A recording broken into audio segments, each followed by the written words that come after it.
Hey there! Tonight, we're travelling to a time before Olympus, before gods wore crowns or men built cities.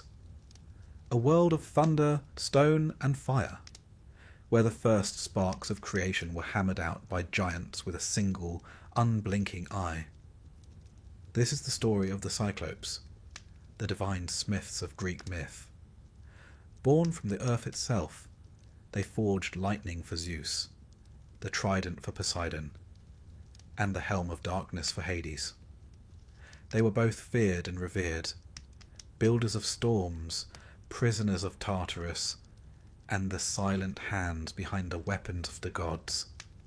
If this kind of storytelling helps you rest, feel free to like the video and subscribe, but only if it truly brings you peace.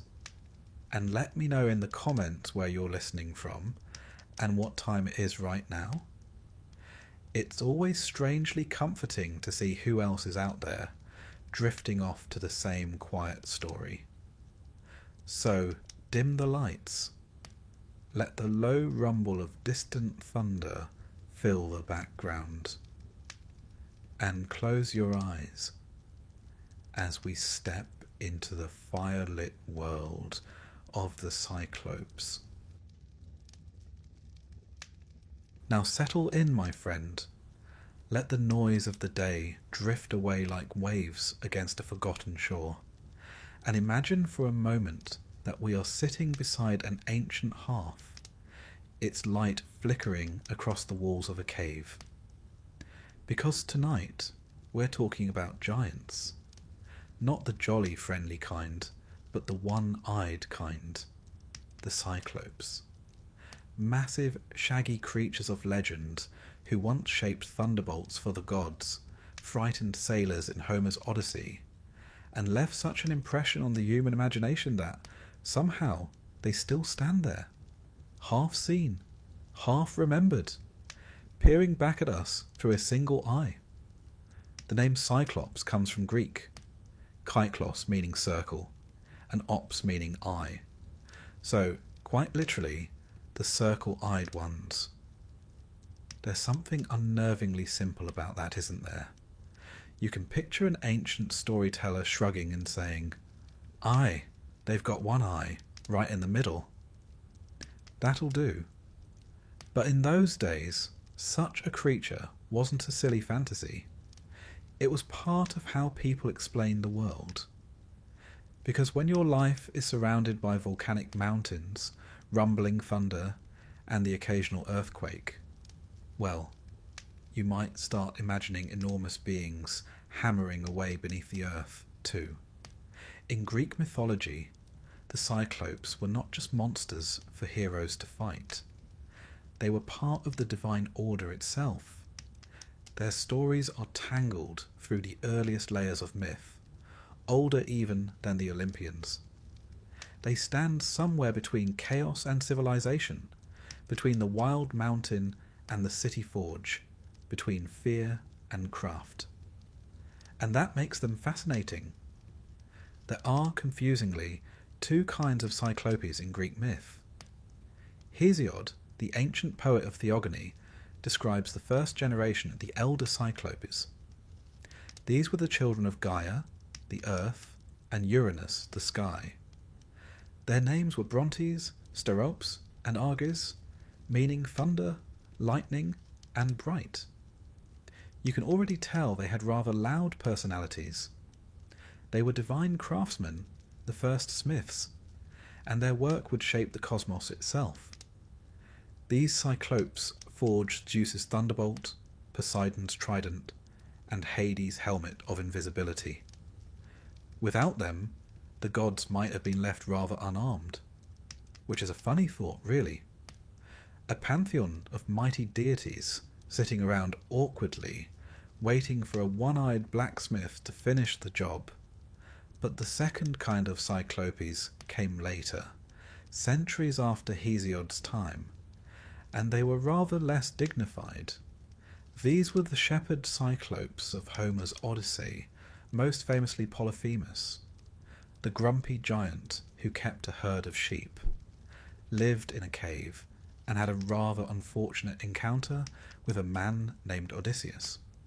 We'll meet him properly later, but for now, it's worth noting how drastically the image changed. In Hesiod, the Cyclopes are divine artisans. In Homer, they're simple brutes, almost caricatures of barbarity, enormous, lawless, and rude. It's as if, over the centuries, Greek storytellers forgot that the Cyclopes were once the builders of thunder, and began to picture them as the opposite of civilization. Big, hairy farmers with terrible manners. But before we get to the blinding and the sheep, let's stay in the older world for a while, the mythic dawn. Hesiod's Cyclopes were imprisoned by their father, Uranus, deep within the earth, because he feared their power. And there they remained until Zeus, rising up against the Titans, freed them to help in his war for control of the cosmos.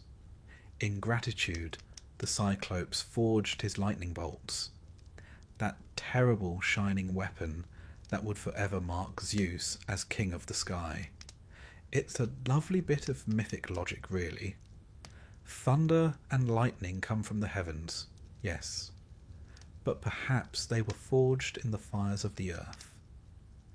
The Cyclopes, living underground, were the link between sky and soil.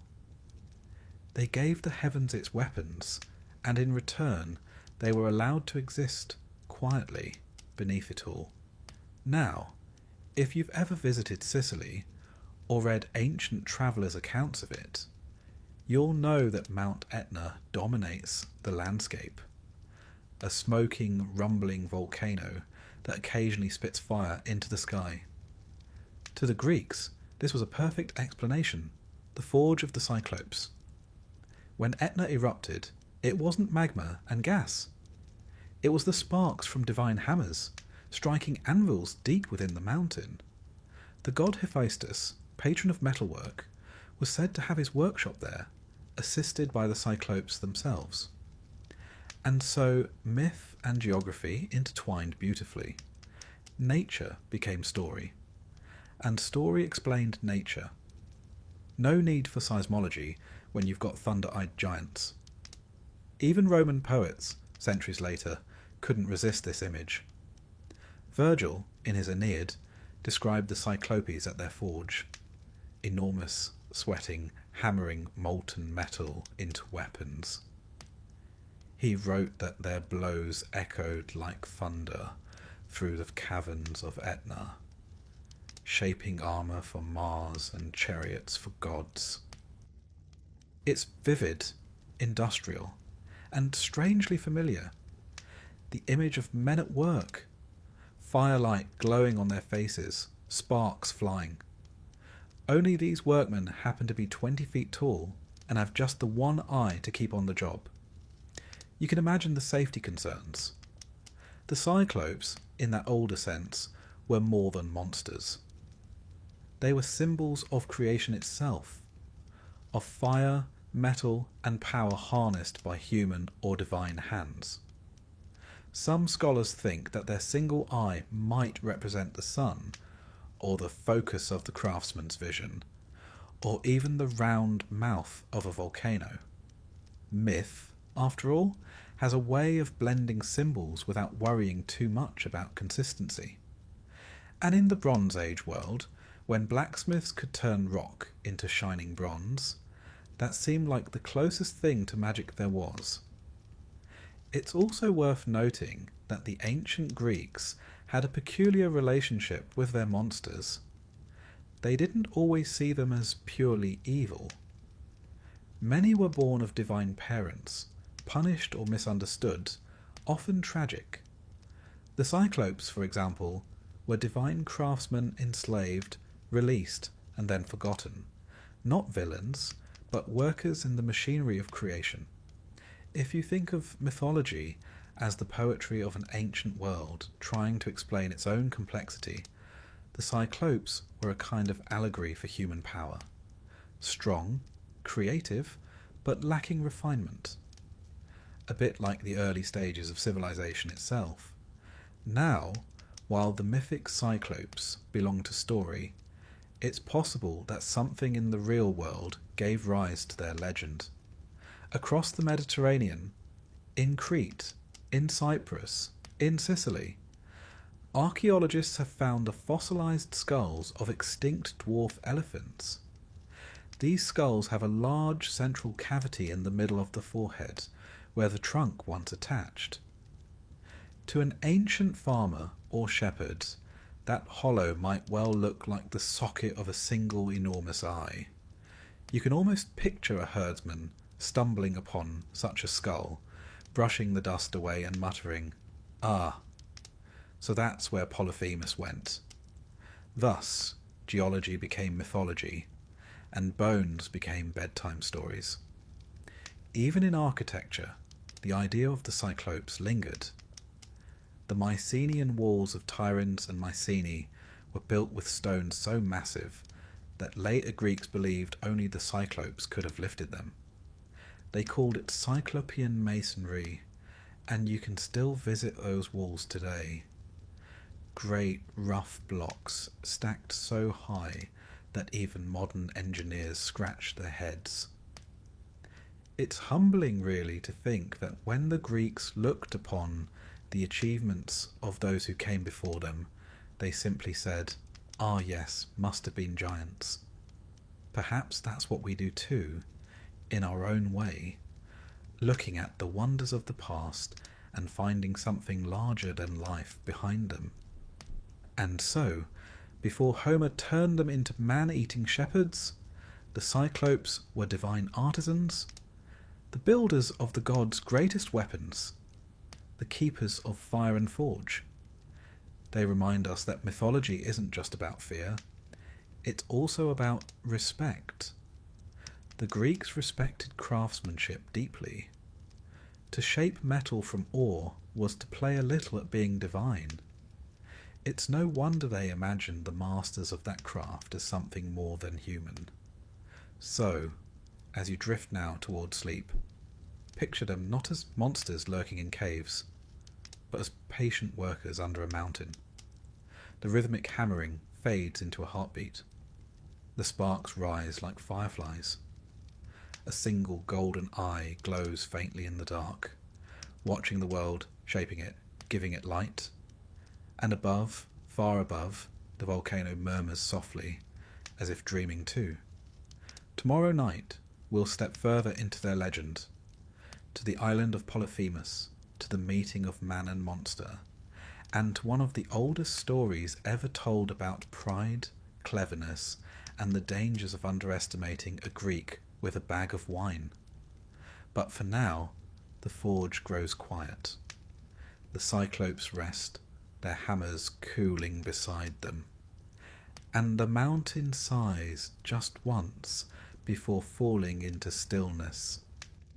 Now then, let's go back, far back, before kings, before temples, before even the Olympian gods themselves.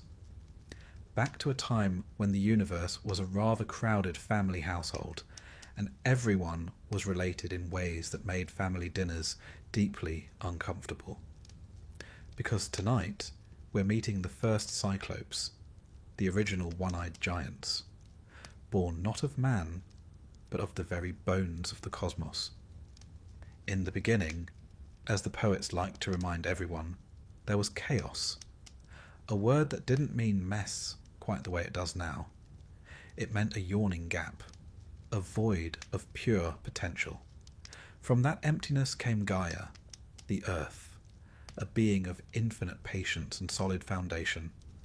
Then came Uranus, the sky, vast and brilliant, who stretched himself lovingly across her. Together they produced a generation of beings, the Titans, the hundred-handed ones, and the Cyclopes. Now, Gaia and Uranus were not exactly gentle parents. In fact, Uranus turned out to be a bit of a tyrant. He loved Gaia, but he was terrified of their children, especially the Cyclopes, whose blazing single eyes shone like molten suns. And so, One by one, he stuffed them deep into the belly of the earth, imprisoning them in darkness. You can imagine Gaia's reaction. There's disappointment, and then there's my husband just buried our children inside me. Understandably, she wasn't thrilled. The Cyclopes' names, Brontes, Steropes, and Arges, meant thunderer, lightning, and bright. They weren't just builders or brutes. They were living elements, personifications of the storm. You could almost say they were the first industrial powerhouses, loud, fiery, and impossible to ignore. But poor Gaia could only feel their strength rumbling beneath her surface, trapped and miserable. So she began to plot. And as myths tend to go, things escalated quickly. Gaia convinced her Titan son Kronos to rebel against his father. Armed with a sickle of stone, Kronos ambushed Uranus one evening, and, well, let's just say the sky was permanently separated from the earth after that. It wasn't exactly a delicate operation. When Uranus fell, his blood birthed the Furies and other rather unsettling creatures. But most importantly, the prisons of the earth loosened. The Cyclopes were finally free. For a while at least. You see, Greek mythology doesn't really do happy endings.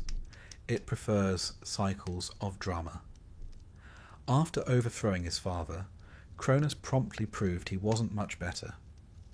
He re-imprisoned the Cyclopes and their many-handed siblings, fearing their strength. He also had that famous habit of swallowing his own children whole, which rather tells you how the family values were going at the time. And so, the Cyclopes waited once more in darkness, until a younger, more ambitious god, Zeus, came to power. When Zeus decided to challenge his father Cronus for the throne of the cosmos, he freed the Cyclopes again. They emerged from their deep prison, grateful and roaring, and as a reward they forged for Zeus his most iconic weapon, the thunderbolt. It was they too who crafted Poseidon's trident and Hades' helm of invisibility. In doing so, they helped secure victory for the Olympians in the great war against the Titans, the Titanomachy. It's not a stretch to say that without these one-eyed craftsmen, there might never have been a Zeus at all. They were the quiet engineers behind divine destiny. Now, if you're picturing them as blacksmiths in aprons, clanging away cheerfully, you wouldn't be far off, though probably with more sparks and fewer safety measures. In the myths, their forge was often placed deep inside volcanic mountains. Later storytellers, especially the Romans, said they worked beneath Mount Etna in Sicily, helping the god Hephaestus, or Vulcan as they called him, craft divine armour and weapons. When the volcano erupted, ancient people thought it was the Cyclopes at work, stoking their fires and hammering bronze. It's oddly comforting, isn't it, to imagine a natural disaster as simply a day at the office for a few noisy giants. But beyond the noise and the fire, the Cyclopes represent something much deeper. The moment when chaos became craft, when raw nature began to be shaped into order. The Greeks had immense respect for craftsmanship. A good smith wasn't just a tradesman, he was a kind of magician. To take dull stone and shape it into shining metal, that was divine work. And so, the Cyclopes became symbols of creation itself, the transformation of the earth's raw materials into tools of power. You might also notice how the gods rewarded that craft, not with gold or glory, but with gratitude. After all, the Cyclopes didn't sit on thrones or demand temples. They lived in the dark, toiled endlessly, and kept the cosmos running smoothly. There's something oddly humble about that. They're like the engineers of Olympus. unseen, uncelebrated, but absolutely essential. A bit like the people who fix your internet at 2 in the morning, except with slightly larger hammers. Of course, myths evolve with the people who tell them. By the time of Homer, centuries later, the image of the Cyclops had changed completely. He no longer lived beneath volcanoes forging lightning bolts. Now he herded sheep and ate sailors. This transformation probably says more about human storytelling than about giants themselves. In the earliest myths, the Cyclopes were divine, forces of nature. By Homer's time, they'd become a cautionary tale about civilization and savagery. They reflected the Greek belief that to live without laws or community, to live as the Cyclopes did, was to be less than human. But that, of course, is a tale for another night. Still, in these earliest stories, the Cyclopes are almost tragic figures. Born from the earth and sky, trapped by fear, freed by rebellion, and finally made servants of the gods. They shaped the very weapons that would keep them in the shadows. It's a pattern that echoes throughout Greek mythology. The creators rarely enjoy the fruits of their creation. Prometheus brings fire to mankind and gets chained to a rock for it. The Cyclopes forge lightning and vanish back into myth. It's almost poetic, if you're into melancholy, volcanic poetry. Now, let's step briefly out of myth and into the ancient imagination. When Greeks looked at mountains like Etna or Lipari, they saw more than geology. They saw breath, smoke rising like the sigh of a buried god. They didn't know about tectonic plates, magma chambers, or pressure buildup. But they did know about sound, the deep rumble that travels through rock before an eruption. To them, that was the hammer of a Cyclops striking iron. A forge, not a fault line. And so, when the earth shook, they whispered prayers to Hephaestus, to Zeus, and perhaps to the nameless one-eyed giants still working below. Interestingly, even the word Cyclopean has survived, not as a myth, but as an architectural term. In places like Mycenae and Tiryns, the Greeks found enormous walls built by their ancestors, using stones so massive they couldn't imagine mere mortals lifting them. Naturally, they decided that the Cyclopes must have built them. And so, Cyclopean masonry became a term for any wall too big to make sense. You can still stand before those stones today, sun-baked and ancient, and see exactly why the myth persisted. They feel inhumanly strong. Exactly the sort of thing a one-eyed giant might have built on his day off. And perhaps that's the lasting charm of the Cyclopes. They sit right between divine mystery and human craft. Not gods, not quite monsters. Just something larger than life, hammering away at the edge of understanding. They remind us that the world itself was once thought alive, filled with voices and fire, and the echo of unseen workers beneath our feet. So, as you close your eyes tonight, picture that first generation again. The earth and sky embracing, the thunder rolling, and somewhere in the dark, 3 great figures waking, each with a single shining eye. They stretch, pick up their hammers, and begin to build a world. A world of lightning, stone, and story. Tomorrow night, we'll leave their forges behind and climb into the myths of men, to the land where Odysseus meets the Cyclops, not of thunder, but of appetite.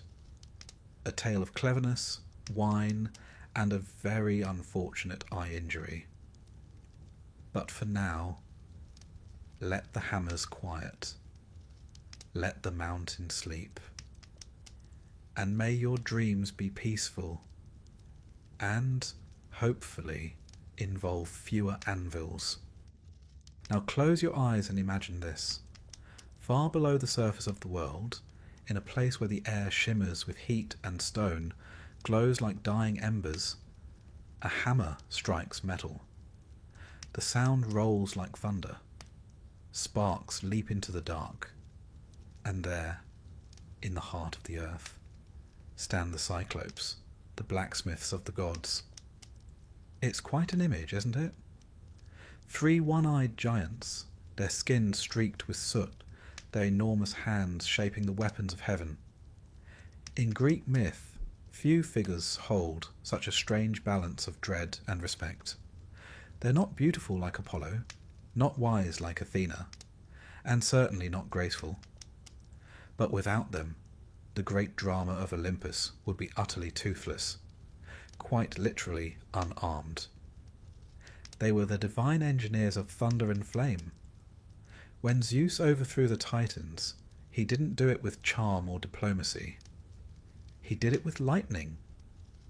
And that lightning, those iconic thunderbolts that crack across the sky, were the handiwork of the Cyclopes, Brontes, Steropes, and Arges, the sons of Gaia and Uranus. You might say they were the first union workers in the cosmos, forging the tools of authority while rarely getting a mention in the credits. To the Greeks, the forge was sacred. It was transformation. Base ore turned to shining bronze, chaos into order, fire into art. And no one embodied that more than the Cyclopes. In myth, their workshop was deep within Mount Etna, the great volcano of Sicily. When its slopes trembled and glowed, the ancients didn't speak of magma or tectonic pressure. They said the Cyclopes were hard at work, shaping the next gift for Zeus or Poseidon. Each eruption, they thought, was the exhale of a hammer stroke. It's a lovely thought in its way, turning terror into meaning. Because if you lived near Etna and saw the earth vomiting fire, you'd probably want an explanation too.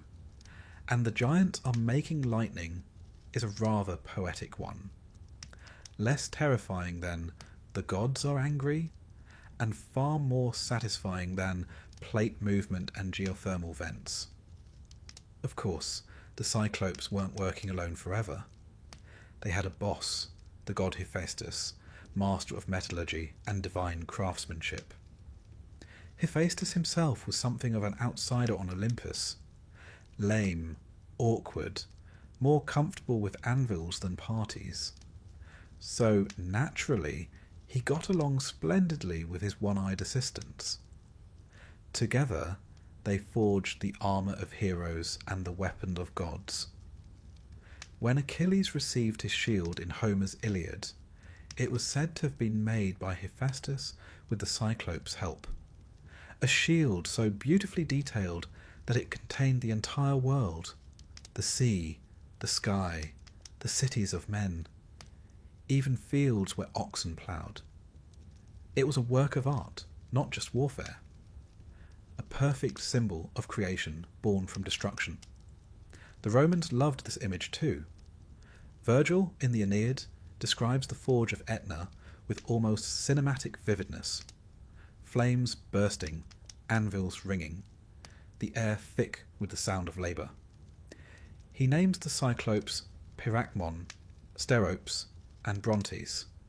Yes, they reused the names quite freely, and describes them crafting armour for Mars, the god of war. It's one of these scenes you can almost hear. A slow, rhythmic clang echoing through stone halls, the hiss of metal cooling in water. If ever there was a bedtime soundtrack for ancient mythology, that would be it. But the Cyclopes weren't merely artisans of weapons. They were creators of symbols. Each tool they forged carried meaning. Zeus's thunderbolt represented authority and divine judgment, the power to destroy or purify.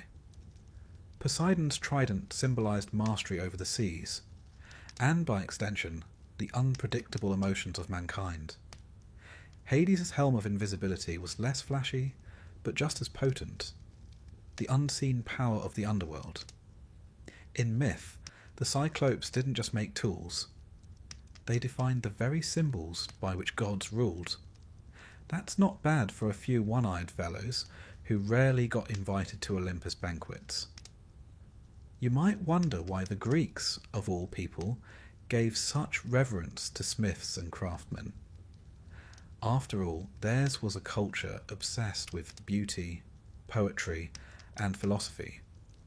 But to them, making things was divine work. It turned the chaos of nature into something controlled, something purposeful. In a sense, the Cyclopes were the ultimate expression of techne, that sacred art of making. Every hammer stroke was an act of order in a wild world. They may have been terrifying to look at, but their purpose was deeply civilized. It's also worth noting that these myths were born during the Bronze Age, when metallurgy itself was seen as almost magical. Ordinary people couldn't understand how a lump of dull rock could become a gleaming sword. It required secret knowledge, fire, air, and the right kind of stone. So it made perfect sense to imagine divine beings doing that kind of work.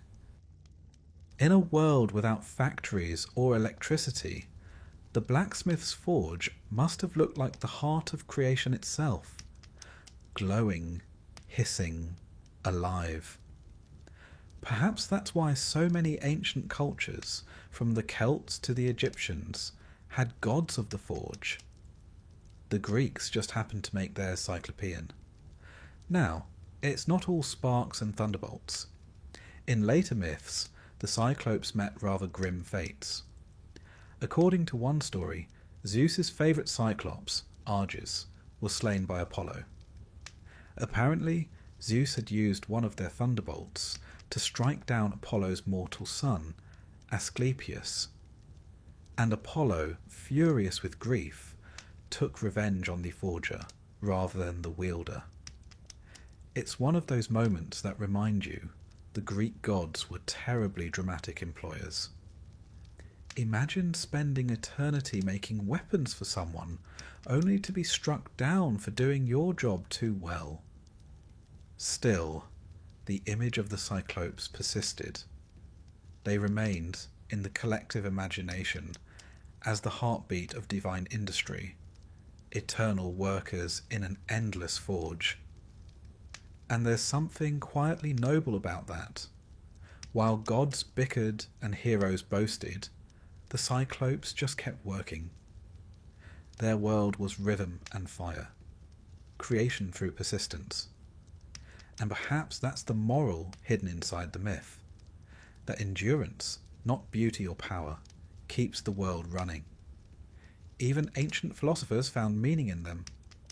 Some saw the Cyclopes as symbols of unity, one eye representing one vision, one focus, one truth. Others thought their single eye was a metaphor for enlightenment, an all-seeing mind gazing into the heart of things. A bit of poetic overthinking, perhaps, but rather flattering for a race of volcanic blacksmiths. Then again, Greek myth always layered meaning like that. Each story a blend of wonder, wisdom, and the occasional terrible decision. If you listen closely, you can almost hear their forge now. The distant clang beneath the earth. The hiss of steam rising from deep stone cracks. Even in the modern world, Etna still smokes, still roars from time to time, as if reminding us that the Cyclopes haven't entirely gone away. Perhaps they're simply waiting, sleeping in the mountain's heart until the gods need them again. So, as you drift towards sleep, picture them there, massive, patient, and focused. One eye glowing like a coal, one hand gripping the hammer, the other steadying a half-formed weapon on the anvil. They strike once. The mountain trembles. The sea shivers. And somewhere above, a thundercloud gathers, the whisper of their handiwork reaching the sky. Tomorrow night, we'll leave the forge behind and climb back into the sunlight to meet the second kind of Cyclopes, the ones who traded anvils for sheep and craftsmanship for chaos. A simpler life, you might think, though not one without its dangers. For now, let the sound of their hammers fade into your dreams. The fire softens to a glow, and the blacksmiths of the gods, satisfied with their work, rest at last. Let's open our eyes just a little to the earliest dawn of myth, where the world itself was still trying to decide who was in charge. Because before Zeus, before the Olympians, there was another king of the sky, and his name was Uranus, a god so vast that he was the sky, the first ruler of the heavens, husband of the earth, and, as it happens, father to a few children he'd rather not invite to family gatherings. You see, Uranus and Gaia, the earth, had quite a prolific relationship. Together they produced the Titans, a mighty generation of gods, and then came the others, the 100-handed ones, who had 50 heads and 100 arms each, which sounds like a logistical nightmare. And of course, the Cyclopes, our one-eyed giants. You might imagine Uranus taking one look at them and thinking, nope, absolutely not. And so, in one of mythology's earliest acts of bad parenting, Uranus decided to imprison his children. He shoved the Cyclopes and their many-handed brothers deep into the belly of the earth, which awkwardly also meant into Gaia herself. Now, Gaia was patient, but she was not a doormat. The constant pressure, the rumbling beneath her surface, the cries of her buried children, it all grew unbearable. And so, as the story goes, the earth herself began to plot revenge. This is the beginning of what we might call the first divine rebellion. Gaia, furious with Uranus, fashioned a great sickle made of unbreakable stone and whispered her plan to her Titan sons. Most of them hesitated. It's not every day your mother asks you to overthrow your father, after all. But one, Cronus, stepped forward. He agreed to take the weapon, lie in wait, and ambush Uranus as he descended to embrace the earth. The rest, as they say, is mythological history, quite messy, and not suitable for mealtime discussion. But suffice it to say, Uranus lost his throne, and several other things besides. With that violent act, the rule of the Titans began, and for a moment the world must have seemed quieter. Gaia's imprisoned children, the Cyclopes and the 100-handed ones, were finally freed. They stretched their vast limbs, their single eyes blinking at the light, and the earth breathed easier. For a while, balance returned. But Greek mythology never allows peace for too long. Cronus, having seized power, quickly began to resemble the very tyrant he'd overthrown. He was strong, cunning, and paranoid, always afraid that his own children might one day rise against him. So he swallowed each one as they were born: Hestia, Demeter, Hera, Hades, and Poseidon. One by one, into the belly of their father they went, which seems to have been something of a family tradition by that point. It's almost comical in a dark way. These are gods, after all, yet they behave like contestants in some cosmic farce. And in all of this, the poor Cyclopes found themselves once again in chains. Cronus, fearing their power and remembering what had happened to his father, decided to lock them back up, this time in Tartarus, the abyss beneath the underworld. For creatures whose whole identity revolved around forging light, thunder, and brilliance, it must have been a cruel fate. Endless darkness, with no metal, no flame, and no purpose. It's a wonder they didn't go on strike. But myths, like storms, move in cycles. Eventually, a child of Cronus, Zeus, escaped his father's appetite. Hidden away by his mother Rhea, Zeus grew up far from the watchful eyes of the Titans. When he reached adulthood, he returned to challenge his father and free his siblings. And when the great war of gods and Titans began, the Titanomachy, Zeus knew exactly who he needed on his side. The one-eyed blacksmiths of legend, still locked away in Tartarus. So, down into the abyss he went, with his mighty lightning still only a dream. He broke their chains, called them brothers, and asked for their help. The Cyclopes, grateful and eager to stretch their arms again, agreed, and there, in the deepest pits of the earth, they built a forge that shook the world. From its fires came 3 weapons that would decide the fate of the universe. For Zeus, the Cyclopes forged the thunderbolt, brilliant, blinding, and unstoppable. For Poseidon, they made the trident, a 3-pronged spear that could stir the oceans and split the earth. And for Hades, they crafted the helm of invisibility, silent and cold as shadow. Together these gifts tipped the balance of the war. With each clash of thunder, the Titans fell, until at last Zeus and his siblings stood victorious. It's rather poetic, isn't it? The very beings once buried by the heavens now became the instruments of its new ruler, the children of earth and sky, shaping the tools that would bring order to both. And in their way the Cyclopes helped end an era of chaos. You might almost call them divine revolutionaries, though with better work ethic and fewer speeches. After the war, Zeus rewarded them handsomely, or as handsomely as immortals could manage. He gave them their forge, deep beneath Mount Etna, and the freedom to create forever. There, the rumble of their work became the heartbeat of the earth.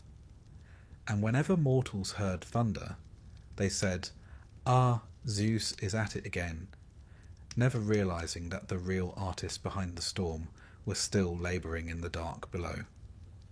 It's a strangely humbling myth. Uranus, the Sky Father, had tried to bury his children out of fear, yet it was their very strength that built the new order of the gods.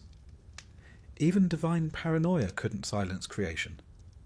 And perhaps that's the deeper message tucked away beneath the thunder. That power, when hoarded, decays, but when shared, it transforms. In freeing the Cyclopes, Zeus didn't just gain soldiers. He gained the very spark of invention itself, the fire of progress that still shapes the myths of mankind. Now scholars, ever practical, have offered their own interpretations of these myths. Some say the story of Uranus and Gaia reflects an early human understanding of nature's balance, the sky fertilizing the earth rebelling when pressed too hard. Others see it as a political allegory, a tale about tyranny, rebellion, and the inevitable rise of new orders. And of course, there are those who think the Cyclopes represent the first artisans, the blacksmiths whose forges seem to glow like miniature suns. Perhaps they say the wrath of the Sky Father was nothing more than thunder echoing off bronze. But honestly, I rather prefer the giant with a hammer version. It's more dramatic. And so, when we speak of the wrath of Uranus, of the ancient sky god who feared his own children, we're really talking about the birth of change. The universe, in myth, grows through conflict. Old powers give way to new. The Cyclopes, once outcasts, become the engineers of destiny. And somewhere between those clashes of light and darkness, the world, as the Greeks knew it, begins to take shape. So as you close your eyes tonight, imagine the forge cooling after battle. The the Cyclopes sitting in silence, one polishing the edge of a trident, another gently cradling a finished thunderbolt. The air still trembles with heat, but for the first time in ages there's peace. Not the peace of stillness, but the peace of completion. Above them, the sky stretches wide and calm. No longer a tyrant, but a canvas. And if, by chance, you hear thunder in the distance, don't worry. It's only the sound of old gods turning in their sleep. Tonight, we leave the forges of the gods behind. The sparks fade, the anvils cool, and we step into another age, one where myths drift closer to men. The world has changed. Zeus now reigns on Olympus. The old wars are over, and the gods, though still meddlesome, spend more time watching mortals from afar. And it's in this quieter age that we meet a different kind of Cyclops. Not a divine smith, but a simple shepherd minding his flock, living in a cave by the sea. His name, of course, is Polyphemus. If you've heard of him before, it's likely through Homer's Odyssey, that grand old tale of a man trying, and failing repeatedly, to get home after the Trojan War. It's a story full of storms, sirens, and very poor navigation choices. But among all the dangers Odysseus faced, from enchantresses to sea monsters, few are as memorable as his encounter with the one-eyed giant of the island of the Cyclopes. Now, it's important to understand something right away. Homer's Cyclopes are not the same as the divine craftsmen of old. By the time the Odyssey was written, around the 8th century BCE, myths had shifted with culture. The Greeks had moved from rural tribes to seafaring city-states. They prized order, community, and laws, what they called nomos. And so, when Homer describes the Cyclopes, he paints them as the opposite of civilization itself. They are not lawgivers, they are not craftsmen, they have no cities, no councils, no ships, no agriculture. They live alone in caves, tending flocks, each one a law unto himself. To the Greeks, this was barbarism, an existence without reason or progress. To us, it sounds almost like a quiet countryside retreat. In Book 9 of the Odyssey, Odysseus and his men find themselves drifting to the land of the Cyclopes. The poet describes it beautifully, a wild and fertile place, untouched by human hands. The soil is rich, the grass thick, and the coastline dotted with caves. The Cyclopes live scattered across it, each in his own dwelling, neither visiting nor trading with neighbours. It's an eerie picture, a land full of abundance but devoid of society. And when Odysseus lands there, curiosity gets the better of him. He decides to pay a visit to one of these mysterious beings. Because, as we all know, in Greek myth, curiosity almost always ends terribly. He chooses the cave of Polyphemus, son of the sea god Poseidon. Now, one might think it unwise to barge into the home of a giant, but Odysseus was not known for restraint. He and his men enter the cave while the Cyclops is away, helping themselves to his cheese and admiring his livestock. When Polyphemus returns, however, the mood shifts from curiosity to panic rather quickly. He blocks the entrance with a boulder the size of a small house and eyes the intruders suspiciously. "Who are you?" he demands. Odysseus, ever the diplomat, replies that they are travellers seeking hospitality, a sacred custom in Greek culture known as xenia, the bond between host and guest. But Polyphemus, as Homer reminds us, knows nothing of such civilized niceties. Instead of offering bread and wine, he picks up two sailors and, well, eats them. It's not exactly ideal hosting. What follows is one of the most famous sequences in all of Greek literature, a mixture of terror, wit, and dark humour that shows why Homer's storytelling still works 3,000 years later. Trapped in the cave, Odysseus has to rely not on strength, but on cunning. He waits until Polyphemus falls asleep, then devises a plan. First, he offers the giant wine, strong, undiluted Greek wine, the kind that could put a satyr to bed. Polyphemus, unaccustomed to alcohol, gulps it down and grows rather chatty. When he asks Odysseus his name, the clever Greek replies, "My name is Nobody." It's a small moment, but it will prove brilliant later.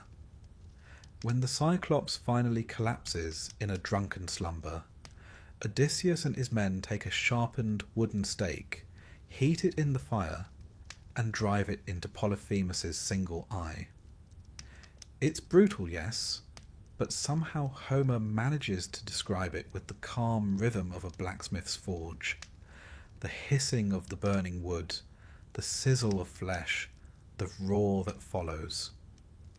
Polyphemus howls in agony, tearing the stake free, and the other Cyclopes come running. "What's wrong, Polyphemus?" they shout through the rock. And he, blinded and enraged, answers, "Nobody is hurting me." So, of course, they leave him alone. It's a cruel bit of wordplay, but you can almost hear Homer's grin through the centuries. The next morning, as Polyphemus rolls the stone aside to let his sheep out, Odysseus and his men cling to the undersides of the animals, slipping past unseen. It's a simple trick, but one that works. Proof that in Homer's world, wit is mightier than muscle. Once they reach the shore, they sail away in silence.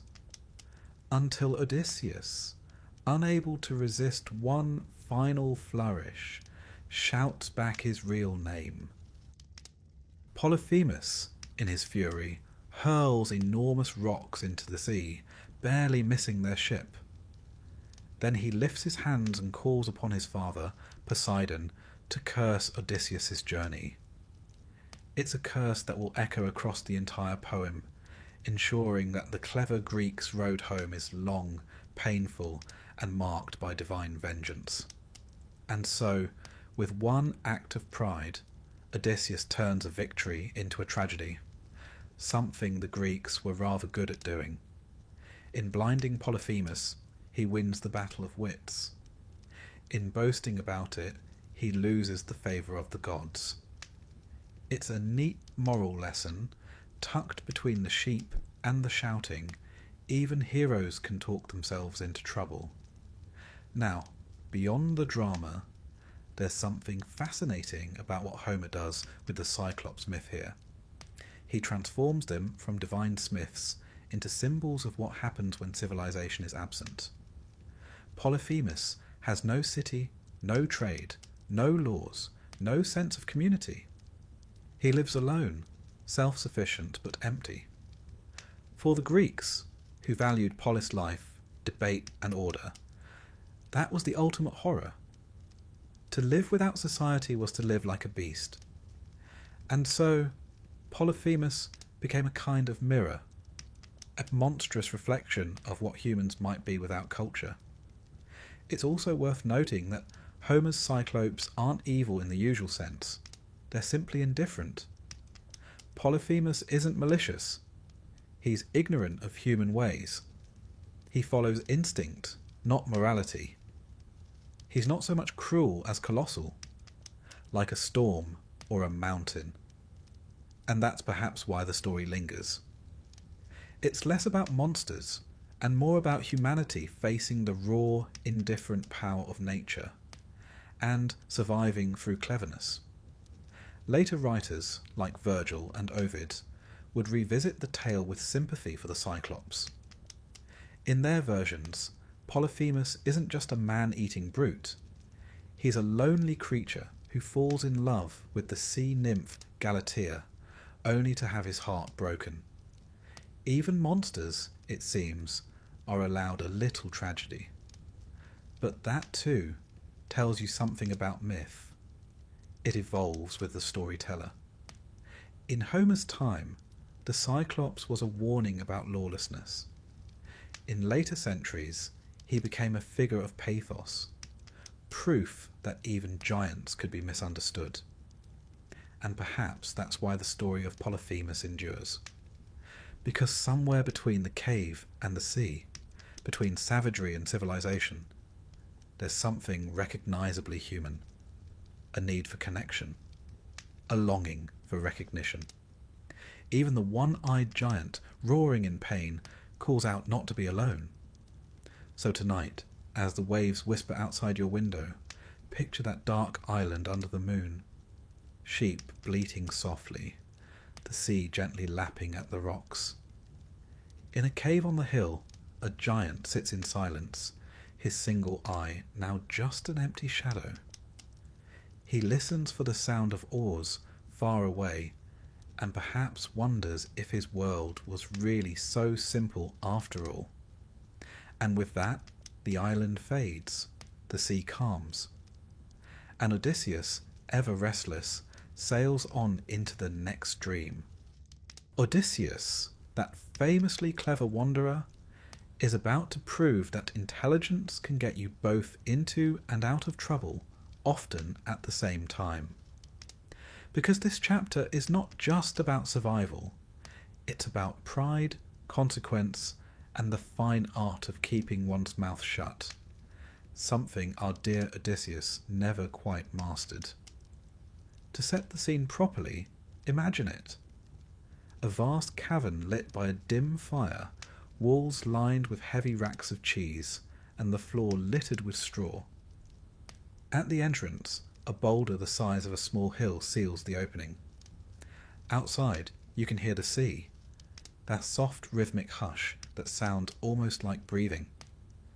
And there, towering over a trembling group of Greek sailors, stands Polyphemus, the one-eyed son of Poseidon, a being both magnificent and horrifying. His single eye gleams like a polished shield in the firelight, and when he speaks, the sound rolls through the cave like distant thunder. Odysseus, ever the opportunist, had come seeking hospitality, the sacred Greek tradition of Xenia. But Polyphemus, as Homer makes clear, is no friend of custom or law. He has no need for gifts, no temples, no god save his father the sea. He simply takes what he wants. And on this particular evening, what he wants is dinner. Unfortunately, that dinner happens to include two of Odysseus's crewmen. Now most men would panic at such a moment, but Odysseus was not most men. He was, as the ancients like to say, polytropos, of many turns, a mind that could twist its way out of any snare. So, as Polyphemus chews thoughtfully on his guests, Odysseus begins to plan. He can't fight the giant. The man could lift a ship's mast like a twig. He can't run. The cave is sealed. So he does what Greeks have done best for centuries. He talks. With a bow and a charming smile, or whatever passes for charm under the circumstances, he offers Polyphemus wine, rich, dark, and dangerously strong. The Cyclops, who has never tasted anything so fine, downs cup after cup. His speech grows slurred, his laughter fills the cave, and at last he looks down at the tiny stranger and asks his name. And here comes one of those clever little twists that make the Odyssey so satisfying. Odysseus replies, "My name is Nobody." It's not the most heroic alias in history, but it will do. Polyphemus grins, or perhaps just drools, and promises to eat Nobody last, as a gesture of gratitude.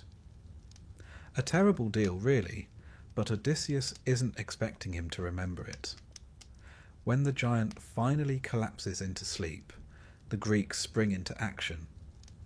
They find a massive olive wood stake, thick as a tree trunk, and sharpen one end to a cruel point. Then they heat it in the fire until it glows red. It's a terrifying image. 6 men standing around the sleeping form of a monster, the flames dancing over their faces. Homer describes the moment with eerie precision. The hiss as the wood drives into the eye, the sizzle like iron plunged into water, and the roar that follows, shaking the very walls of the cave. Polyphemus thrashes, screaming, tearing at the stake. The smell of smoke and blood fills the air.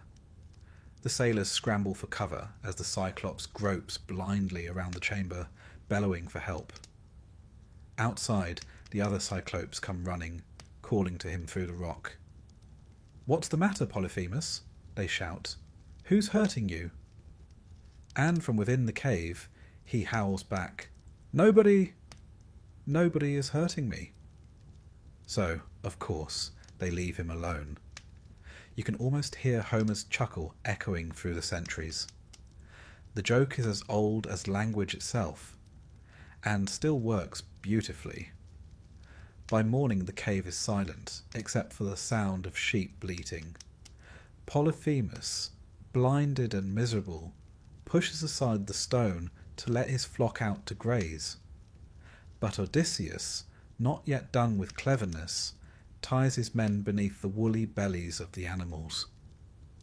When the Cyclops reaches down to feel for intruders, he touches only soft fleece. The Greeks slip past unnoticed, holding their breath, until at last they reach the shore. There, beside their ship, Odysseus should have left quietly. He could have sailed away unpunished, unpursued, a hero of pure cunning. But pride always finds a way. As the wind filled his sails, he couldn't resist calling out. "Polyphemus," he shouted across the waves, "if anyone asks who blinded you, tell them it was Odysseus, son of Laertes, from Ithaca." You can almost imagine his crew groaning in disbelief, because with that one boast, everything changes. Polyphemus, staggering to the cliff's edge, lifts his hands to the sky. He calls upon his father, Poseidon, god of the sea, to avenge him. "Grant that Odysseus may never reach his home," he cries, "or if fate decrees he must, let him come late, in pain, with all his companions lost." It's a chilling curse. And of course it works. The rest of Odysseus' journey will unfold beneath its shadow. Storms, shipwrecks, temptations and loss. All because he couldn't resist saying his own name. And that's the heart of this story. The balance between cleverness and hubris. Odysseus wins by wit, but loses by ego. He's a reminder that even the sharpest mind can be undone by pride. The Greeks called it hybris, the dangerous arrogance that offends the gods. And Homer, ever the poet of human folly, gives us here the perfect illustration. A hero smart enough to trick a giant, and foolish enough to tell him about it. But let's not forget the Cyclops himself. In Homer's telling, Polyphemus is monstrous, yes, but also strangely human. He has a father, a home, and a quiet life before this intrusion. He tends his sheep. He sings to them, badly perhaps, but sincerely. He even follows his own kind of order, simple though it may be. In some ways, he's as much a victim as Odysseus, a creature living peacefully until a stranger arrived, lied to him, blinded him, and mocked him on his way out. It's a different sort of tragedy when you see it that way. Later poets certainly thought so. In Roman myth, Ovid and Virgil softened the Cyclops image. Their Polyphemus is lonely rather than savage, hopelessly in love with the sea nymph Galatea, who doesn't quite return the affection. He sits on the rocks, gazing at the sea, singing clumsy songs of love. It's a rather touching picture. The once terrifying giant turned into a symbol of unrequited affection.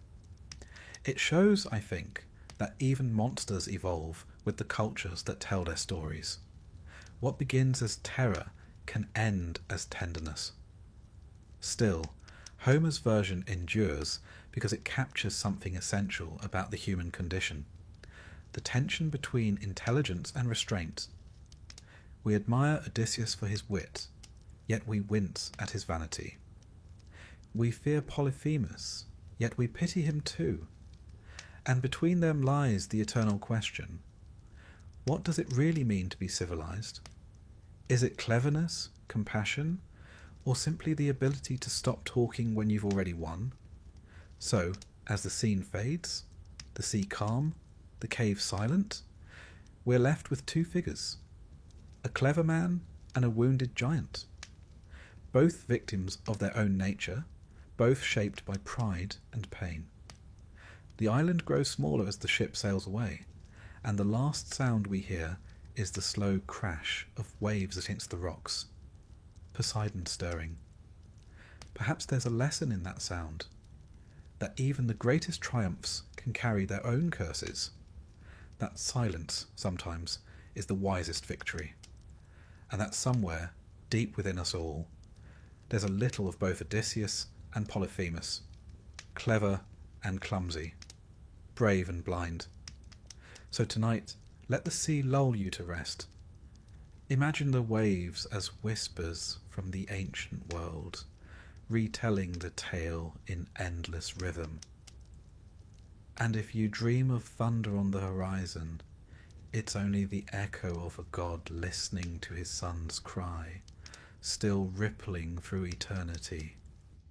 There's a moment after the noise of Odysseus and Polyphemus fades when the mind begins to wonder: where did all this come from? Who first imagined a one-eyed giant living in a cave? Was it merely the spark of a poet's fancy, or something deeper? Perhaps even something real? Because behind every myth, there's often a faint outline of truth, like an ancient painting fading under layers of dust. And tonight, we'll brush that dust away gently to glimpse what might lie beneath the legend of the Cyclopes. Let's begin with the simplest possibility. The ancient Greeks didn't entirely make them up. Or rather, they didn't have to.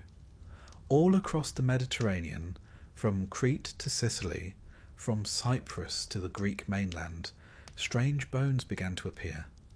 Great skulls, bleached by the sun, embedded in rock, with gaping holes in the centre of the forehead. To us, they're recognisable at once.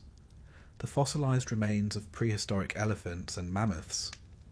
But to a shepherd or fisherman thousands of years ago, they must have been astonishing. A human-like skull, but far too large, with what appeared to be a single eye socket staring out from the centre. And so, perhaps, the first Cyclops wasn't born in a poem, but unearthed from the earth itself. You can almost imagine the scene. A farmer on a hillside, digging into soft limestone, uncovering the curved tusks, the vast jaw, and that mysterious hollow. He runs to his neighbours shouting, "A giant! A monster from before the gods!" And just like that, myth takes its first breath. Fossils, after all, were the storytelling stones of the ancient world, strange remnants that begged for explanation. And the Greeks, being a deeply imaginative people, never left a mystery unexplained for long.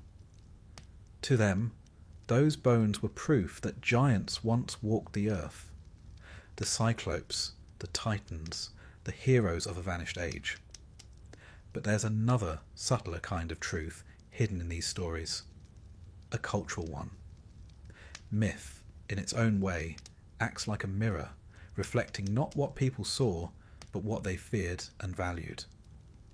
The Cyclopes of Homer's Odyssey weren't just monsters for the sake of entertainment. They represented everything the Greeks considered uncivilized. No cities, no laws, no agriculture, no government, just raw, solitary existence. To the ancient mind, this was almost unthinkable. They saw themselves as the inventors of order, of democracy, art, and architecture. And so, when they imagined the opposite of all that, they imagined the Cyclopes. You could say that Polyphemus wasn't merely a giant with one eye. He was a metaphor, a reflection of the Greek fear of chaos, of life without structure, the kind of existence that belongs to beasts, not men, and that perhaps is why Odysseus's victory over him mattered so deeply. It wasn't just cleverness triumphing over strength. It was civilization triumphing over savagery. Each time the story was told, it reaffirmed the Greek belief that order was fragile but precious, that even in the face of monstrous power, wit and reason could prevail.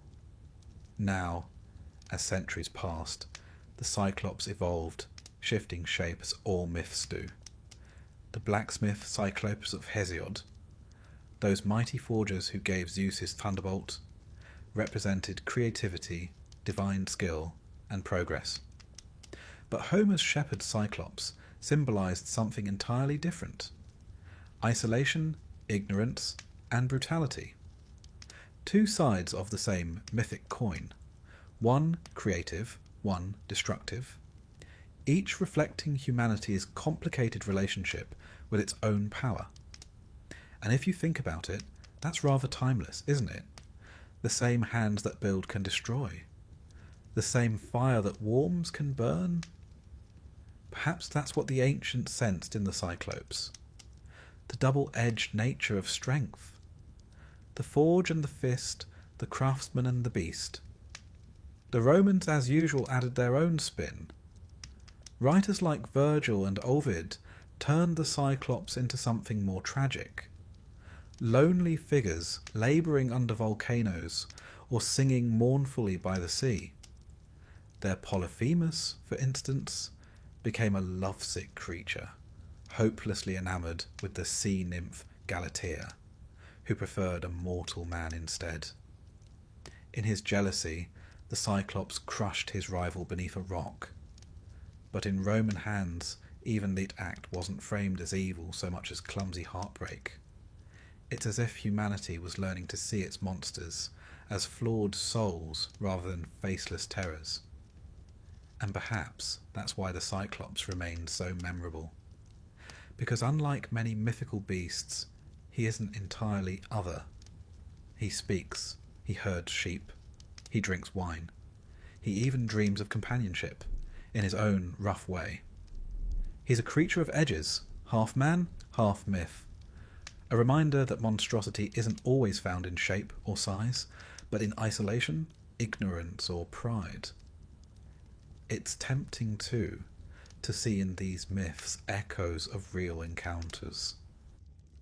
The Greeks were great travellers, sailors who ventured across seas and met foreign peoples whose customs differed wildly from their own. To them, those who lived without Greek language or law were called barbaroi, barbarians, the people whose speech sounded like nonsense. And so, when they told stories of the Cyclopes, they might also have been talking about those distant, unfamiliar tribes, strange shepherds in the hills, who lived apart, who didn't share bread or ritual, and who seemed, to Greek eyes, half human, half wild. But there's another layer still, quieter and more psychological. In every generation, the Cyclops can represent the part of us that sees the world through a single lens. One eye, one perspective. He lacks depth, literally and metaphorically. He cannot see as we do. He can only look straight ahead. Perhaps that's why he's always tricked by cunning and misdirection. He doesn't lack strength, but insight. He's powerful, but blind. Not just physically, but philosophically. And that, I think, is why the myth endures. Because it's never really about a monster at all, but about the limits of vision, our own included. It's fascinating, too, how the Cyclops has lingered in our imagination long after the ancient poets fell silent. Artists in the Renaissance painted him as both terrifying and pitiful, a figure of brute emotion. Romantic poets like Alfred, Lord Tennyson and Shelley saw in him the raw, unrefined energy of nature itself. Beautiful, dangerous and unthinking. Even in modern fantasy, echoes of the Cyclops appear. In the lumbering giants of fairy tales, the misunderstood beasts of literature, and the villains who see the world only one way. He's not gone. He's evolved. And yet, behind all those layers of interpretation, fossil, metaphor, moral, and art, there's still something ancient and elemental about him. The Cyclops is the roar in the mountain, the spark in the forge, the storm rolling across the sea. He's the reminder that nature is older, larger, and wilder than we are, but also that we share something with it. A single eye of awareness, blinking open, trying to make sense of the light. So tonight, as you drift towards sleep, picture that image. A quiet island under the stars. A cave that once echoed with thunderous voices now sits empty, filled only with the sound of wind. The sea laps gently at the shore, washing away footprints too large to be human. And somewhere far below, in the deep heart of the earth, the Cyclopes of old still hammer faintly, shaping the fire that lives in every story we tell. Because the real monsters beneath the myth were never beasts at all. They were reflections, shadows of ourselves, cast on the cave wall of imagination. And now the forge grows quiet. The sea softens to a whisper, and the giants, both real and imagined, fade peacefully into dreams. There's something rather charming about the way myths refuse to stay still. They wander like old travellers, changing their clothes with every age they pass through. And few have wandered so far, or lasted so long, as the Cyclopes. Once divine blacksmiths of thunder, then lonely shepherds on forgotten islands, they would go on to become symbols, curiosities, even tragic heroes in the centuries that followed. Tonight, we'll follow their trail through time, from the poets of Rome to the brushstrokes of Renaissance painters, and see how these one-eyed giants became part of the great, shifting tapestry of Western imagination. Let's begin where we last left them, in the Roman world. The Romans adored Greek stories, but could never resist rewriting them with their own flair. To them, the Cyclops wasn't just a monster or craftsman. He was a reflection of raw, untamed emotion. The Roman poet Virgil, in his epic Aeneid, gives us a striking image of them, not as barbaric shepherds, but as industrious smiths still working under the fiery belly of Mount Etna.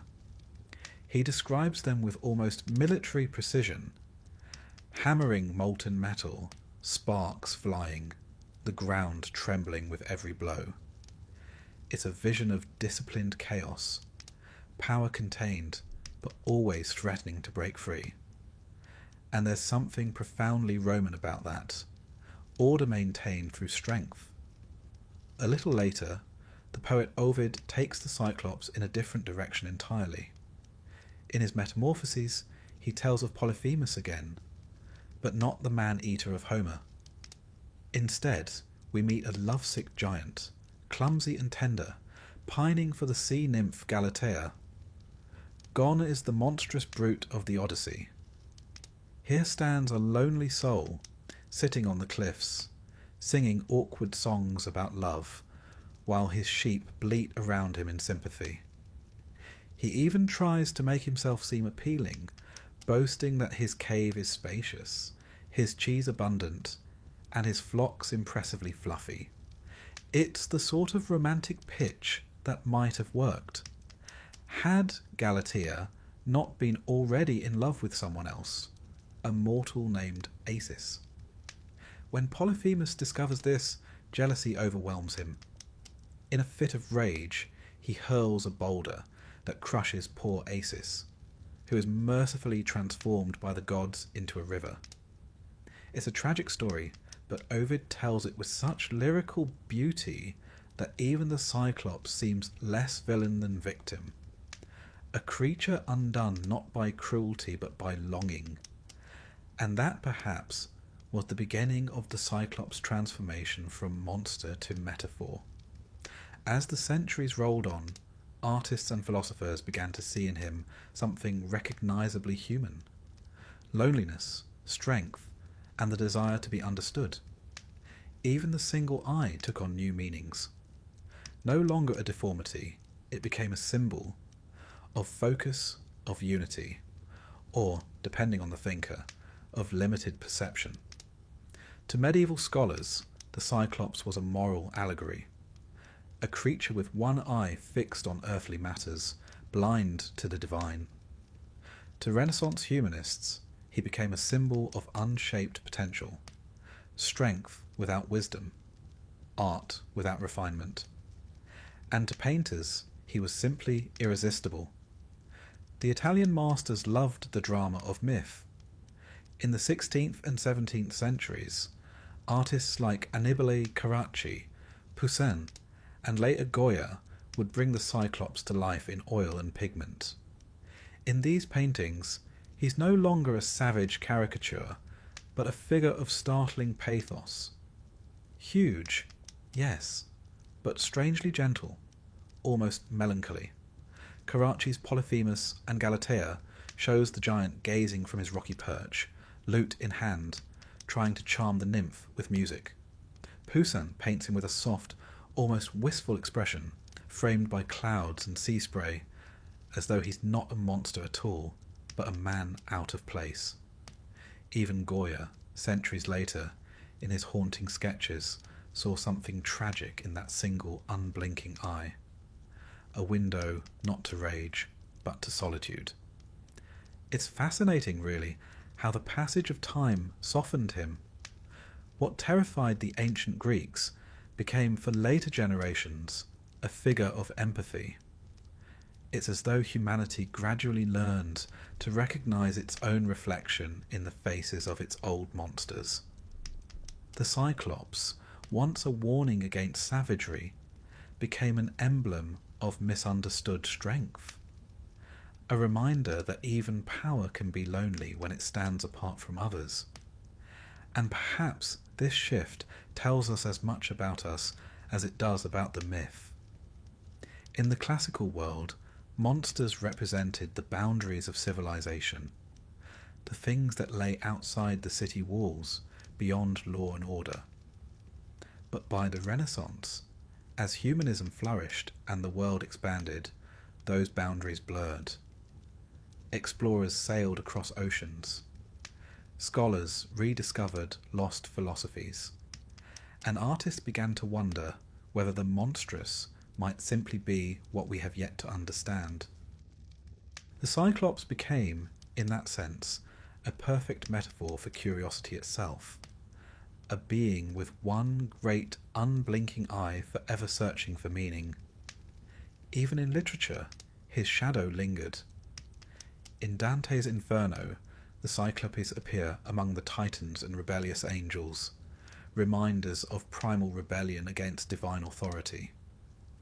In later poetry, the Romantics saw in him a wild majesty, a symbol of the raw power of nature.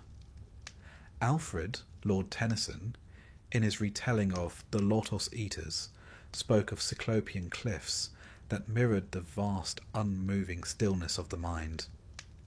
And Shelley, ever the visionary, used the image of the Cyclops forge to describe the stormy creativity of the human spirit, destructive and beautiful in equal measure. Even the very word Cyclopean has survived into our everyday language. Architects still use it to describe the colossal stone walls of Mycenae and Tiryns. built with such massive blocks that ancient Greeks believed only giants could have raised them. Those walls still stand today, sun-warmed and immovable, a quiet testament to the myth's endurance. To stand before them is to feel, if only for a moment, the same awe that once filled the poets, the sense that the world was made not just by men, but by something older, larger, and infinitely more mysterious. And so the Cyclops, that one-eyed wanderer of myth, passes through history, sometimes feared, sometimes pitied, but never forgotten. He appears wherever we confront the tension between might and mercy, vision and blindness. He's the artist's muse, the philosopher's metaphor, the archaeologist's puzzle, and the storyteller's companion. Each age reshapes him, just as he once reshaped metal at his forge. If you listen carefully, you can almost hear the echo of that hammer still, not the booming clang of violence, but the slow, rhythmic music of creation. The Cyclopes, after all, were builders as much as breakers. And perhaps that's why they remain in our imagination, because they remind us that even what frightens us can create beauty. So tonight, as the world grows quiet, imagine them once more. Deep beneath Mount Etna, the air glows with a soft, red light. 3 giants work patiently at their anvils, forging not weapons this time, but stars. Sparks that drift upward through the rock until they scatter across the night sky. Above them, on a lonely cliff, Polyphemus sits, still watching the sea, his heart a little lighter, his songs a little sweeter. And the gods, somewhere far beyond the clouds, smile faintly, as if even they have forgiven the one-eyed giants at last. The hammer slows, the forge cools, the fire dims, and in that fading glow, the Cyclops becomes not a monster or myth, but simply a story, one told and retold across millennia, until even we, half dreaming, carry it quietly within us.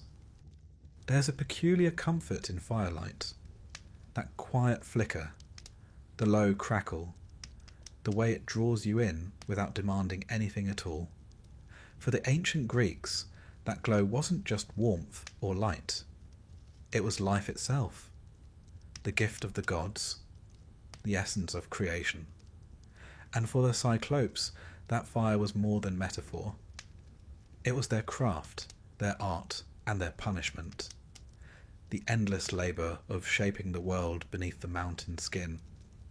Tonight, we'll go down again into that furnace of myth, to listen to the heartbeat of the earth, the steady rhythm of the fire and the forge. Long before poets gave us gods with human faces, fire was sacred. It burned on every altar, flickered in every home, and somewhere along the way, people began to imagine that it came from beneath their feet, from within the very bones of the world. That's where the Cyclopes lived, deep under mountains, in glowing caverns where rivers of molten rock flowed like living veins. The ancients didn't yet know about magma or pressure, but they knew the ground breathed and groaned and occasionally roared. And in that sound, they heard hammers. They heard the Cyclopes. Their forge, they said, lay under Mount Etna, that great smoking giant on the island of Sicily. To this day, Etna rumbles and spits with restless energy, its slopes veined with fire, its summit glowing faintly at night. The Greeks watched it with awe and a touch of fear. To them, it wasn't a volcano. It was the workshop of Hephaestus and his one-eyed assistants. When it erupted, it was the flash of molten metal being shaped into weapons, or the sparks that flew as Zeus's thunderbolts were born. It's easy to forget now how alive the world felt to them. The earth wasn't a thing, it was a being. Mountains breathed, rivers sang, and fire was a kind of divine speech. Every tremor, every rumble had meaning. The Cyclopes were not merely mythic brutes. They were how people made sense of the Earth's deep, unknowable power. And if you lived on an island that occasionally exploded, the idea of fiery giants hammering beneath it was strangely reassuring. At least there was someone down there, even if they were noisy. Of course, the fire and the forge had another patron, Hephaestus, the god of blacksmiths and craftsmen. He was no warrior or trickster, no thunder-hurling ruler, just a quiet worker, lame and patient, shaping beauty from chaos. And it was the Cyclopes who helped him. Together they forged the armour of the gods. Ares' gleaming sword, Athena's spear, Apollo's shining bow. Even mortals, on rare occasion, benefited from their labour. In Homer's Iliad, the shield of Achilles, that masterpiece of art and symbolism, was said to be the work of Hephaestus's divine forge. One imagines the Cyclopes assisting him there too, sparks reflecting in their single eyes, turning the chaos of war into something almost poetic. It's a curious thought, really. The same hands that once forged thunderbolts now shaping art. It tells you something about how the Greeks understood creation. Destruction and creation weren't opposites. They were partners. Fire consumes, but it also purifies. A forge can melt, but it can also give new form. The Cyclopes lived right at that balance point, between ruin and renewal, between wrath and wonder. They were creatures of transition, always turning one thing into another. Now, as centuries passed and science crept into places where myth once ruled, people began to explain volcanoes differently. They spoke of gas, of lava, of geological pressure. But even so, the old stories refused to fade. Etna remained, as it still does, an emblem of mystery, a mountain where gods might still sleep. And the Cyclopes, though banished from belief, remained in imagination. Even the Romans, for all their engineering, never quite gave up the poetry of the forge. They still pictured Vulcan and his assistants deep underground, hammering away with divine precision. Every time the ground shook, someone somewhere muttered, "Ah, the smiths are working again." In a sense, the Cyclopes were the original symbols of industry, the workers who keep the world running while others take the credit. You never see them at Olympus's banquets, raising goblets of ambrosia. They stay below, unseen, covered in soot, their great shoulders moving in rhythm. There's something oddly noble in that, perhaps even relatable. They are the eternal craftsmen, quietly labouring while gods and heroes make noise above. And yet, there's another side to that image, the loneliness of creation. Down in their glowing caverns, surrounded by fire and echo, they have no company but their tools and their thoughts. Theirs is the solitude of the maker, the isolation that comes with great work. It's the same solitude that artists, inventors, and dreamers have felt ever since. You can almost see one of them pause mid-strike, wipe the sweat from his brow, and wonder if anyone above even knows who made the lightning. In that way, the Cyclopes embody a quiet truth about humanity itself, our need to create even when no one is watching. We forge, we build, we craft stories and songs, not because we must, but because it's in our nature. The Greeks saw this, and they gave it a face.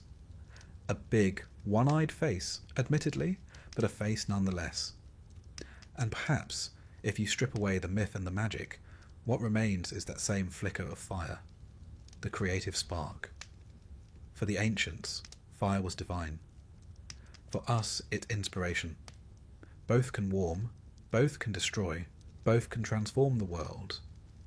And both, in their way, are forged from the same flame. It's easy to think of myths as relics, stories from a time when people didn't know any better. But perhaps they knew exactly what they were doing. They weren't just explaining eruptions or earthquakes. They were giving meaning to work, to art, to persistence. The fire and the forge weren't simply physical forces. They were metaphors for life itself. Effort, transformation, creation from chaos. In that sense, the Cyclopes never really disappeared. They simply moved, from the heart of mountains to the hearts of makers. So, as we imagine them now, let's do so gently. The forge is quieter than before. The fire burns lower, more golden than red. A single giant sits beside it, polishing a half-finished blade, its surface reflecting tiny sparks of light. He is not angry, nor proud. He simply works, because work, in its own way, is prayer. Outside, the wind hums softly over the slopes of Etna, carrying with it the faint scent of ash and the whisper of myth. And somewhere above, lightning flickers. A distant storm rolls over the horizon, and for a moment you can almost believe that Zeus still hurls the bolts that were born in that forge. But the Cyclopes don't look up. They keep their focus. They always have. So tonight, as you drift towards sleep, imagine that sound. The deep, steady rhythm of the hammer. Not violent, not hurried. Just steady. Each strike melting chaos into form. Each echo shaping something beautiful in the dark. The fire breathes, the forge hums, and the one-eyed giants of old continue their quiet, eternal craft. And perhaps that's how creation truly works. Not in thunder, but in patience. Not in power, but in persistence. The Cyclopes taught us that, without ever saying a word. There's a quiet that comes after a story ends. A kind of stillness, like the echo of a hammer long since fallen silent. And in that quiet, the Cyclopes remain. They've gone from the forge to the poem, from the cave to the canvas, from myth to memory. But every now and then, in thunder, in fire, in the rumble of the earth, it's as if they stir again, reminding us that myths never truly vanish. They just change shape. They echo. When the ancient world faded and its temples crumbled, the old gods went with it, at least officially. But the stories stayed. The Cyclopes survived not as living giants, but as ideas. They became shorthand for anything colossal or primeval. Cyclopean walls, Cyclopean storms, Cyclopean might. Their single eye turned from a mark of monstrosity into a symbol of focus. One vision, one purpose. And in that way, they slipped quietly into culture's bloodstream, unseen but enduring.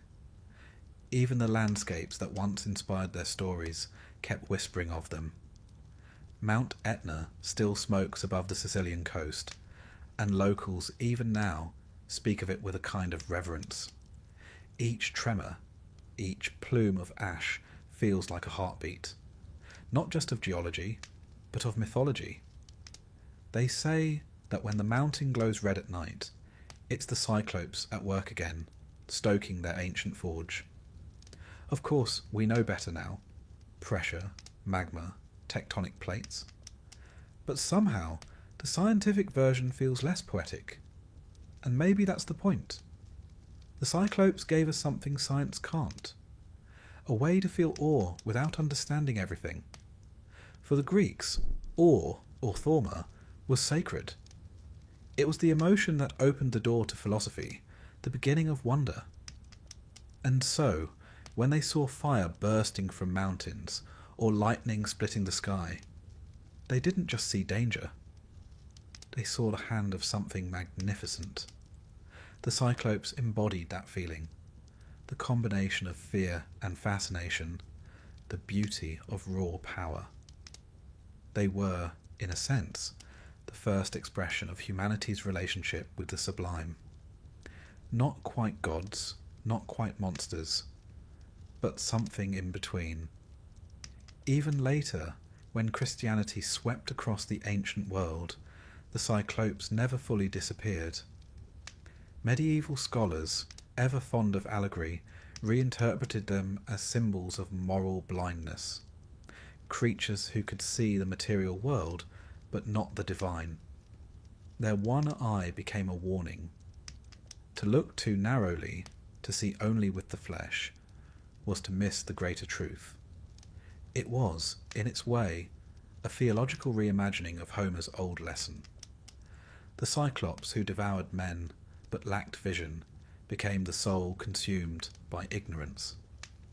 And so the myth survived, cloaked in new robes, but still recognizable beneath. In time, the Renaissance rediscovered them again, not as demons, but as curiosities. Artists filled their studios with sketches of ancient giants, scholars filled their studies with commentaries on Hesiod and Homer, and the Cyclopes returned to polite society. Only now they were treated with empathy. Painters like Polidoro de Caravaggio and Poussin depicted them not as savages, but as solitary figures framed by light and shadow, their single eyes wide with wonder or sorrow. They were no longer villains. They were misunderstood souls. It's rather touching, really, to think that after centuries of being feared, the Cyclopes finally got good press. And then, as the modern world took shape, they changed again. Poets of the 18th and 19th centuries, those romantics who found beauty in storms and solitude, began to see the Cyclops as a symbol of the natural world itself, vast, untamed, and indifferent to human concerns. To Lord Byron, the volcano was sublime. To Tennyson, the cliffs were cyclopean, towering, ancient, unbothered.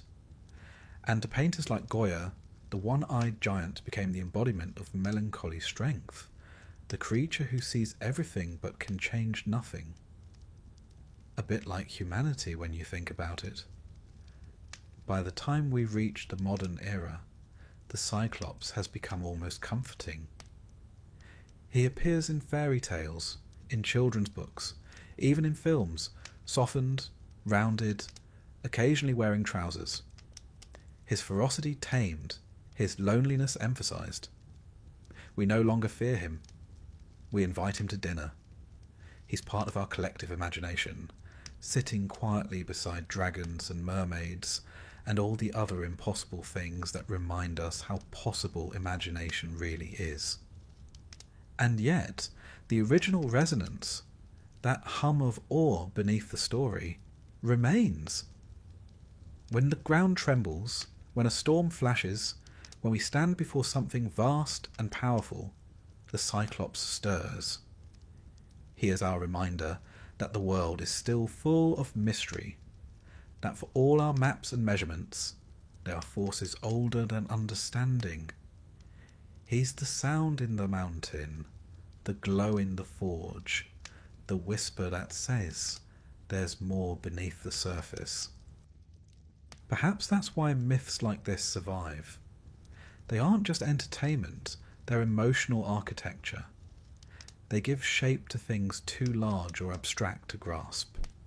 Fear, loneliness, creation, wonder. The Cyclops wears them all.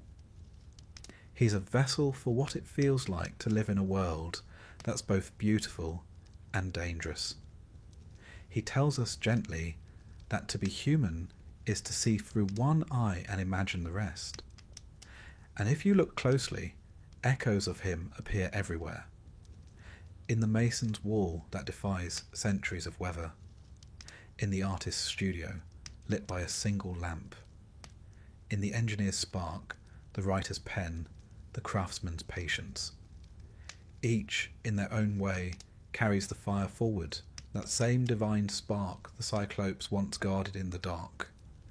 We've simply inherited the forge. It's funny how myths circle back like that. The Cyclops began as a maker, hammering lightning for gods, then became a destroyer, devouring sailors and smashing men, and at last returned to being a maker again, this time through us. Every act of creation, every spark of inspiration is a quiet echo of their fire. The story has come full circle. So, as we reach the end of this long, winding journey, from the heavens to the mountains, from Homer's verse to the modern dream, take a moment to picture it all. The forge is dim now. The air is warm, the stones glowing with the faintest red. The Cyclopes have finished their work for the night. One sets down his hammer, another fans the coals. Their single eyes reflect the last flicker of flame, not fierce, but peaceful. Outside, the sea sighs against the shore, and the stars, those distant sparks of heaven, mirror the fire below. The myths say the gods left the world long ago, but I think they simply changed their address, moved from Olympus into our memory. And there, among the quiet corners of the mind, the Cyclopes still live, hammering patiently at the edges of imagination. We may not see them, but sometimes, if the wind is right and the night is still, we can hear them, faintly, the rhythm of the forge echoing through time. So listen for it, the heartbeat of creation, steady and soft, the sound of something ancient, still alive, the echo of the one-eyed giants. Good night.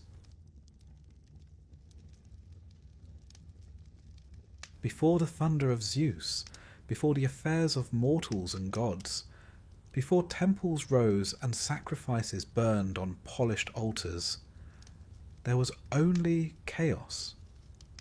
Not the sort of chaos one finds in a teenager's bedroom or the British Parliament on a bad day. No, this was primordial chaos, the first thing to exist, according to the ancient Greeks. A vast and formless expanse, or rather the very absence of form altogether. Not a swirling, dramatic storm of energy, but an empty, silent chasm. A cosmic shrug. One could hardly point to it and say, "Ah, yes, there's the beginning of everything," and yet that's exactly what it was. The Greeks didn't concern themselves with tidy origin stories. Their myths were like their wine, strong, dark, and prone to making you question reality.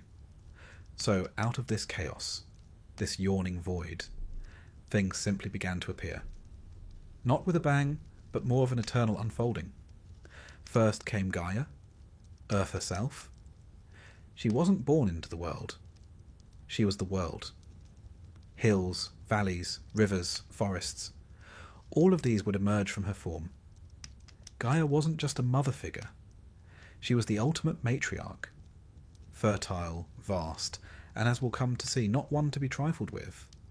She was life's first foundation, firm beneath our feet, even before there were feet to stand on. Next came Tartarus, the deep abyss. Not hell, not exactly, though later myths would retrofit it as such. Tartarus was more like the basement of reality. Far beneath Gaia's surface, darker than night, it would one day serve as the prison for divine rebels. But for now, it simply was. A brooding echo beneath the burgeoning cosmos. Then arrived Eros. Not the cherubic Valentine with his love arrows, but a far older, more abstract force. This Eros was the glue that bound things together. He was the drive toward creation, the principle of attraction that made Gaia fertile, that gave form to the formless. Without Eros, chaos would have stayed, well, chaotic. With him, the universe took its first breath. From chaos also came Nyx, the night, shrouded in darkness and mystery, older than any god to come. A figure of deep reverence and even fear. It was said that even mighty Zeus would think twice before crossing her. Alongside her emerged Erebus, the darkness of the underworld, not malevolent, simply unlit. Nyx and Erebus together birthed a host of shadowy offspring. Hypnos, sleep. Thanatos, death. Moros, doom. Nemesis, retribution. And others with names fit for Gothic novels. These primordial beings weren't quite deities as we understand them. They weren't the kind to pop down in disguise and seduce a shepherd. They were concepts, forces. Personified, yes, but barely anthropomorphic. They were nature before nature got poetic. Gaia, however, had other plans. She decided it was time for company. And so, without a partner, as one might plant a garden alone, she gave birth to Uranus, the sky. He was no bearded fellow reclining on a cloud. Uranus was the entire dome of heaven, stretching over Gaia in an eternal embrace.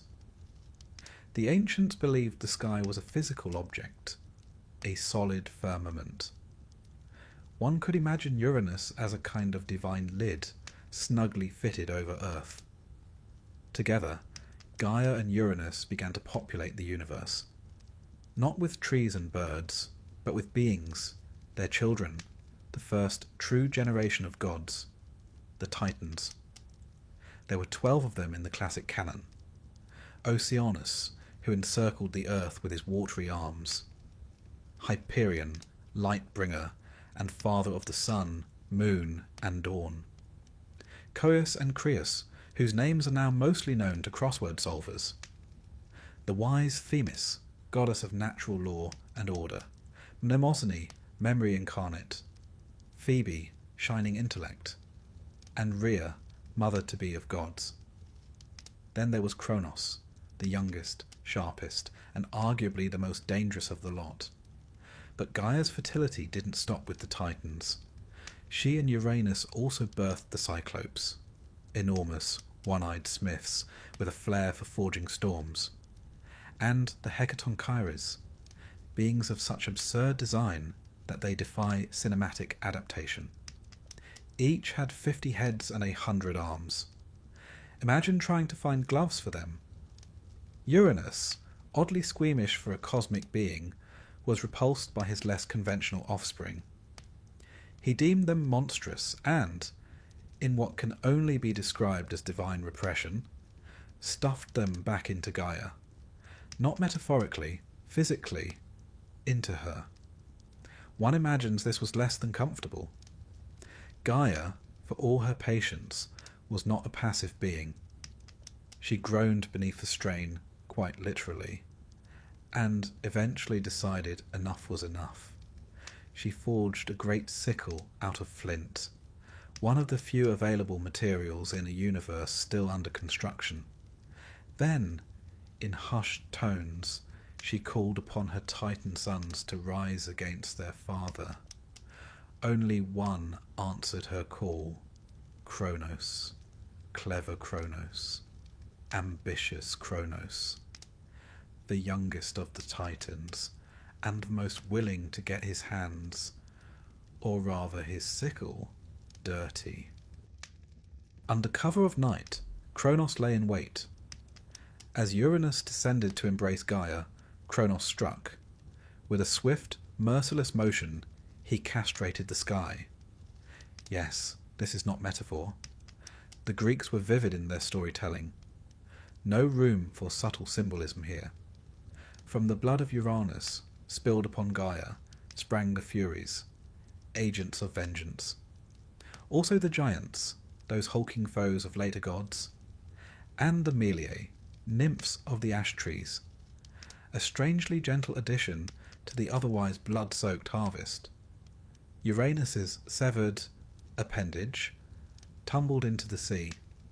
From the churning foam that followed, out emerged Aphrodite, beautiful, radiant, and a goddess who, paradoxically, owed her existence to an act of dismemberment. Greek mythology, it seems, finds no contradiction between beauty and butchery. With Uranus overthrown, Kronos took the throne of the cosmos. The Titans were now in charge, and Kronos married his sister Rhea. Again, divine family trees often twist in on themselves like ivy on a ruined temple. The two presided over what later generations would call the Golden Age, a time before suffering, war, or want. A time without humans, mind you, but a pleasant enough era for the gods. But peace in myth is a fragile thing. Kronos, like his father, grew wary. Uranus had warned him, in his last pained utterance, that one day a child of Kronos would rise to overthrow him, just as he had done. The seed of paranoia was planted, and it bore bitter fruit. So, Kronos devised a preventative strategy, one that lacked both compassion and nutritional value. Each time Rhea bore him a child, he swallowed it, whole. One by one, their offspring, Hestia, Demeter, Hera, Hades, and Poseidon, were devoured. Not killed, just tucked away inside their father. Kronos became less a ruler and more a walking nursery. But we'll come to that tale in the next chapter. Before we leave the dawn of the cosmos behind, it's worth considering the underlying meaning of these stories. Myth is not mere entertainment. It's philosophy in sandals. Uranus's overthrow is more than divine patricide. It's the triumph of change over stasis. Gaia's rebellion speaks to the endurance of the earth, the refusal of the feminine to be silenced. Kronos, the god of time, becomes a cautionary tale. Even time itself cannot outrun destiny. These myths also echo across cultures. The Hittites told of Kamabi, who overthrew the sky god Anu by biting off his genitals. Yes, again with the genitals. The Babylonians sang of Marduk's battle with Tiamat, the monstrous matriarch of chaos. In each case, the old order is torn down to make way for the new. It's no coincidence that these tales emerge from early civilizations grappling with power, with the rise and fall of kings, the cycles of rule and rebellion. In myth, we see the blueprint of monarchy, revolution, and even generational trauma, drawn with the bold lines of legend. And so, the stage is set.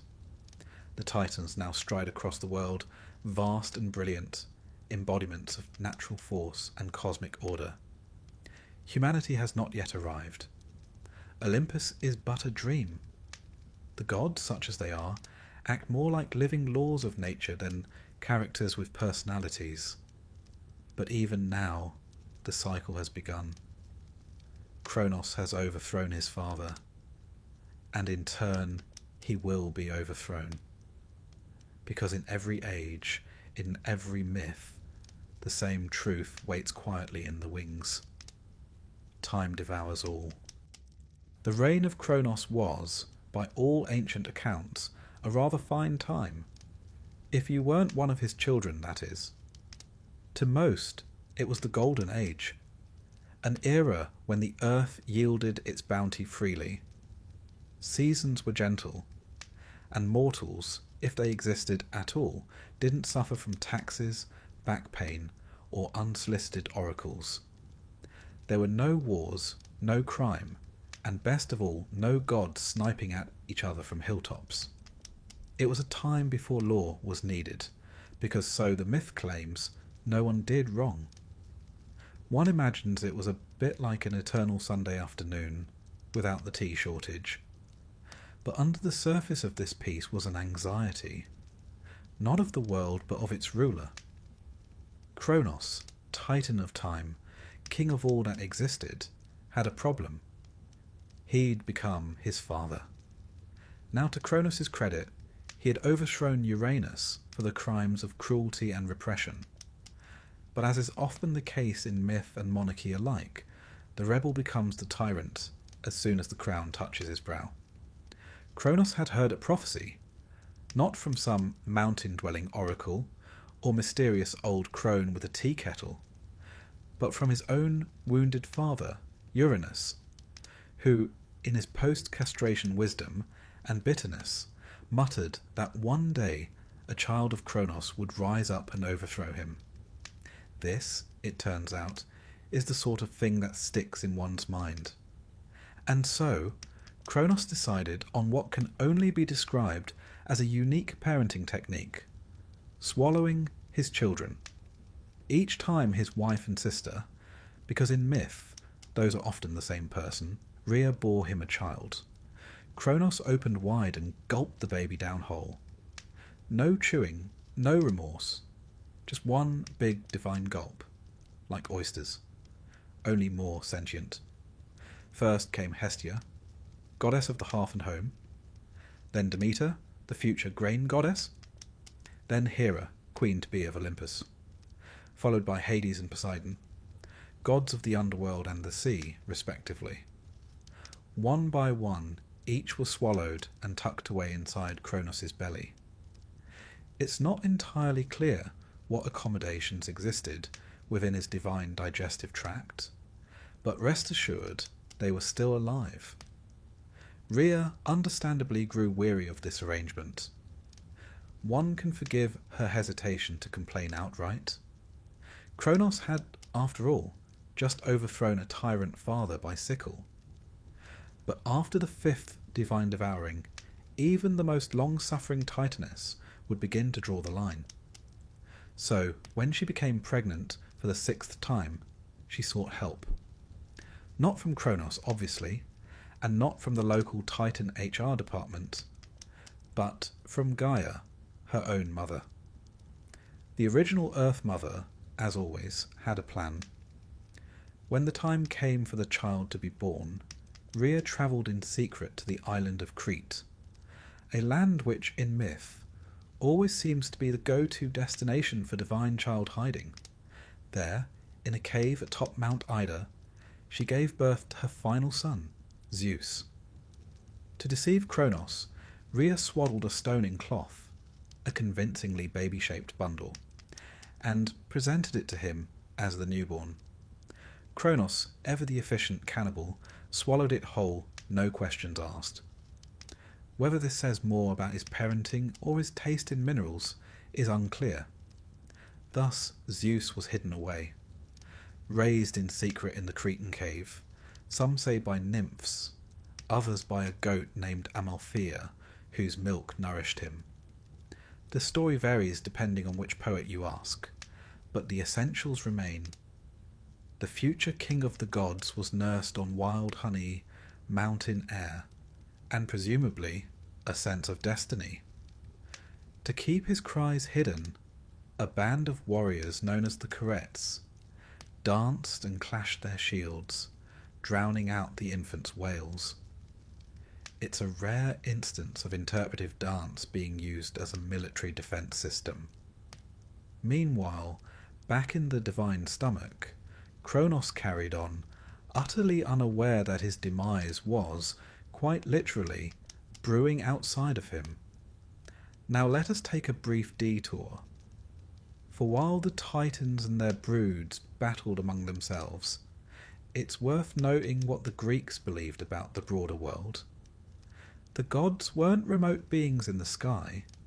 They were present, interwoven into the very fabric of nature and time. Trees whispered with dryads.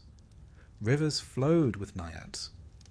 Every breeze, every storm, every flicker of fire had divine presence. Time, as embodied by Kronos, wasn't just a ticking clock. He was time. His rule, therefore, represented not just power, but inevitability. He could not be reasoned with, or escaped. And so the idea that he would be overthrown by his own offspring reflected not merely the cyclical nature of power, but the deeper fear that even time itself must give way. Back on Crete, Zeus grew tall, strong, and, unlike his Titan kin, with a flair for the dramatic. When he reached maturity, he returned to challenge his father, but not with brute force alone. First, he employed cunning. Depending on the version of the myth you prefer, and the Greeks had several, Zeus enlisted the help of Metis, a goddess of wisdom, who gave Kronos an emetic potion. Not quite poetic justice, but close. Kronos, after drinking this divine ipecac, vomited up his children in reverse order. First came the stone, still wrapped in its baby blanket.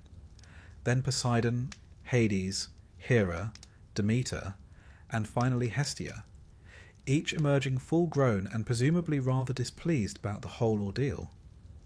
Now reunited, the 6 children of Kronos did not go quietly into exile or therapy.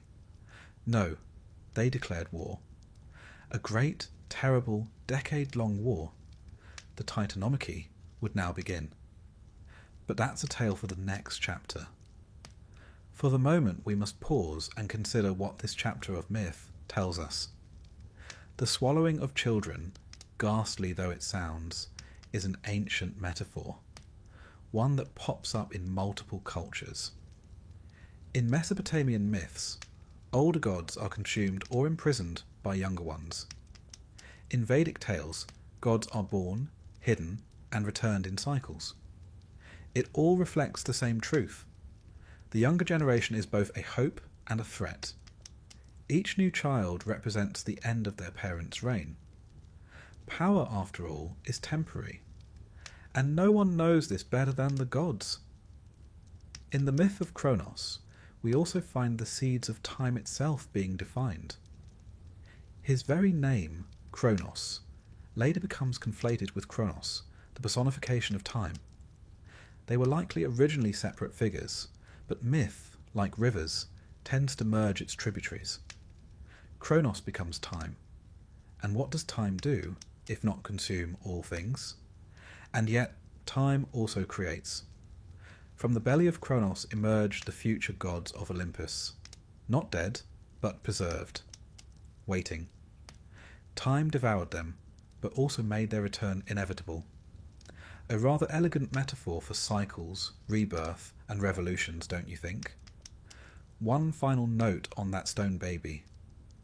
According to later myths, Zeus placed the swaddled rock at Delphi, the sacred centre of the world, as a marker. It became known as the Omphalos, or navel of the world, a sort of cosmic belly button, if you will. Pilgrims would journey to see it, a literal rock wrapped in myth, representing the moment the cosmos began to shift. So ends the brief, uneasy reign of Kronos as supreme ruler. He who tried to escape fate by devouring his children, only to be undone by one he never truly met. One could almost pity him if he weren't such a profoundly unpleasant father figure. Now the stage is set.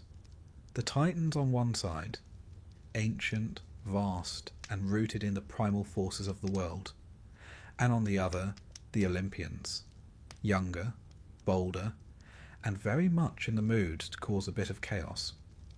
The battle between them will shake the very bones of the earth. Mountains will crumble, seas will boil, and the sky itself will tremble. But that, as always, is a story for another time. For now, we leave our young Zeus, triumphant in his first great act, standing at the edge of war, with lightning in his blood and rebellion in his heart. The old order has been challenged. The storm is coming. And Kronos, poor, unfortunate Kronos, is left to wonder how it all went so wrong. War had never come to the cosmos before. Until now, divine disputes were more in the realm of poetic drama than actual combat. Kronos overthrew Uranus in a single gruesome act, more surgery than skirmish, and the rest of the Titans merely nodded along, perhaps relieved to be free of a father who treated his children like unruly houseplants. But when Zeus freed his siblings from Kronos' divine digestive tract, something shifted. For the first time in history, such as it was, 2 generations of gods stood in opposition. And this was no family disagreement over who forgot to sacrifice properly at the winter solstice. This was war, capital W, the kind sung of by poets with blood in their throats and dust on their lyres. On one side stood the Titans, ancient, elemental, vast. They embodied the raw forces of the world, the endless ocean, the bright sun, the turning heavens. Powerful, yes, but also set in their ways. They were accustomed to being worshipped, or at the very least not interrupted. On the other side were the Olympians, younger, hungrier, and armed with a sense of destiny so potent it could curdle milk. Zeus, Poseidon, and Hades led the charge, bolstered by their sisters, Hera, Demeter, and Hestia, and a growing band of divine allies. These were not primordial abstractions, but gods with personalities, ambitions, and the sort of confidence only found in immortals who'd never paid rent. The war is known as the Titanomachy, a word best pronounced with a stiff drink. It means Battle of the Titans, though that hardly captures the scale. This wasn't merely a squabble over succession, it was a seismic rupture in the fabric of creation. Mountains shattered, rivers reversed, the very heavens quaked. The battleground? Thessaly, according to tradition, though given the scope of the conflict, one imagines it spilled well beyond the map. For 10 years the war raged. Neither side gained a clear advantage. The Titans fought from Mount Othrys, a gloomy peak befitting their age and gravity. The Olympians meanwhile took Mount Olympus, smaller at the time, but destined to become the celestial penthouse suite. It was a standstill. A divine cold war turned hot. Lightning clashed against stone, earthquakes thundered beneath the sea, and the skies rang with the clash of immortal arms. But the Titans, for all their strength, had a weakness. They lacked innovation. Their power was ancient, but static. The Olympians, however, adapted. They were learning, evolving. And soon they would find the allies they needed to tip the balance. Enter Gaia, again. The primordial matriarch, always watching, always intervening at just the right moment. Perhaps she favoured her grandson Zeus. Perhaps she merely enjoyed a bit of chaos now and then. Regardless, she revealed a crucial truth. The Titans could be defeated, but only if the Olympians enlisted those who had once been betrayed by Kronos, the Hecatonchires and the Cyclopes. You remember them? The 100-handed ones and the single-eyed smiths, exiled by Uranus, imprisoned by Kronos, and now languishing in the depths of Tartarus. Not exactly ideal allies, but desperate wars call for desperate resurrections. Zeus, never one to miss an opportunity, descended into the abyss. He fought his way past the guardian monsters and cracked open the prison doors. The Cyclopes, in gratitude, forged weapons for their liberators. To Zeus they gave the thunderbolt, to Poseidon the trident, and to Hades the helm of darkness, which rendered its wearer invisible and, if legend holds, quite smug. Armed with these new tools, and with 100 arms hurling boulders and trees like javelins, the Olympians turned the tide. Now, imagine the battlefield. The air thick with divine energy. Lightning bolts arcing across the sky like angry comets. Massive rocks soaring through the heavens like bowling balls launched from catapults. Trees uprooted, mountains gouged.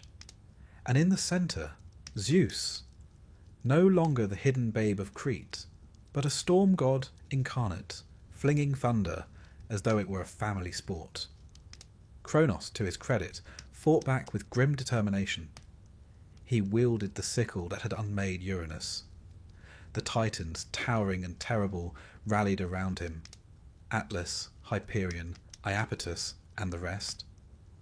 But age was against them, in every sense. This was not their world anymore. In the decisive battle, said to have lasted for days without pause, Zeus unleashed his full fury.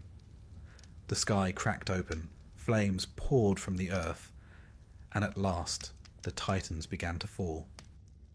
Defeated, the male Titans were cast down into Tartarus, imprisoned behind adamantine gates, guarded by the newly freed Hecatoncheires, who had apparently found their calling as celestial prison wardens. Kronos, their leader, was bound and vanished into mythic obscurity. Later traditions would relocate him to the Isle of the Blessed, ruling peacefully over the dead, or even reframe him as a god of harvest and peace, a sort of divine retirement plan. The female Titans, Rhea, Themis, Mnemosyne, and others, were spared, perhaps out of respect, or perhaps because Zeus had no quarrel with them. They were, after all, the bearers of law, memory, and fate, concepts even the new gods dared not cross. One Titan, however, received a special punishment: Atlas. For his part in the rebellion, Zeus condemned him to hold up the heavens, not the earth, as is often misrepresented by marble statues and gym logos, but the sky itself. Forever. A solitary figure at the edge of the world, muscles straining against the dome of heaven. No end. No relief. The original upper body workout. With the Titans vanquished, the age of the Olympians began, but power, as ever, comes with its burdens. Zeus, now king, divided the cosmos with his brothers. To himself he claimed the sky, to Poseidon the sea, and to Hades the underworld. Not hell, but a shadowy realm where the dead dwelt, attended by ghosts, dreams, and the occasional hero with a death wish. Earth, meanwhile, remained neutral territory, shared dominion. A realm of mortals, myths, and meddling. And with order restored, the gods took up residence on Mount Olympus. Not just a peak, but a palace. A place of cloud-wreathed halls, golden thrones, ambrosia feasts, and the sort of drama usually reserved for dynastic soap operas. Yet not all wounds were healed. Gaia, once again displeased, perhaps by the harsh punishment of her Titan sons, gave birth to a new challenger, Typhon. But that, as you might guess, is a tale for another chapter. Let us pause then and consider the meaning of this mythic war. The Titanomachy is not merely a tale of violence. It is a symbolic clash between old and new, between the static and the dynamic, between the timeless forces of nature and the personality-driven caprice of gods. The Titans represent order and inevitability, the sun rising, the ocean flowing, the stars spinning. The Olympians, on the other hand, represent change, passion, rebellion, very human traits for immortal beings. In Greek thought, this war is the moment when the universe stopped being abstract and became personal. The Titans were powerful, yes, but they didn't interfere in the affairs of mortals. The Olympians would meddle, punish, reward, and fall in love with alarming regularity. They were, in short, gods made in man's image, and that made them both relatable and terrifying.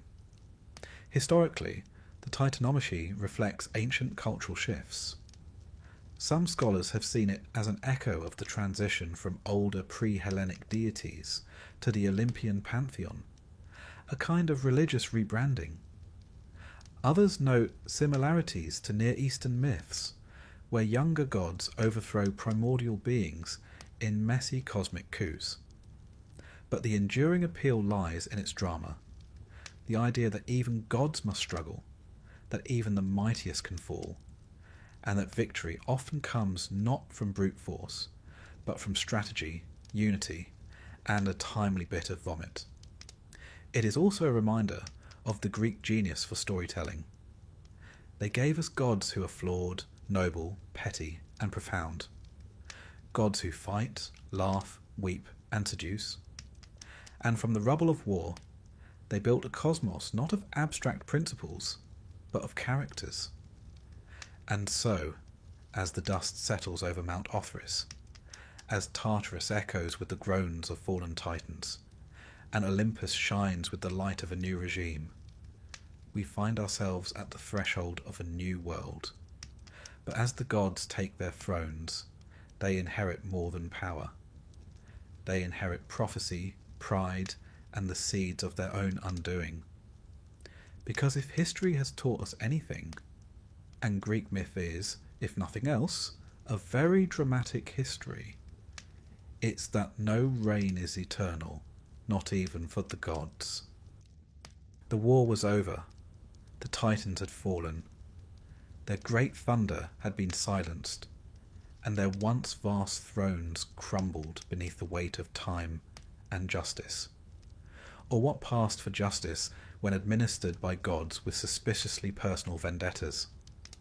Zeus and his siblings now ruled. From their glittering perch atop Mount Olympus, they looked down upon a cosmos that was, if not entirely tidy, at least properly organised. Kronos had been cast into Tartarus. The Titan throne room on Mount Othrys lay in ruin. The Cyclopes returned to their forges, and the Hecatonchires, bless their many hands, got steady employment as prison guards. A rare success story in divine rehabilitation.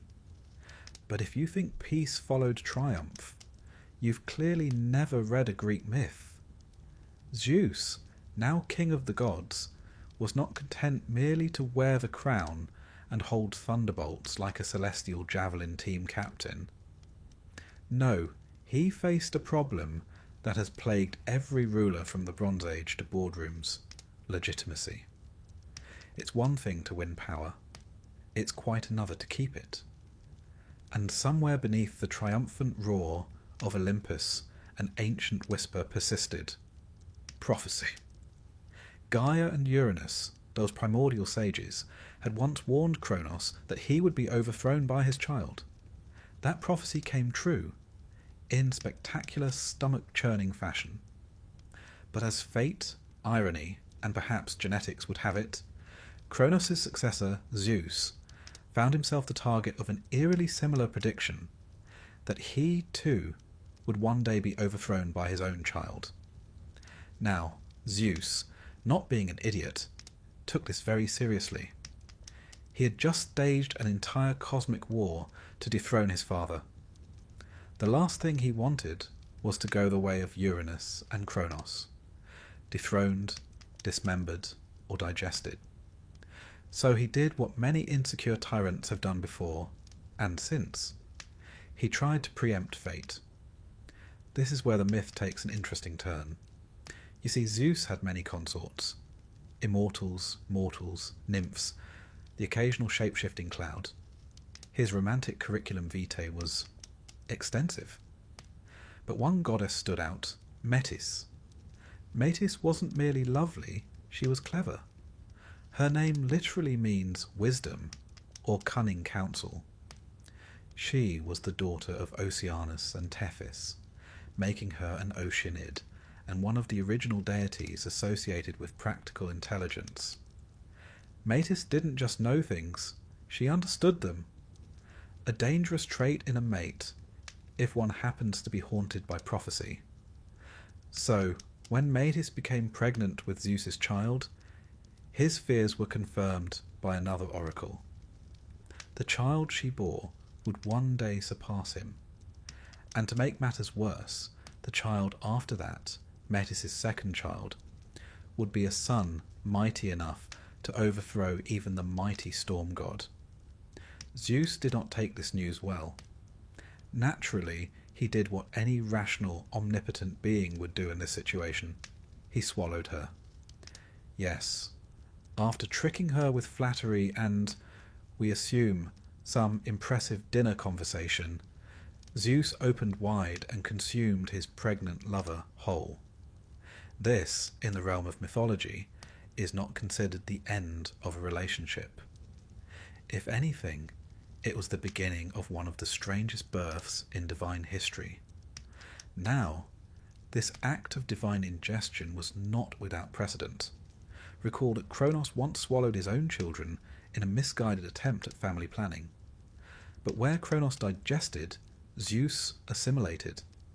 Metis didn't perish. She lived inside him, whispering, advising, plotting perhaps. And the child? Well, she didn't stop growing. Eventually, Zeus began to suffer. Headaches, to be specific.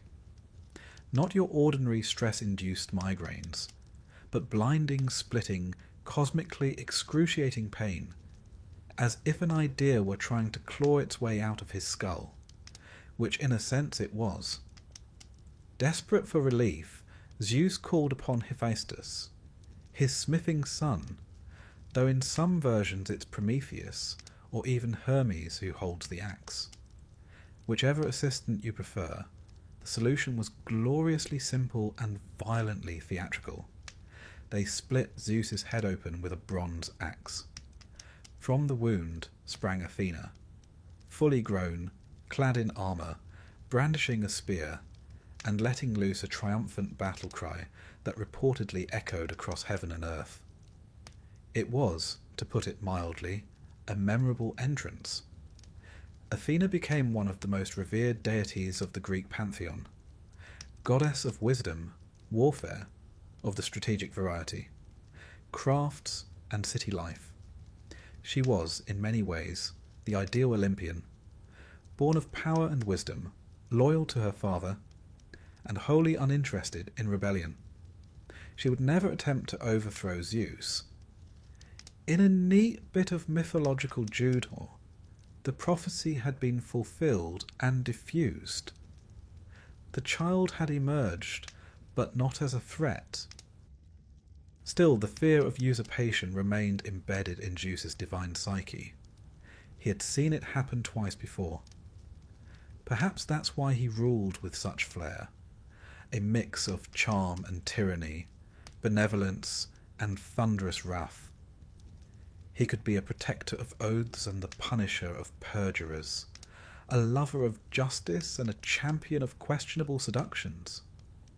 Now, while Zeus fretted about fate and fatherhood, the other Olympians were busy expanding their portfolios. Poseidon ruled the sea, but not without conflict. He jostled with other gods over dominion of coastal cities. Athens most famously, where he lost a divine talent contest to his niece Athena. His gift, a saltwater spring, or a warhorse depending on the version, was outshone by Athena's olive tree. The Athenians, practical folk, chose olives, and Athena got a city. Hades, meanwhile, withdrew to his gloomy kingdom. Despite being cast as the villain in later tales, he was perhaps the most dutiful of the trio. His realm was orderly, bound by law, and surprisingly clean. He rarely ventured out, though when he did, it caused no small amount of trouble, as we'll see with a certain daughter of Demeter. Demeter herself, goddess of agriculture, tended to the fertility of the earth.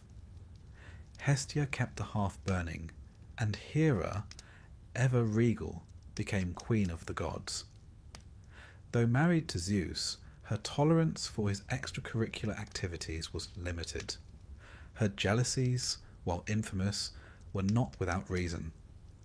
She was the goddess of marriage, after all. It must have stung when her own was a soap opera. And so Olympus flourished in its dramatic, dysfunctional way.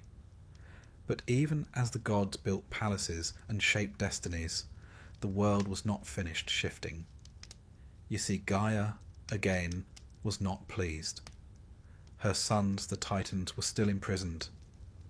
Tartarus groaned beneath their weight, and Gaia, who had borne Uranus, who had suckled the Titans, who had helped overthrow 2 generations of rulers, now stirred with fresh indignation.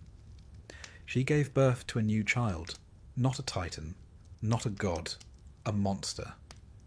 His name was Typhon. If the Titanomachy was a war of gods, what followed was something far more primal. Typhon was a being of chaos, born to unmake what Zeus had built. Towering, serpentine, with 100 dragon heads and a voice of many beasts, he was the very embodiment of fear and fury. But that is a tale for the next breath, the next thunderclap. For now, we leave Olympus in its uneasy peace, a mountain crowned with glory, yet haunted by prophecy, betrayal, and the distant rustling of wings. And in this fragile calm, one lesson persists. Power in Greek mythology is never inherited without cost. It must be seized, defended, and above all, outwitted. The gods are not static deities on high, but creatures of conflict and complexity. And though the Titans had fallen, their story was not quite done. Because even in defeat, the old powers whisper through the cracks of the world, waiting, as all fallen empires do, for a chance to rise. It begins, as so many grand tales do, with an uneasy peace and a gathering storm. Cronus, king of the Titans, ruler of time and devourer of his own offspring, had done everything in his power to preserve his reign. But fate, that most stubborn of forces, had other plans. And Zeus, the child he had so thoroughly attempted to avoid, was now a grown god, strong, clever, and not at all inclined to thank his father for the years his siblings had spent in the gastric dark. The Titanomachy, a word that really rolls off the tongue once you've practiced, was the great war between the elder gods, the Titans, and the young upstarts, the Olympians. It would span 10 years, shaking the foundations of the cosmos itself, and it would mark the end of one divine age and the beginning of another. Let's set the scene. After Zeus had tricked Cronus into vomiting up his siblings, a gruesome but oddly satisfying family reunion, the 6 children of Cronus and Rhea stood united: Zeus, Poseidon, Hades, Hestia, Demeter, and Hera. Quite the divine ensemble, though at this point they were more scrappy revolutionaries than polished gods. Think less Westminster robes and more French resistance, divine addition. Cronus, of course, was less than pleased to see his children hale, hearty, and not at all inclined to forgive him. But he wasn't alone. He summoned his Titan brothers and sisters, rallying them to his cause. After all, they'd ruled the cosmos since the defeat of Uranus, and the idea of handing over their power to these impudent young gods was simply undignified. On one side stood the Titans, led by Cronus and bolstered by powerful allies: Atlas, the general; Coeus, the inquisitor; Iapetus, the bringer of mortality; and Oceanus, who wisely kept to himself and his rivers; Switzerland in the coming storm. Some Titanesses also remained neutral or distant, perhaps sensing which way the wind was blowing. On the other side were the Olympians, who, let's be honest, were underdogs. Young, relatively inexperienced, and lacking the sheer primordial force of the Titans. But Zeus had something Cronus never could quite grasp: strategy, allies, and a knack for turning chaos into advantage. He also had brothers who weren't above a bit of trickery, and sisters with the brains to match. Now, as myth would have it, the war wasn't fought with swords and shields in any conventional sense. Instead, it was an all-out metaphysical brawl. Mountains hurled like pebbles, thunderbolts cracking through the sky, earthquakes, storms, rivers torn from their beds. Imagine a cosmic version of a rock concert, where each drumbeat causes tectonic plates to shift. Zeus, ever the ambitious son, knew he needed more than just brute force. So, he did what many generals throughout history have done. He broke into prison and recruited the roughest lot he could find. Deep in Tartarus, his grandfather Uranus had imprisoned the Cyclopes and Hecatoncheires, monstrous children of Gaia and Uranus, cast away for being rather aesthetically unpleasing. Now, the Cyclopes, those one-eyed smiths, weren't merely brute muscle. They were artisans, master craftsmen. It was they who forged Zeus's thunderbolts, Poseidon's trident, and Hades' helmet of invisibility. Rather generous, really, considering they'd spent aeons in divine solitary confinement. The Hecatoncheires, meanwhile, were creatures with 50 heads and 100 arms each. Not ideal for fine motor tasks, but excellent for flinging boulders at enemy fortresses. With them on the front line, the tide began to turn. It's worth noting that the Olympians' tactic here, recruiting the marginalised and weaponising them, is not unlike many human revolutions throughout history. The French Revolution, the Haitian Rebellion, even bits of the Bolshevik rise echo this mythic pattern. The excluded become the decisive factor. Myth reflects history, or perhaps vice versa. The war raged across the land of Thessaly, specifically the region around Mount Ophrys, the Titan's stronghold, and Mount Olympus, the base of the younger gods. You might picture Olympus as the divine penthouse suite, but at this stage it was more bunker than palace. The battlefield was not confined to the earth. The sky itself echoed with thunder. The seas boiled with Poseidon's wrath. The underworld trembled at Hades' command. And through it all, Gaia, the Earth Mother, groaned beneath the weight of divine rage. At times, Gaia herself seemed to rebel. Her children, on both sides, were tearing her apart. In later myths, she would birth Typhon in response to this agony, but we're getting ahead of ourselves. Zeus proved to be a leader unlike Cronus. He delegated, a skill many monarchs never master. He led assaults, rallied his siblings, and coordinated his allies. Poseidon split the seas to strike at Titan strongholds. Hades used his helmet to infiltrate enemy lines, causing chaos and confusion. Hera and Demeter served as logisticians and strategists, keeping the Olympian effort organised and sustained. It wasn't just brawn, it was brains. And slowly, the Titans began to falter. The moment of decisive shift came when the Hecatoncheires hurled 1,000 boulders in a single barrage, smashing through the defences of Mount Ophrys. The sheer magnitude of destruction was mythologized as the breaking of the sky. Cronus, for all his cunning and power, realized the end was near. His forces fractured. Some Titans fled. Others, like Iapetus and Creus, fought to the bitter end. But loyalty has limits, especially when your enemy has a thunderbolt and 100 armed giant on his side. Cronus was captured. Atlas, who had led the Titan army, was singled out for special punishment. The Titans as a whole were banished to Tartarus, a deep pit beneath the underworld, darker and more dreadful than any human hell. There they would remain, guarded by the Hecatoncheires. Poetic, really, given that the very beings they once imprisoned now stood guard over them. Zeus had triumphed, but his victory came not merely through strength.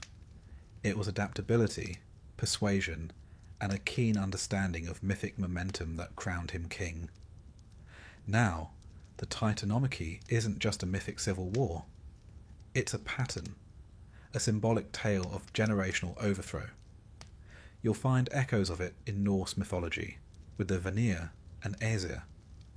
In Babylonian myths, where Marduk rises against Tiamat, Even in Shakespeare's plays, we hear the same tension: old orders versus new ideas. In Hesiod's Theogony, this war is not only the climax of a cosmic soap opera, it is a meditation on the inevitability of change. The Titans represent the raw, untamed power of nature, primordial, ancient, and unconcerned with mortal affairs. The Olympians, by contrast, embody a more structured cosmos. They have temples, they have priests, they have rules, sometimes bent, often broken, but there nonetheless. Historically, some scholars suggest the Titanomachy may reflect real cultural shifts. Perhaps the arrival of new Indo-European religious systems supplanting older pre-Hellenic earth goddess traditions. Others read it as pure allegory: time devours its children, but wisdom, Zeus, prevails. Whichever lens one peers through, the story endures because it is so utterly human. Fathers and sons, rebellion and rule, fear of obsolescence and the audacity of youth. With the Titans defeated and imprisoned, the cosmos stood at a crossroads. For the first time, the universe wasn't ruled by abstract personifications of nature, but by gods with personalities, flaws, families, and, if we're honest, rather more drama than might be strictly necessary. Zeus and his brothers divided the world between them. Zeus took the sky, Poseidon the sea, and Hades, always the short straw, was given the underworld. The earth was shared, though Zeus, being Zeus, tended to treat shared as a suggestion. And so the Olympian age began. But peace, as we'll see, never lasts long in myth. Not when gods are involved. Still, for now, the thunder quieted. The earth stopped shaking. And somewhere in the vast gloom of Tartarus, Cronus brooded in silence, defeated by his own prophecy, and his own son. History, myth, and family dinners, it seems, all share the same lesson: never underestimate the children.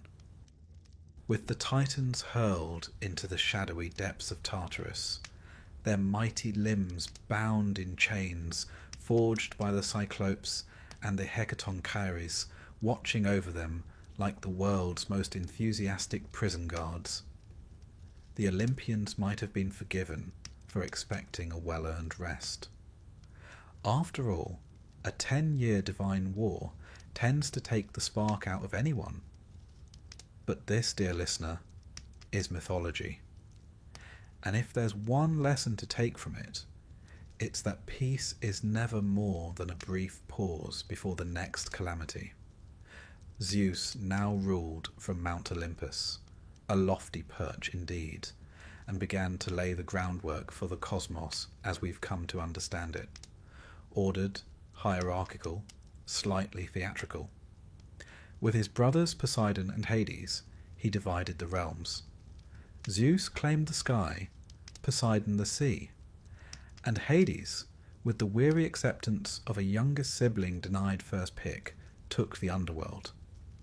The earth, that ever-suffering neutral ground, remained shared, though one suspects Zeus took the lion's share when no one was looking. But ruling a world is one thing. Maintaining order among gods, who possess not only egos the size of mountains, but also the capacity to level said mountains with a glance. That's quite another. The Olympians, you see, were a fractious bunch, full of rivalries, grudges, and deeply dramatic love lives. If the Titans had been raw forces of nature, the Olympians were very much soap opera stars with divine powers. Petty, powerful, and often spectacularly self-involved. Still, for a time, Zeus managed to keep things together. The cosmos settled into its new structure. Mortals began to populate the earth in greater numbers, though their place in the divine story was still somewhat peripheral. Pawns, really, in the feuds and flirtation of the gods. These early humans, barely more than upright shadows in Hesiod's vision, looked up to the gods with awe and fear, and occasionally served as collateral damage in divine disagreements. But there was someone who was not content with the new order, someone ancient, rooted deep in the very bones of the world, someone with a rather personal grudge against both Titans and Olympians alike. Her name was Gaia. Gaia, the Earth herself, mother of the Titans, grandmother of the Olympians, and the one who had once urged Cronus to rebel against Uranus, found herself watching the same cycle play out again. And this time, she was not impressed. Cronus had become just as tyrannical as Uranus. Zeus had overthrown him in much the same way, and now Zeus, for all his charm and thunderbolts, was following the same path, becoming the very thing he had fought to replace. One could almost hear her sigh through the rustling leaves. So Gaia, ever fertile in both body and vengeance, decided the new gods needed a reminder that even the mighty must bow before the truly ancient. And so she gave birth, again, not to a brood of gods or nymphs or pleasant earth spirits, but to a monster. Not just any monster, mind you. This was Typhon. If the Titans were the mountains of the world, Typhon was the volcanic eruption, the earthquake, the hurricane. He was said to be taller than the tallest peak, with 100 serpentine heads that hissed and screamed in every known language, and a few best left untranslated. His eyes shot flames, his voice could shatter mountains, and from his waist down he was a mass of coiling vipers. In other words, he was not someone you'd invite to dinner, unless the meal involved panic and the collapse of civilization. Now, Typhon wasn't alone. Alongside him was Echidna, his mate, half woman, half snake, and together they would spawn some of the most terrifying creatures in Greek mythology. Cerberus, the three-headed hound, the Chimera with her lion-goat-serpent triad, the multi-headed Hydra of Lerna, and the cunning Sphinx. This delightful family portrait of monstrosities would terrorize mortals and heroes for generations to come. One might say they were the mythological version of the in-laws no one wanted. But before any of those nightmares arrived, Typhon himself marched straight toward Olympus, leaving scorched earth and terrified gods in his wake. The Olympians, for all their power, had never seen anything like him. Some fled. Others stood their ground briefly before realizing that thunderbolts were doing very little to a creature who could shrug off mountains. According to some versions, the gods actually transformed themselves into animals and ran for Egypt, giving rise perhaps to some of the animal-headed deities in Egyptian myth. Nothing like a bit of cross-cultural borrowing under divine duress. Zeus, however, was not so easily cowed. Or so he claimed later, conveniently glossing over the bit where he too may have briefly transformed into a ram. In the climactic clash, Zeus took to the skies with thunder and storm at his back. Typhon met him with fire and wind and 100 angry voices. The battle raged across the world. Mountains were ripped from their roots, rivers boiled away, and the sky itself cracked with the fury of their struggle. It was chaos not seen since the earliest days of creation, and for a moment it looked as though the new order might fall before it had truly begun. But at first things did not go well for the king of the gods. Typhon, in a feat of mythic audacity, managed to seize Zeus and tear out his sinews, yes, the literal strings that made Zeus function, and hide them away in a cave.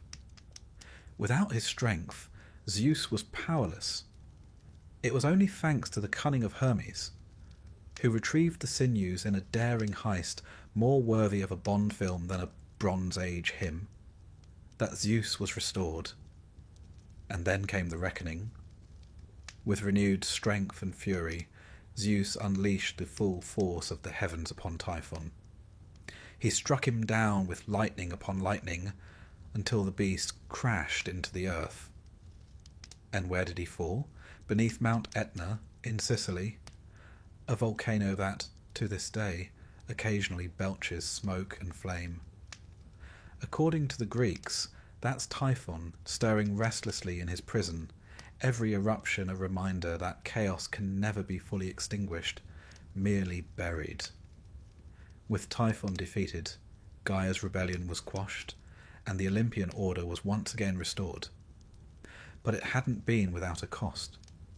The gods had learned a lesson, if only briefly, that power, no matter how supreme, must be earned and defended, that the world itself, Gaia, could not be taken for granted, and that the old forces, those born before law and language and lightning, would always be there, in the shadows, waiting.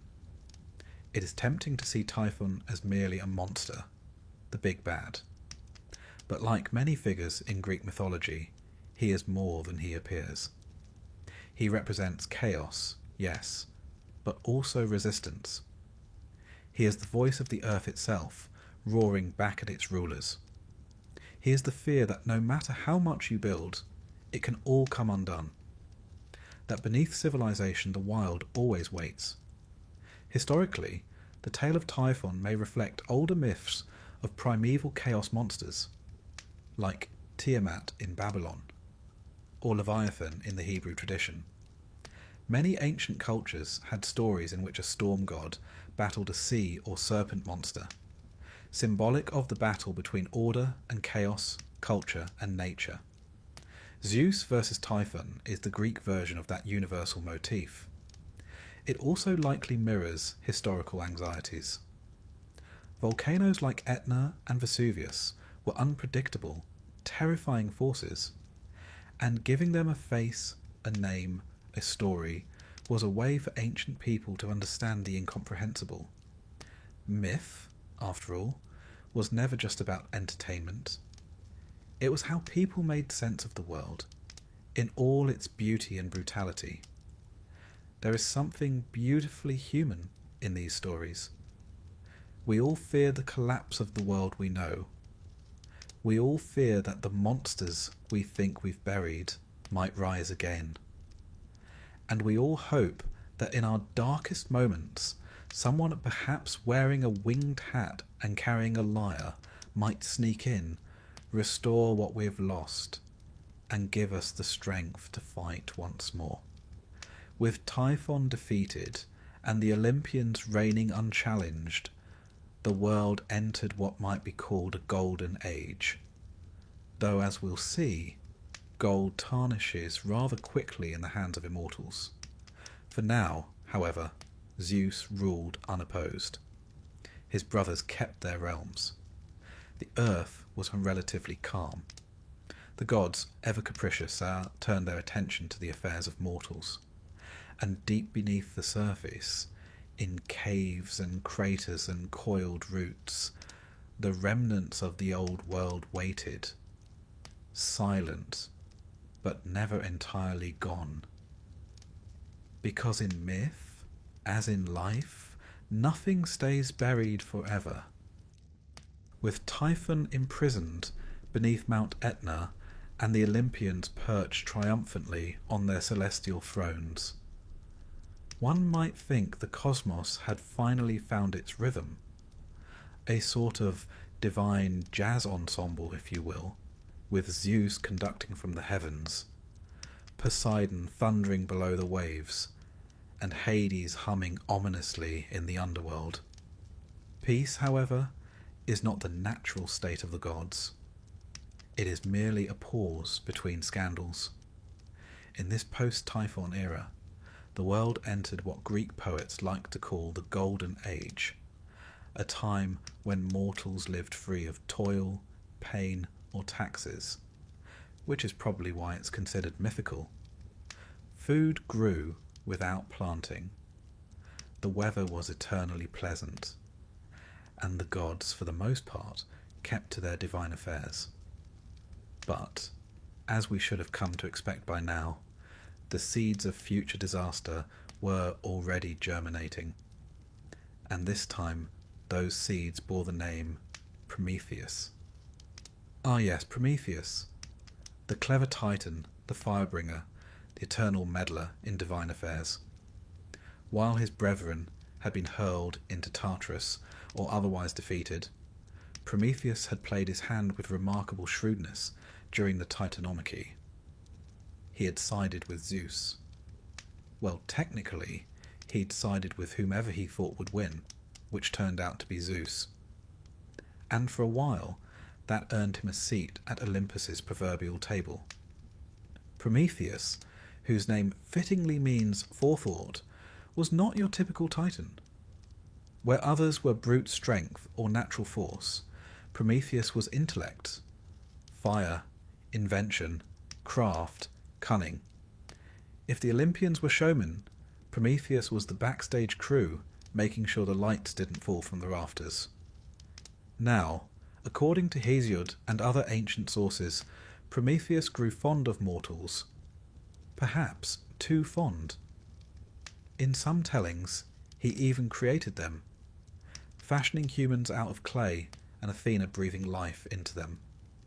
Whether sculptor or saviour, Prometheus saw humanity as a project worth investing in. A bold choice, considering what we've become.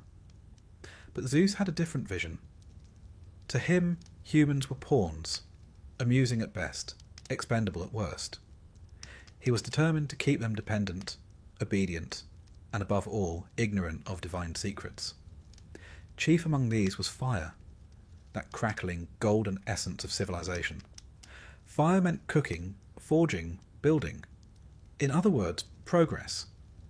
And progress, Zeus feared, might one day lead to disobedience. So, naturally, Prometheus stole it. Not subtly, mind you.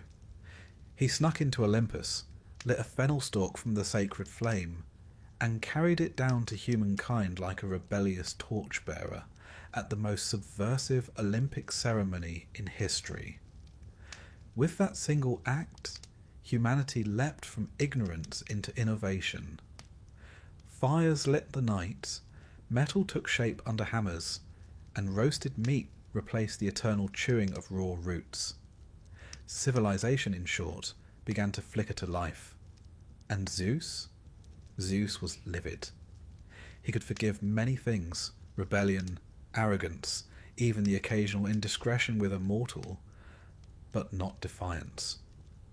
Not when it made him look foolish, so he devised a punishment both eternal and excruciating. Prometheus was chained to a rock, some say in the Caucasus, others on a desolate peak where even goats feared to tread. And each day an eagle, sacred to Zeus, would descend and peck out his liver. And each night the liver would regrow, and the torment begin anew. Now, to ancient Greeks, the liver was the seat of emotion and vitality, not the heart, as we might think today. So this wasn't just physical torment. It was the unravelling of his very essence, renewed daily. A bit excessive, perhaps. But then again, moderation was never Zeus's strong suit. Yet Prometheus wasn't the only one to suffer for his philanthropy. Humanity, freshly warmed and empowered, also found itself the target of divine retribution. Zeus, with all the theatrical flair of a deity scorned, commissioned a punishment with his usual flair for poetic irony. He created woman. Enter Pandora. Now, before we all leap to modern outrage, it's worth noting that the Greeks, particularly Hesiod, had a very mixed view of Pandora. She was beautiful, beguiling, and crafted by the hands of all the gods, hence her name, all gifted. She was given charm by Aphrodite, music by Apollo, curiosity by Hermes, and patience, well, not so much. She arrived bearing a jar, not a box, despite what centuries of mistranslation have led us to believe.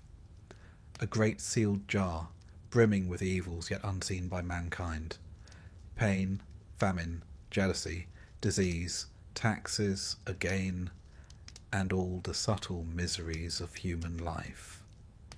And, of course, curiosity, that irrepressible itch to know what should remain unknown.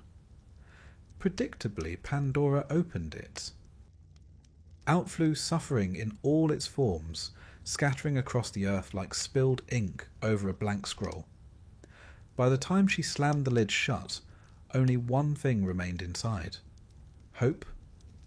A strange thing, really, to trap hope among the evils. Was it a comfort left behind, or the cruelest illusion of all? The Greeks weren't entirely sure, and perhaps that ambiguity was the point.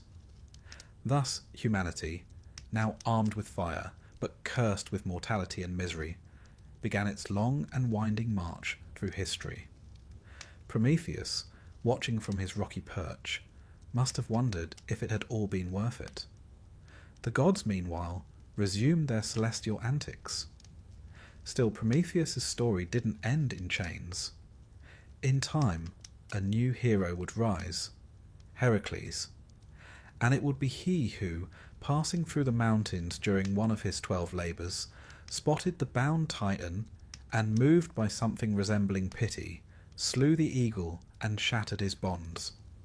Zeus, by then more mellow, or distracted, allowed it.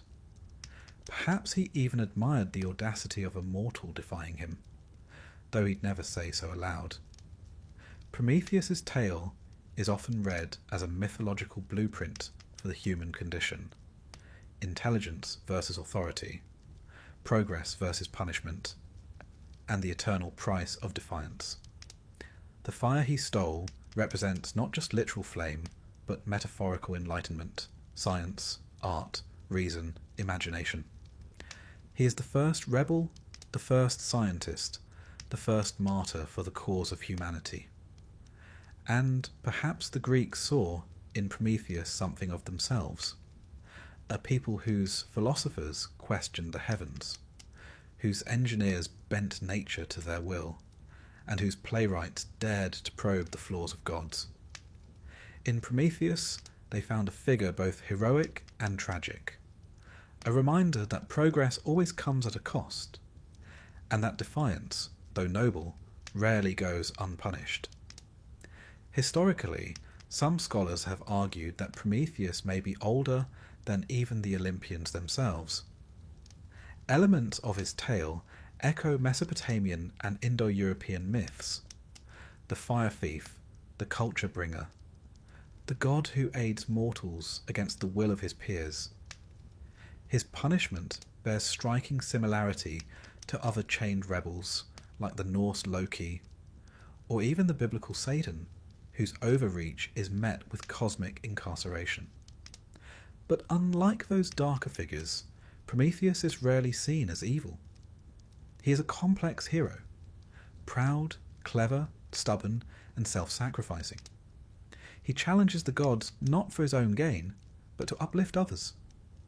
And in that, he becomes a symbol of something profoundly human, the refusal to accept imposed limits, the belief that knowledge should be shared, not hoarded, that even the thunderbolt of Zeus can be defied, if only for a moment.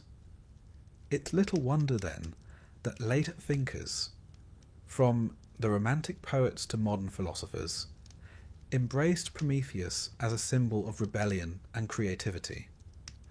Percy Shelley cast him as a noble sufferer, while Karl Marx saw in him the prototype of the revolutionary. Even Mary Shelley, when penning her tale of scientific hubris, titled it Frankenstein, or the modern Prometheus, a nod to the enduring tension between creator, creation and consequence. And so, in this interlude between divine wars and heroic sagas, we glimpse a quieter but no less potent drama, the birth of civilization. Not through divine favour, but through theft. Not by permission, but by rebellion. And the understanding that with every leap forwards comes a lash of the whip behind. As the Olympians reclined upon their thrones, watching mortals build fires and temples and philosophies, perhaps they sensed that their time, though long, would not be eternal.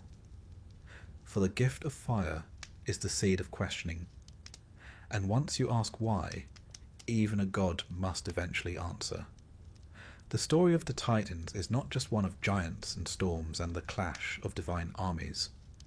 It is also the story of these who come after, the thinkers, the rebels, the flame bearers.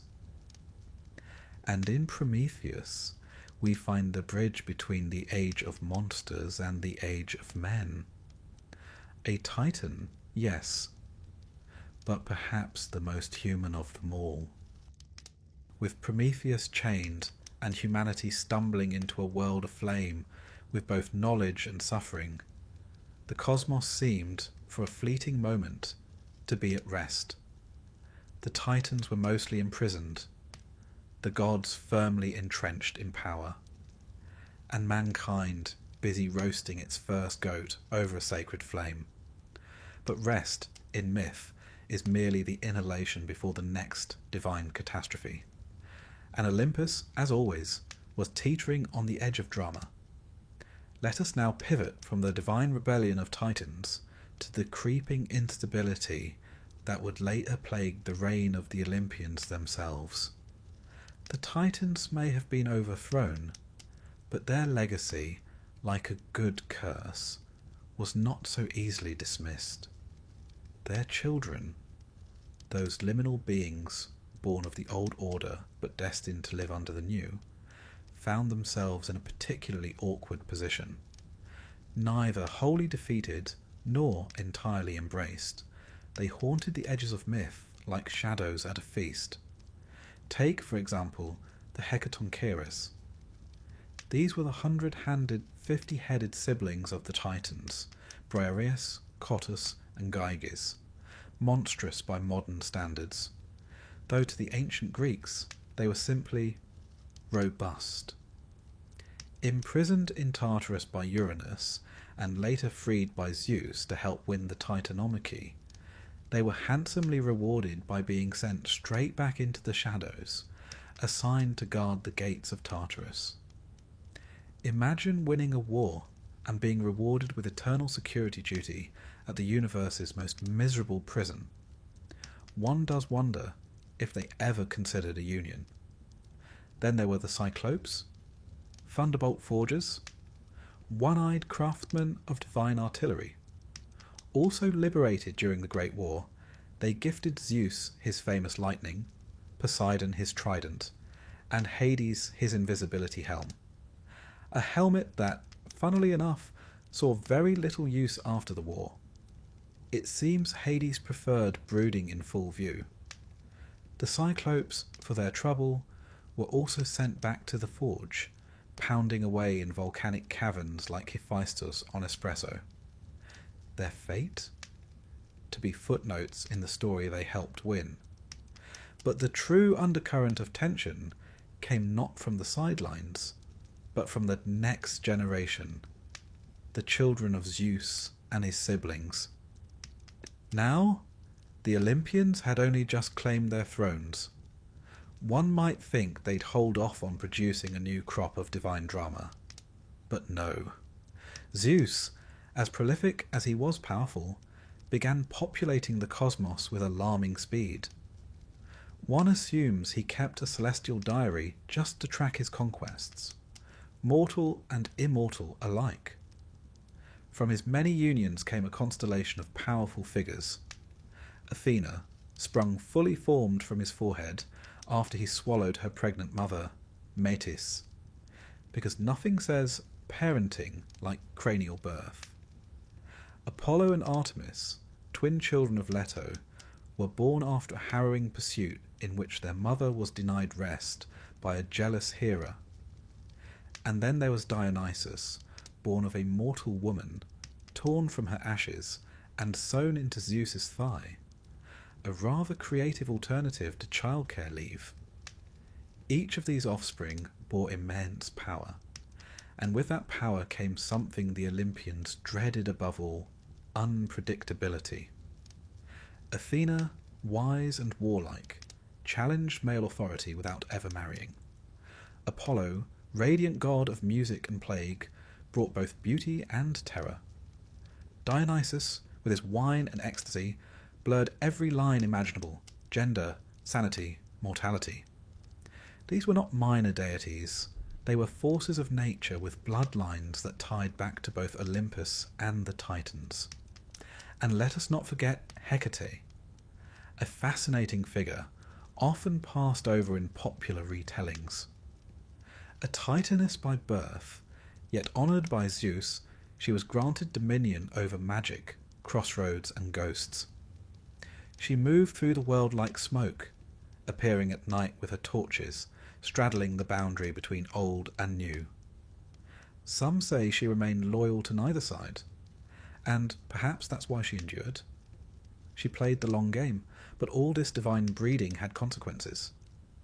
You see, when gods mingle with mortals, their children tend to be problematic. Not in the refuse to do their chores sense, but in the accidentally start wars, kill monsters, and spark genocides sense. The age of heroes was beginning to shimmer faintly on the horizon, and with it the last flicker of Titan influence. For the world was beginning to shift again, away from the gods and towards something else entirely: fate. The Greeks believed in a cosmology where power ebbed and flowed like tide. No one held absolute authority forever. Not Uranus, not Kronos, and not Zeus. And what lingered behind every myth, like a looming shadow at the feast, was the whisper that Zeus, too, would fall. Prophecies abounded. Just as Kronos had overthrown Uranus, and Zeus had overthrown Kronos, so too would Zeus be overthrown by his own son. A divine game of patricidal dominoes. Naturally, Zeus grew paranoid. He swallowed Metis, the goddess of cunning, to prevent her from bearing a son. He punished dissenters with lightning. He tightened his grip, which, historically speaking, is the first sign of impending collapse. Yet the collapse didn't come. At least, not all at once. Instead, we began to see the cracks in the Olympian regime, not through war, but through mythological contradictions. Mortals began to question. Philosophers rose. The gods, once terrifying and remote, became flawed, comic, even ridiculous. Dionysus, for instance, challenged Apollo in Delphi. Mortals questioned the will of the oracle. Heroes like Heracles, born of both divine and mortal blood, committed acts of both supreme valour and terrifying violence. They did not obey the gods, they negotiated with them, sometimes even tricked them. Heracles, remember, was the one who freed Prometheus, an act that subtly undermined Zeus's authority without triggering full-blown rebellion. In Heracles, we see something new, a figure who stands between the age of Titans and the rise of men. He is not a Titan, nor a god in the traditional sense, but something in between, a bridge. And he is not alone. Perseus, Bellerophon, Theseus. They all emerge in this liminal space, echoing the chaotic energy of the old world, but redirecting it toward mortal ends. And it is here that myth and history begin to blur. The Greeks, as their civilization matured, began to mythologize their own past. Cities claimed descent from gods. Families traced lineages to heroes. The Titans, once vast cosmic entities, became symbols, metaphors for disorder, for chaos, for the ancient powers that had to be tamed before the polis, the city-state, could rise. and the gods themselves were domesticated. They gained temples, rituals, and priests. They were still powerful, yes, but bound by decorum, by narrative, by the very mortals who once trembled before them. This, perhaps, is the final insult to the Titans. Not their defeat, but their absorption. Kronos was not only imprisoned, he was reimagined.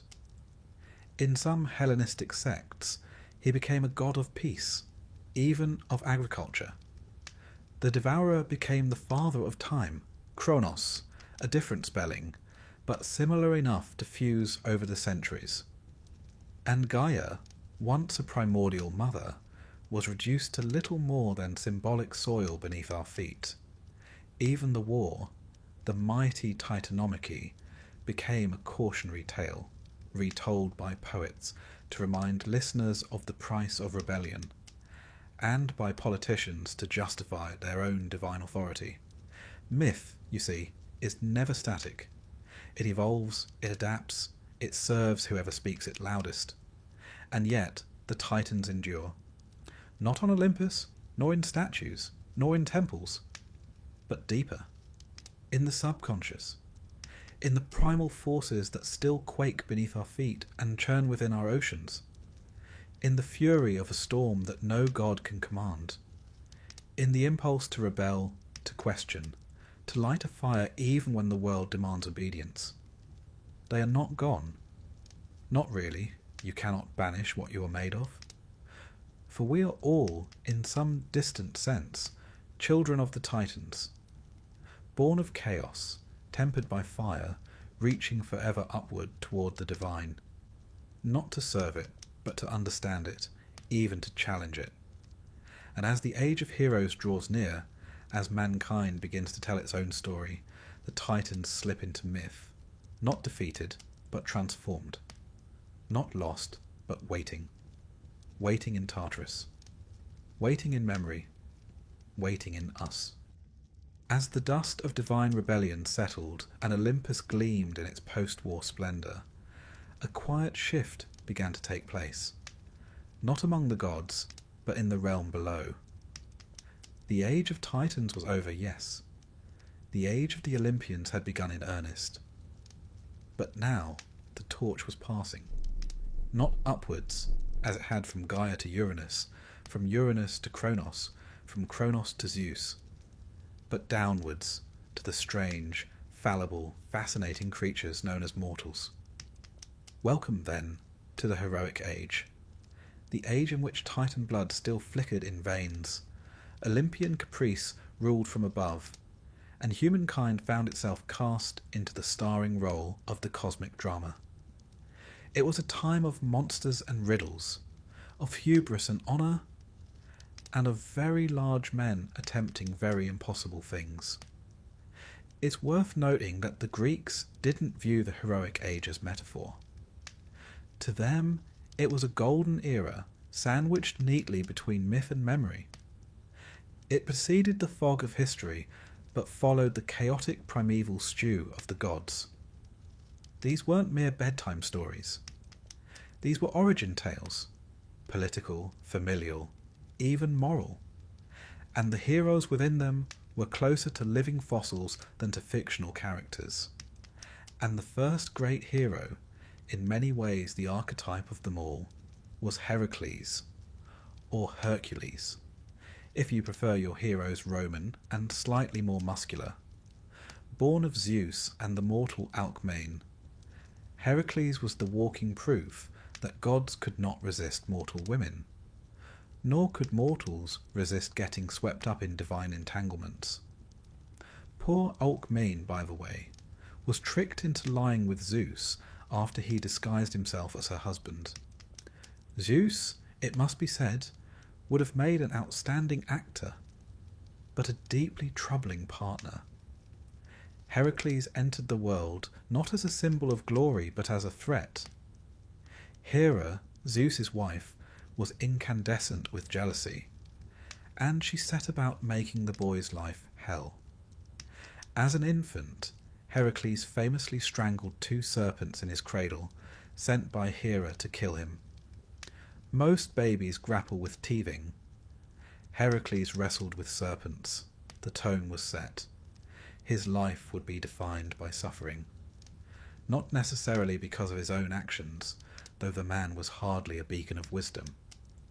No, Heracles suffered because of Hera, and because of the curse that haunted all demigods. The curse of being too much, too strong, too violent, too connected to gods who wanted nothing more than to control them. The 12 labours of Heracles, his punishment for murdering his wife and children in a fit of madness inflicted by Hera, are, in essence, a purification.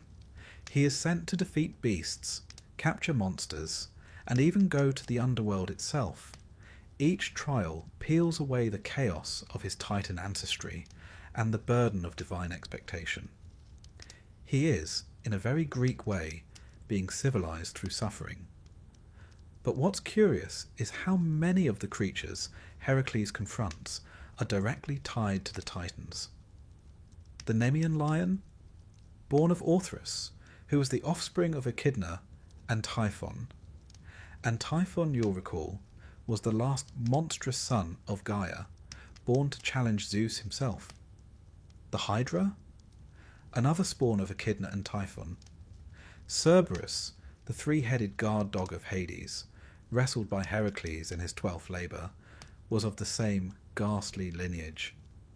In essence, Heracles isn't just performing tasks.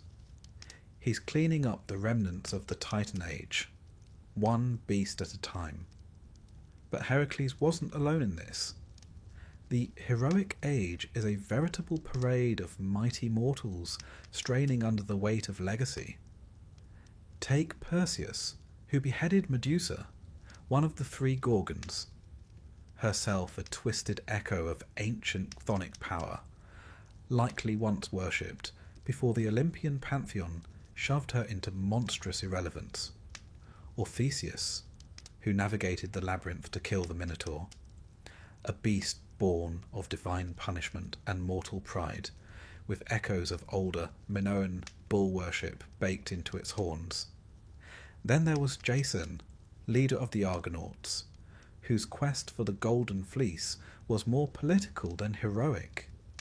His tale reads like a very dangerous trade mission, tangled in family drama, betrayal, and a helpful sorceress named Medea, who, spoiler alert, doesn't take rejection well. All of these figures, larger than life and doomed to fall, share a common trait. They're liminal. They belong neither fully to the gods nor to mankind.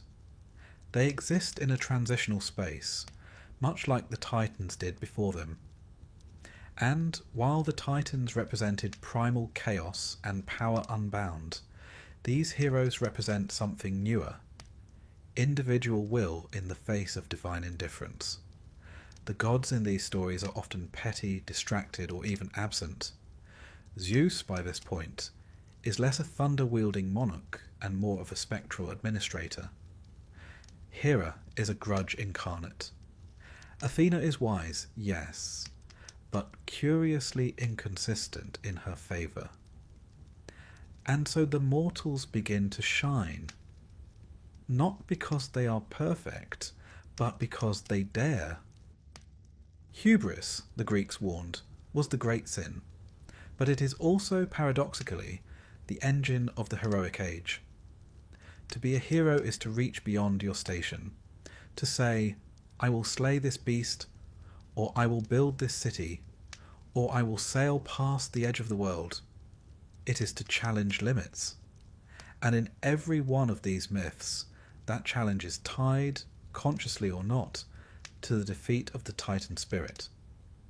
And yet, the Titans aren't gone. Not really. They echo in the backdrops, in the monsters, in the forgotten gods and the strange lands the heroes visit. Tartarus is still there, beneath everything, a dark counterpoint to Olympus. Atlas still holds up the sky, punished not merely for his rebellion, but for his very endurance. Prometheus remains chained, gnawed upon by vultures, until Heracles, that walking demolition project, finally releases him. Even Kronos, who has been banished to the outer realms of myth, occasionally re-emerges in variant tales. In some Orphic traditions, he becomes a more neutral figure, associated with time. Kronos, a separate but often conflated being. And in others, he is restored in the golden age of peace that returns after Zeus's rule, a sort of celestial retirement plan. This is where myth and philosophy begin to merge. As the centuries pass and Greece moves into the classical age, thinkers like Hesiod, Plato, and later the Stoics begin reinterpreting the myths not as literal truths, but as allegories. The Titans become psychological forces. Kronos becomes time. Gaia becomes nature. Prometheus becomes the mind, clever, tragic, and rebellious. The heroic age, then, is a mirror held up to the human soul. A time in which mortal figures struggle not against monsters alone, but against destiny, family, and the gods themselves. It is the final echo of the Titanomachy, not in heaven, but on earth. And it is ending. For as the myths evolve, they lose their immediate power. The age of oracles gives way to the age of philosophers. The hero, once a demigod, becomes a king, then a politician, then merely a man with ambition. The divine loses its teeth. The world is slowly becoming recognizable. Not entirely, of course. There's still magic, still gods meddling in the affairs of men. But the wildness is fading. And that, in some ways, is the final tragedy of the Titans. They were not just beings. They were forces of rupture. Necessary, terrifying, sublime. Their war with the Olympians was not merely a struggle for power.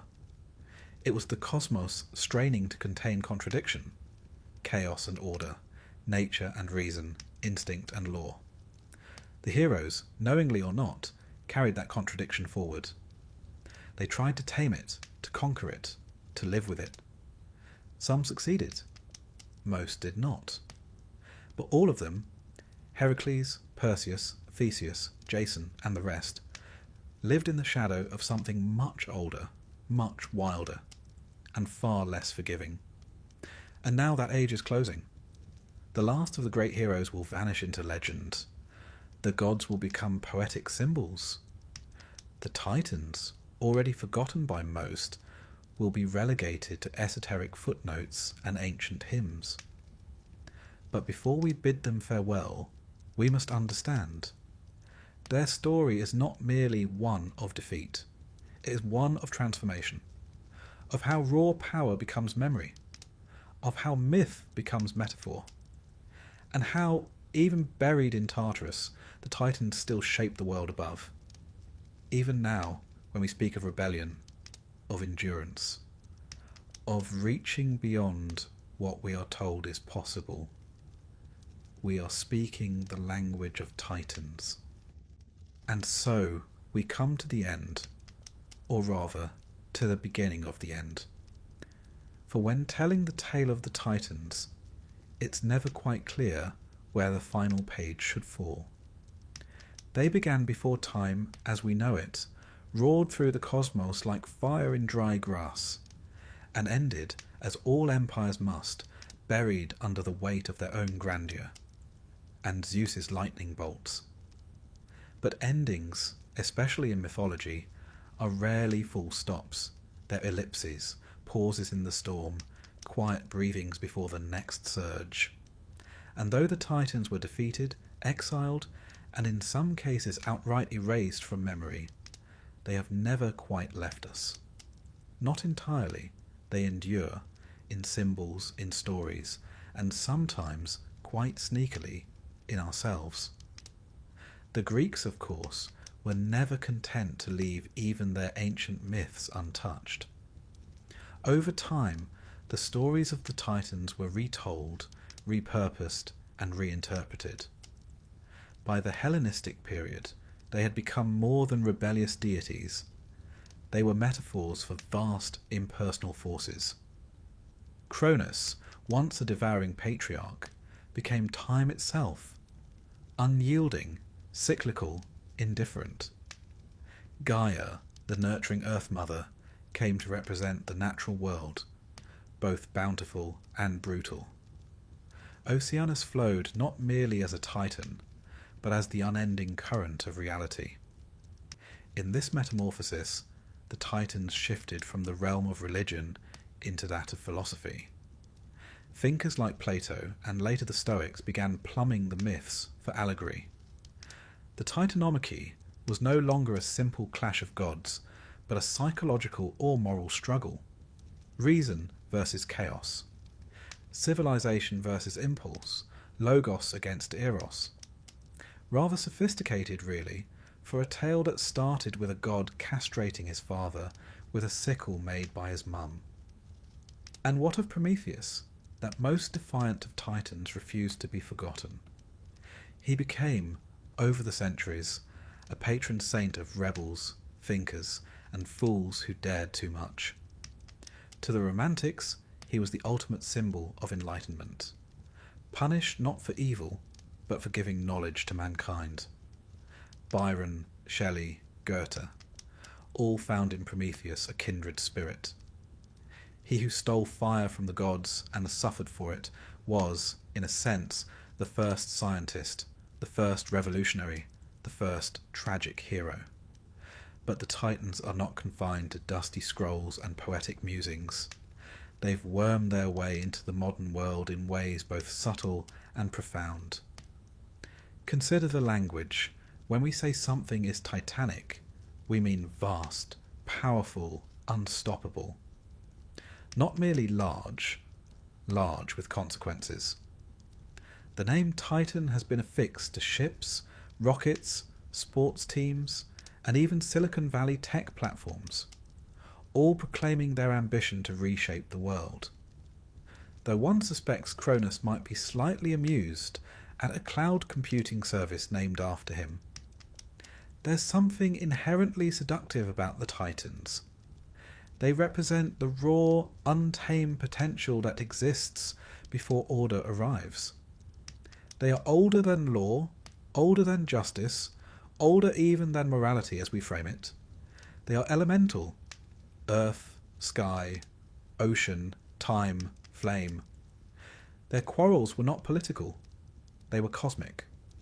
And in a world increasingly structured and bureaucratic, the idea of something ancient and wild, unchained and ferocious, still pulls at the corners of the imagination. This is why they keep returning. In literature, in film, in art. The Titans are everywhere, if you know where to look. Consider the many shadow fathers of modern fiction. The domineering figures who give birth to new orders, but cannot survive them. Tywin Lannister in Game of Thrones, for instance, or Darth Vader in Star Wars. Titans in all but name.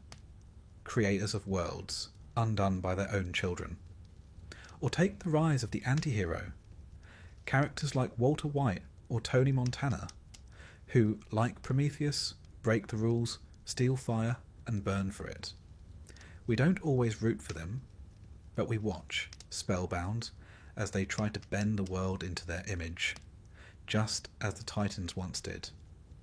Even the superhero genre, our modern mythology par excellence, owes a debt to the Titans. The X-Men?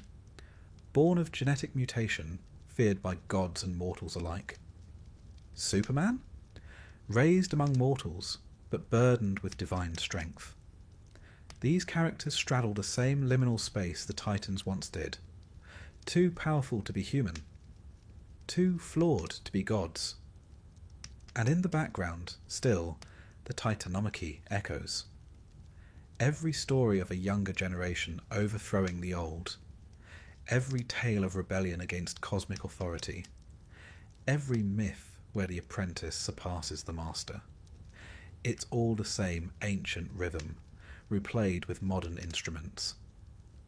The Greeks understood this cyclical nature of power better than most. their myths are laced with repetition.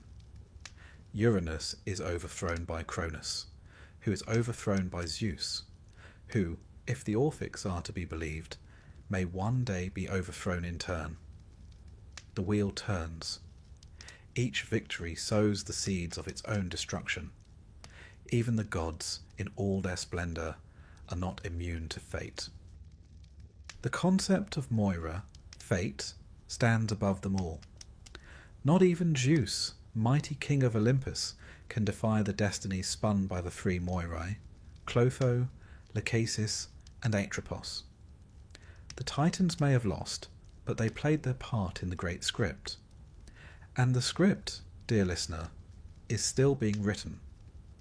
What's most fascinating is how these stories, born from a cluster of tribes in the mountains and coasts of Bronze Age Greece, have survived empire, conquest, religion, and modernity. They have outlived gods, kings, and continents.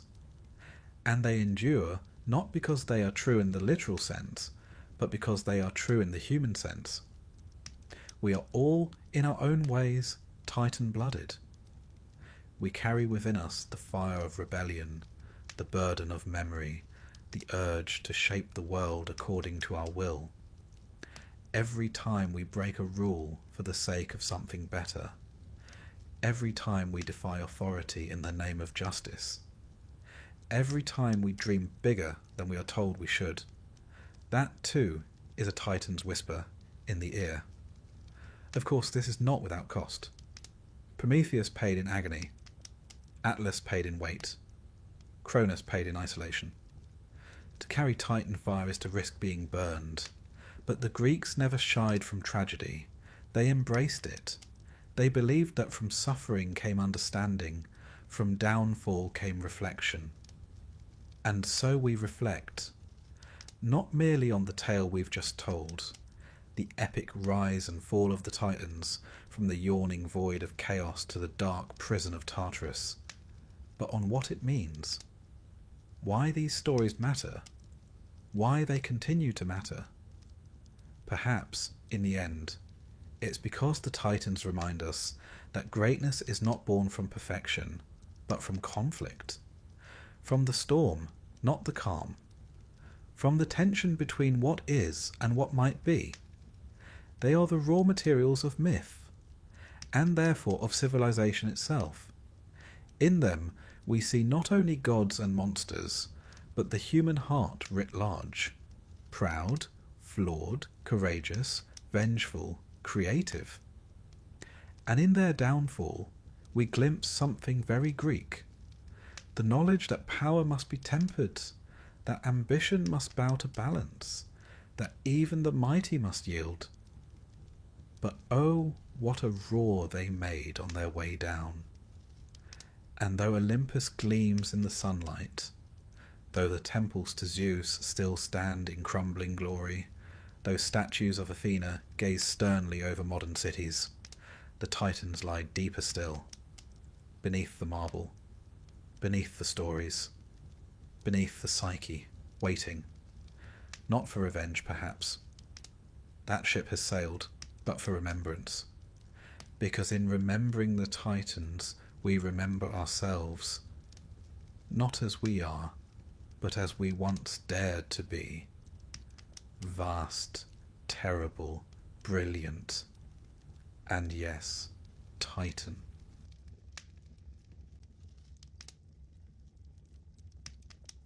Settle in now. Let the day dissolve into dusk. The flickering shadows on your walls are just that, shadows, and that low rumble in the distance, merely the wind, not the stirring of something ancient, certainly not the writhing tail of a creature vast enough to block out the stars. But if you were an ancient Greek, oh, you'd be less certain. Because in their world, beneath the orderly surface of Olympus and polished marble columns, there was always something seething, something beneath, something monstrous. And at the very bottom of that bestiary, lounging like a volcano on its day off, was Typhon. Typhon, or Typhoeus, if you prefer his more dramatic stage name, was no minor menace. He was the apocalypse with scales.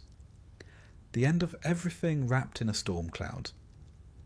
The Greeks had an unusual habit of imagining their gods and monsters as part of a large, complicated family, one where every holiday gathering would require a sacrificial goat and several emergency escape routes. Typhon, appropriately enough, was born late into the cosmic family drama. His mother was Gaia, the earth itself, who, by the time of his birth, had already grown rather irritated with how Zeus and the Olympians had overthrown her children, the Titans. Gaia was a great mother, yes, but also a terrible mother-in-law. In her fury, she mated with Tartarus, the endless chasm beneath the world. Not exactly a romantic partner, but then, love stories in Greek mythology do often begin in a pit. The result of this liaison was Typhon, a creature so vast, so unspeakably terrifying, that even the Olympians reportedly fled at the sight of him. Now, to describe Typhon properly, one must abandon the usual measurements of biology. The poet Hesiod, a reliable source if ever there was one for intergenerational trauma in divine households, tells us that Typhon was so tall that his head brushed the stars. His arms stretched east and west, and his eyes glowed with fire. From the waist down, things got particularly festive. A mass of writhing, venomous serpents in place of legs, hissing and snapping like a particularly hostile maypole. But wait, there's more. Each of his many mouths spoke in different voices. Sometimes human, sometimes bull, sometimes lion. And at times, the cacophony of it all would erupt into the sound of thunder, the roar of a volcano, or the shriek of a gale-force wind. In short, he was the entire weather forecast in one very bad mood. Now, Zeus, ever the confident patriarch, had already dealt with the Titans. He'd cast Cronus and his kind into Tartarus, and established a shiny new world order atop Mount Olympus, complete with thunderbolts, cloud palaces, and ambrosia branches. Then Typhon rose. One can imagine the Olympians, halfway through a celebratory feast, looking up to see a sky-darkening silhouette approaching, and realizing that perhaps they'd celebrated a bit prematurely.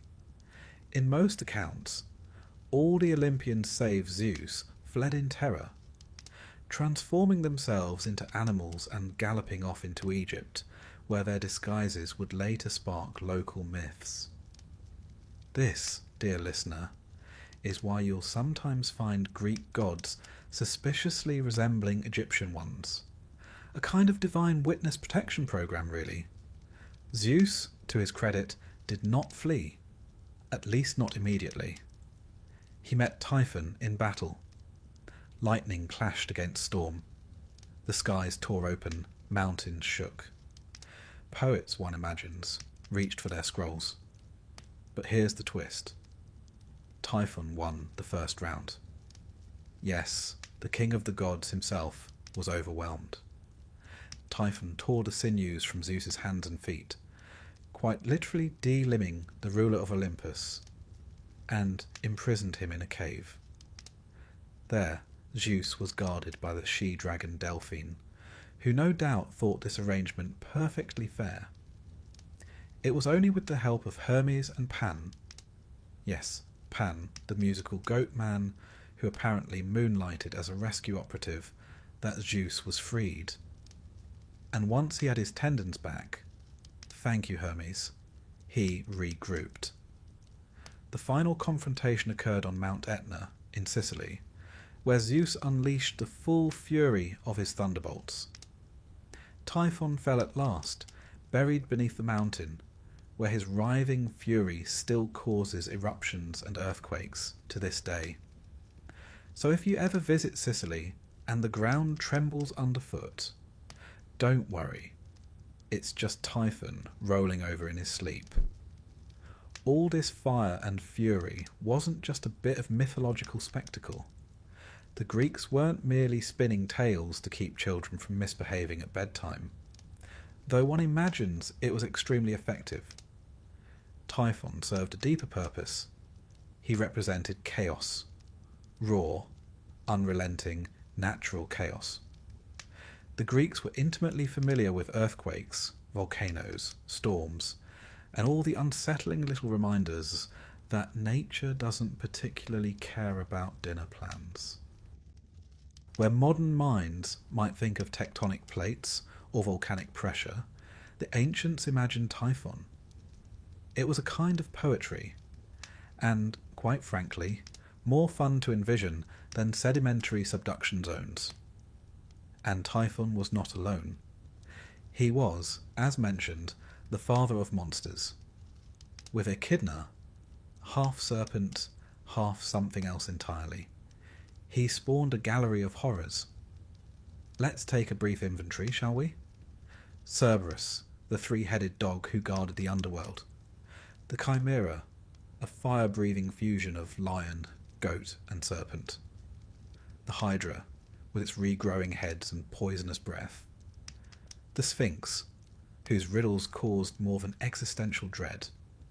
The Nemean lion, whose golden hide couldn't be pierced by mortal weapons. And many others, who we'll meet again as our story unfolds.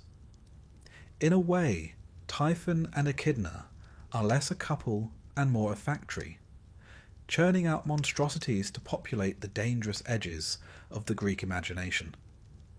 But how did the ancients depict Typhon? Greek vase painters, never shy about ornamenting their wine jugs with a bit of divine trauma, occasionally gave Typhon a serpentine lower half and dragon wings. Others made him more human-shaped, though still terrifying. His form wasn't fixed, and that's important. Typhon wasn't just a character. He was an idea. He was the fear of the unknown, given just enough shape to haunt your dreams. In the Roman period, Typhon was sometimes merged with other storm deities. The Alexandrian poet Nonnos, writing in the 5th century CE, gave us one of the most dramatic retellings of the Typhon battle. A cosmic symphony of chaos and fury. Not exactly a lullaby, but splendid for dramatic readings. Interestingly, the Egyptians, never ones to miss a good mythic crossover, absorbed some of these ideas into their own cosmologies. The Greeks in Egypt, particularly in Alexandria, sometimes equated Typhon with the god Set, another chaotic desert dweller with a penchant for causing trouble. Cultural diffusion, ancient style. And what became of Typhon? Though technically dead, or rather buried, Typhon never truly left the stage. The volcanoes of southern Italy, particularly Mount Etna, were thought to house his furious breath. When lava poured from the mountain's flanks, it was Typhon's wrath escaping in molten form. In literature and later mythology, Typhon became shorthand for unstoppable destruction. A cosmic final boss. A being whose defeat marked the establishment of order. The victory of Zeus, not just as a powerful god, but as the upholder of structure over chaos. One might say, if a little sleepily, that Typhon is the reason the world doesn't fall apart every Tuesday. And yet, he's still there, sleeping, breathing, rolling over occasionally, just to remind us that the earth beneath our feet is never truly still. So, dear listener, if you're lying there now in the hush of your room, and you feel the soft hum of the world beneath you, remember, the ancients heard it too. They gave it a name. They gave it serpents for legs and fire for breath. They made it mighty. They made it monstrous. And then they tucked it safely beneath a mountain where it could do no harm, unless the mountain sneezed. We've only just begun our descent into the monstrous. There are more jaws to count, more riddles to solve, and more serpents than any garden would like. But for now, close your eyes. Let the tale of Typhon roll away like a receding storm. Let your thoughts settle like ash on a quiet volcano. The fire has dimmed. The monster sleeps. And so should you. Close your eyes if you haven't already. Let your breathing slow. Let the noise of the day soften, like a harp string falling silent in the dark. You're not in your room anymore. No. Tonight, you're drifting downward, deep into the quiet belly of the earth. Deeper still, into a place not quite mortal and not quite divine. A place where monsters are born. And waiting there, half in shadow, half in shimmer, is Echidna, the so-called mother of monsters. She's not famous, not like Medusa or Cerberus. No statues stand in her honour. No temples call her name. But without her, many of the nightmares in Greek mythology would never have drawn breath. She is old. Older than Olympus. Older than your pillow. Her story is scattered through scrolls and half-forgotten epics, like bones buried in mythic soil. But tonight, we gather those bones. Tonight we meet the mother. The Greeks, as you may remember, were rather fond of explaining the inexplicable with elaborate family trees. Earthquakes. That's Typhon tossing in his sleep. Madness? A gift from the Furies. A lion with skin too tough to pierce? Well, that's just one of Echidna's babies. She's described, when she's described at all, as half beautiful woman, half coiled serpent. The upper half is alluring, almost divine, and the lower half is a serpent's tail that gleams with oily scales, forever winding, forever listening. There's a certain poetic logic in it, the top to entice, the bottom to consume. Echidna was not just a mother in the physical sense. She was mythological fertility itself, the force that brought monstrous forms into being. She didn't simply give birth to one creature, or two, but to a whole ecosystem of terror. She was paired with Typhon, and what a pair they made. Between the two of them, they birthed virtually every beast that ever gave a Greek hero heartburn. You already know some of their offspring. Cerberus, the three-headed hound who guarded the gates of the underworld like a bouncer at the most exclusive club no one wants to enter. The Hydra, who added heads faster than you could chop them off. The Chimera, a fire-breathing hybrid so confused it probably needed a map just to walk. The Sphinx, the Nemean lion, Orthrus, the Caucasian eagle that pecked at Prometheus's liver day after day, all hers. Quite the maternity ward, really. But who was Echidna? And why did the Greeks imagine such a being? The answer, as always, lies in fear and fertility. In the ancient world, the wilderness was not a place for leisure hikes and panoramic selfies. It was dangerous, unknown, and crawling with things that hissed. Forests had bandits. Mountains had storms. Caves had gods or monsters, or the gods of monsters. And beneath it all, there was a powerful belief that nature, wild nature, gave birth to the things that frightened you. Echidna was the personification of that belief. She was the wild-made womb, the fertile chaos that lay just beyond the edges of the city-state. Not evil exactly, but untamed. She wasn't meant to be worshipped so much as respected, like the growl in the underbrush or the gleam in a predator's eye. Her name, Echidna, has uncertain roots. It's possibly related to the word for viper, or perhaps it comes from even older languages predating the Greeks entirely. She may be older than even the stories we use to explain her. It would suit her, being older than memory.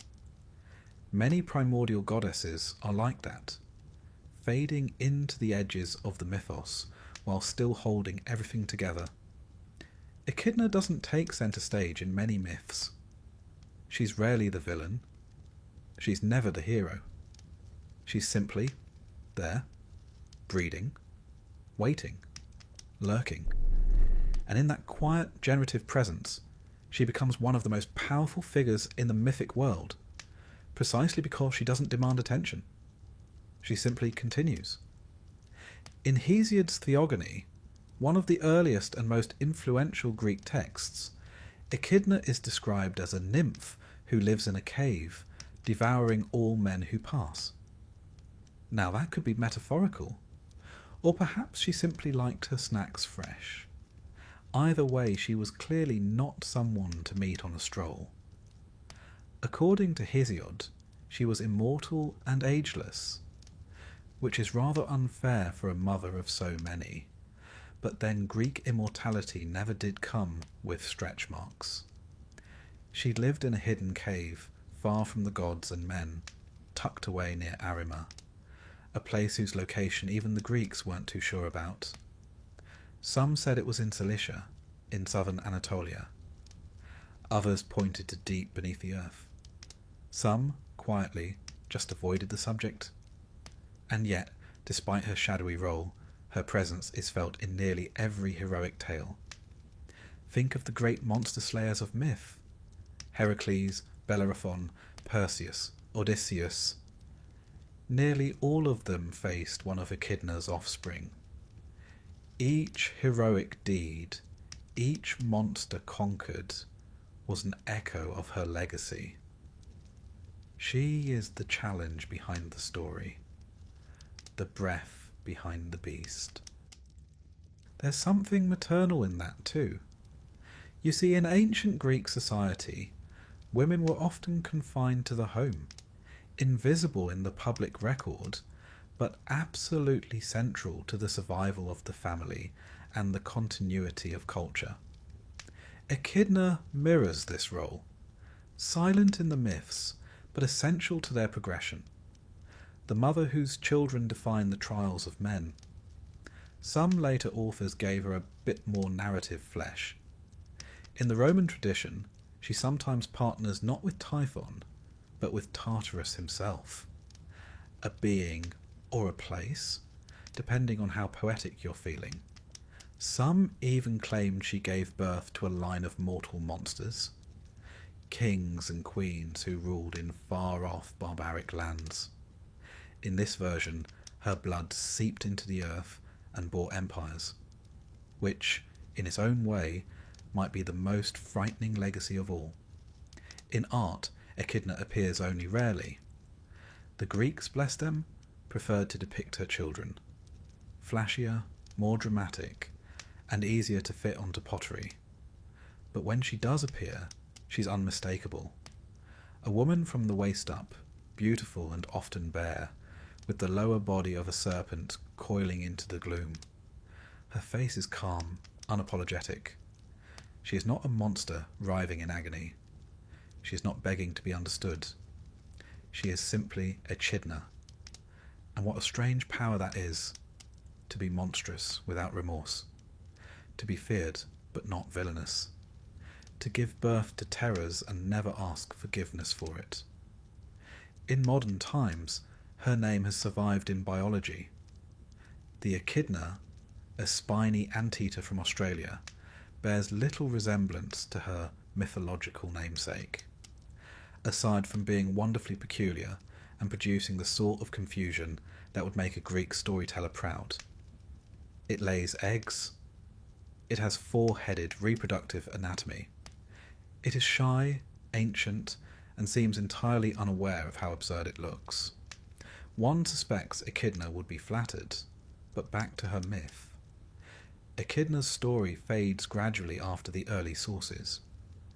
As Greek thought shifted from oral epic to philosophy, monsters like her were explained away. Natural causes. Allegory, The torchlight of logic was being turned toward the dark corners of myth, and many of those shadows scattered, but not all. In the Renaissance, and even in modern fantasy literature, the trope of the mother of monsters lives on. You'll find her echoes in Tolkien's Ungoliant, in Lovecraft's Shub-Niggurath, in video games and novels, and the minds of anyone who's ever wondered, but where did the first monster come from? It always comes back to Echidna, because even now, when the world is mapped and measured, and most of the dragons have been replaced by tax forms, we still feel that tug at the edges. That sense that something wild, something ancient, still breeds beneath the surface. The Greeks gave that feeling a name. They gave it a shape. They gave it a mother. And so, as you lie there tonight, drifting just on the edge of sleep, know that you are not alone. The cave still waits. The coiled tail still stirs. And the mother of monsters still dreams beneath the earth, birthing horrors in her sleep. She does not roar. She does not chase. She simply exists. And that, perhaps, is the most terrifying thing of all. Now close your eyes. The world is quiet. The monsters are fed. And the mother is resting. So should you. Breathe in. Let the weight of the day fall away like sand through your fingers. You're not here, not really. Not in your room, not in your bed. No, you're walking through a darkening meadow under a silver moon, a cool mist curling around your ankles. Ahead, a black river winds across the land like a ribbon of ink. And just beyond it, a gate. Massive, unmoving, ancient. And beside it, the soft growl of something that does not sleep. You have come to the edge of the world, or at least the edge of the world as the Greeks imagined it. This is the entrance to the underworld, and the creature standing guard has 3 heads, each hungering for the soul of a trespasser. Meet Cerberus, the Hound of Hades. Now let's set aside modern expectations. Cerberus is not evil. He is not a villain. He doesn't chase heroes through city streets or bark in nightmarish alleyways. No, he is far more dignified than that. He has a job, a role, a purpose. He is the guardian, the doorman, the final obstacle. And he's very, very good at it. Cerberus, sometimes spelled Kerberos, if you're in the mood for older spellings, was the child of Echidna and Typhon, a sibling to the Chimera, the Hydra, and other such charming playmates. But Cerberus was special. He wasn't designed to terrorize mortals or rampage through the countryside. He was created to keep the dead in, and the living out. His appearance varies, depending on which ancient source you're reading or which pot you're peering into. But the basics are consistent. Cerberus has 3 heads, though some ancient authors claim as many as 50 or even 100. He has a mane of snakes, eyes like lanterns, and sometimes, depending on the poet's mood, a serpent for a tail. He's like a canine jigsaw puzzle made from nightmares, stitched together with divine purpose. But let's focus on the 3 heads. Why 3? Well, scholars and sleepy philosophers have debated this for centuries. Some say the 3 heads represent the past, present, and future, which would be terribly poetic for a dog. Others suggest they symbolize birth, youth, and old age, our body, soul, and spirit. Or perhaps the ancient Greeks simply thought 3 heads were more terrifying than 1, and left it at that. Now imagine it. A creature with triple the teeth, triple the growls, triple the stare, and yet not malicious, not unkind, simply resolute. You see, the Greeks didn't fear death the way we sometimes do, not as an ending, but as a passage. What they feared more than death was imbalance, disturbance, the wrong soul in the wrong place, Cerberus ensured order. No soul escaped the underworld. No living foot stepped too far. He was, in essence, the boundary. You may be wondering, what was it like, this underworld? It was not fire and brimstone. No pitchforks, no eternal torment. At least not for most. The underworld was quiet. Diamond Soys shadowed. A place of memory more than suffering. It had regions, of course. The blessed went to the Elysian fields, green and gold with eternal ease. The punished were sent to Tartarus, where monsters and titans writhed, and the rest simply wandered. Shades among shades. Cerberus guarded them all. But as with all good monsters, he did occasionally face opposition. After all, Greek heroes were a meddlesome bunch, always leaping gates and barging into places they had no business being. Take Orpheus, the musician. He played his lyre so beautifully that even stones were said to weep. When his wife Eurydice died, Orpheus descended into the underworld to fetch her back. He didn't fight Cerberus, he played for him. And the hound, overcome by the mournful melody, lay down his head and wept, or perhaps simply dozed. Either way, Orpheus passed. Then there was Heracles, or Hercules, as the Romans later called him, who was tasked with bringing Cerberus to the surface as one of his 12 labours. Not defeating him, mind you, just removing him temporarily from his post. Heracles, strong and stubborn as ever, wrestled the beast with nothing but his arms. No weapons, no tricks. He subdued Cerberus and dragged him into daylight, where the hound, unaccustomed to such brightness, blinked and howled in dismay. But Heracles was no villain. Once his labour was complete, he returned Cerberus unharmed to his post. Even heroes, it seems, understood the importance of boundaries. And then there's Psyche, a mortal woman who, through a series of divine misadventures involving jealous goddesses and impossible tasks, found herself journeying through the underworld as well. To pass Cerberus, she brought honey cakes, sweet bribes for a beast who, despite his job, still enjoyed a treat or two. Some say she tossed them one by one, each to a separate mouth. A very polite offering, really. These stories tell us something about Cerberus. He is not defeated by force, not truly. He is overcome by gentleness, by cleverness, by compassion. A lullaby, a cake, a fair challenge. He is a creature of rules, not rage. And that, perhaps, is why he was so respected. Even Hades, god of the underworld, had a sort of fondness for him. In many depictions, Cerberus is shown sitting at his feet like a loyal companion. Not chained, not whipped, just present, watching, waiting. And here we must take a brief, sleepy detour into etymology.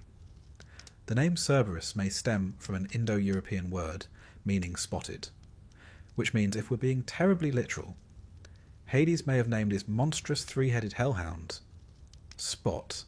That's right, Spot. A joke, perhaps, from the ancient linguists. Or maybe just a reminder that even the most terrifying beings can have ordinary names. There's also a connection between Cerberus and ancient burial customs. You see, the Greeks often placed coins with the dead. Payment for Charon, the ferrymen who guided souls across the river Styx. But in some traditions, honey cakes were buried as well. Offerings not for Charon, but for Cerberus.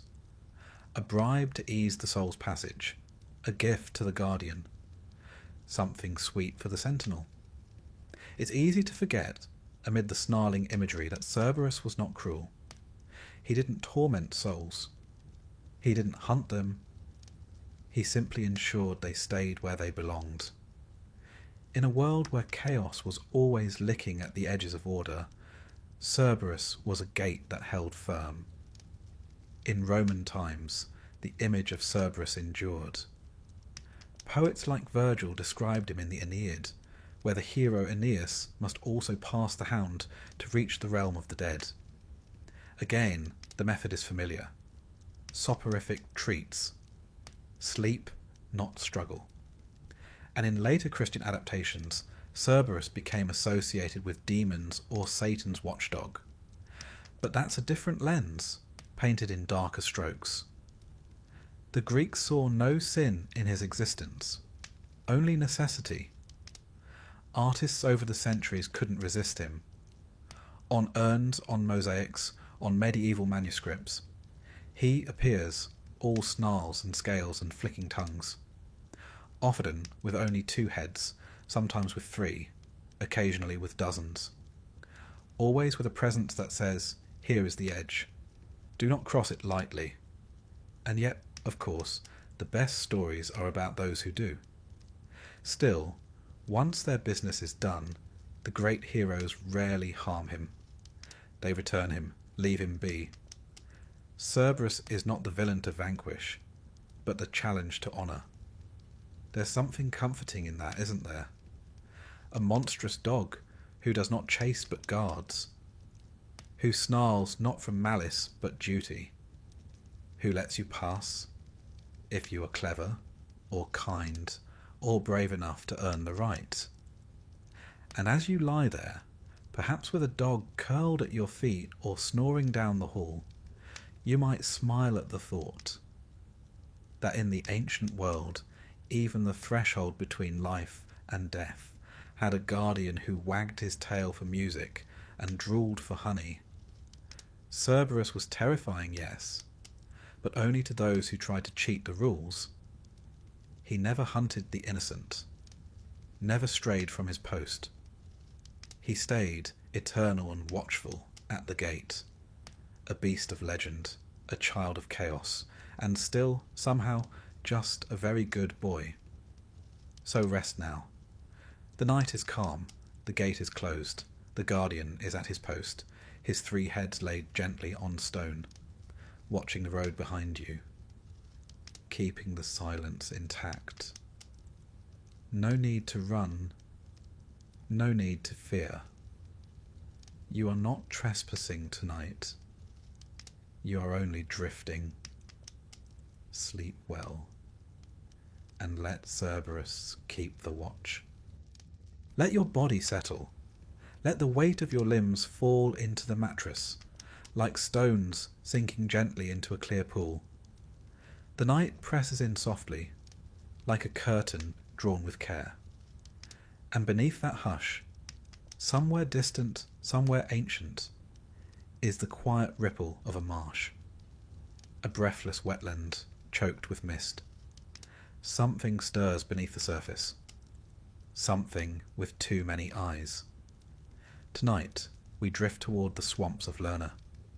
There, in the stagnant, steaming waters, lived a creature so persistent, so impossibly difficult to kill, that it took a demigod with a club, a sword, and a bit of divine backup just to slow it down. This is the tale of the Lernaean Hydra, a creature of heads and venom, born of chaos and left to thrive in the shadows. You've probably heard of the Hydra, even if only vaguely. In popular imagination, she's become a symbol of problems that grow worse the more you try to fix them. Cut off 1 head and 2 more rise. A rather discouraging metaphor for anyone with a to-do list. But the Hydra wasn't just a metaphor. To the ancient Greeks, she was very real, and very much in the way. Her origins, as with so many monsters in Greek mythology, trace back to Echidna and Typhon, the mother and father of monsters. They didn't so much raise their children as release them, scattering their spawn across the map like little living challenges for the heroic youth of the age. The Hydra was one of their more impressive creations. She lived in the swamp of Lerna, not far from the city of Argos, and was said to be a massive, coiling, many-headed serpent. The number of heads varies depending on the poet. Some said 7, others claimed 9. A few, feeling especially dramatic, went as high as 100. But no matter the count, they shared one troubling feature. They didn't stay dead. When one head was severed, 2 more would sprout in its place, like an enthusiastic weed that took pruning as a personal challenge. And if that weren't enough, her blood was said to be so venomous that even its scent could kill. Her breath was toxic, her bite fatal, and the very ground she walked, or rather slithered, upon was poisoned. She didn't even need to chase her prey. They simply wandered too close, and nature did the rest. Now, Lerna itself was already a place of mystery. In Greek thought, it was one of the gateways to the underworld, a liminal space where the veil between worlds was especially thin. The swamp, always still, always steaming, was feared for its depths and secrets. It was said that no one who entered came out unchanged, or at all. What better place, then, for a creature like the Hydra? When Heracles, known to the Romans as Hercules, was tasked with his second labour, it was not merely a matter of finding the Hydra and waving a sword. No, this was a test not just of strength, but of ingenuity. He arrived with his nephew Iolaus, who, depending on the version of the myth, was either his charioteer, his assistant, or just someone who'd made the mistake of tagging along on the wrong day. At first, Heracles did what Heracles does best. He swung his club. Heads flew, splendid cracks echoed through the marsh. But no sooner had one head fallen than 2 more pushed up from the bleeding stump, hissing with renewed fury. Imagine the frustration. One can almost hear Heracles sighing. It was going to be one of those days. The swamp around them boiled with Hydra fury. Heads darted, fangs flashed, and yet Heracles refused to retreat. Instead he adapted. With Iolaus at his side, he developed a new strategy, cauterization. Each time Heracles lopped off a head, Iolaus would dash in with a burning torch and sear the wound closed, preventing regrowth. Teamwork. Efficient, if a bit smoky. Eventually, only the central head remained, the immortal one. Yes, as if regenerating heads weren't enough, the Hydra had a head that simply could not die. Heracles wrestled with it, finally severed it, and buried it beneath a massive boulder. Because if you can't destroy something, at least make it inconvenient to access. To finish the task, Heracles dipped his arrows in the Hydra's blood, infusing them with a poison so potent that it would later spell doom even for other heroes. Those arrows would go on to kill the centaur Nessus, which in turn would lead to Heracles' own death. But that's a story for another night. What matters now is that the Hydra had fallen. The swamp went quiet, and the labour was complete. Well, mostly. In one version of the myth, Heracles was denied credit for the labour because he received assistance from Iolaus, which honestly seems a bit harsh. But the gods were nothing if not fond of fine print. Still, the tale endured.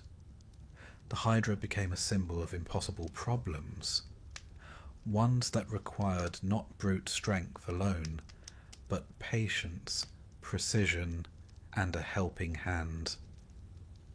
A reminder that monsters often outnumber swords. But what did the Hydra mean, really? Why did the Greeks imagine such a creature? Part of it, of course, was the landscape. Swamps were feared in the ancient world. They were mysterious, disease-ridden, and impossible to navigate.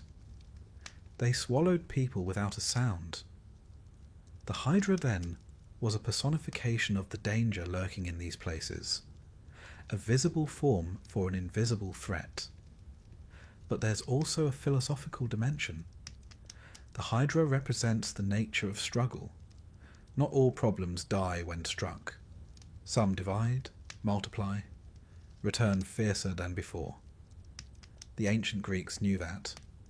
Their world was full of uncertainty, plague, war, famine, betrayal.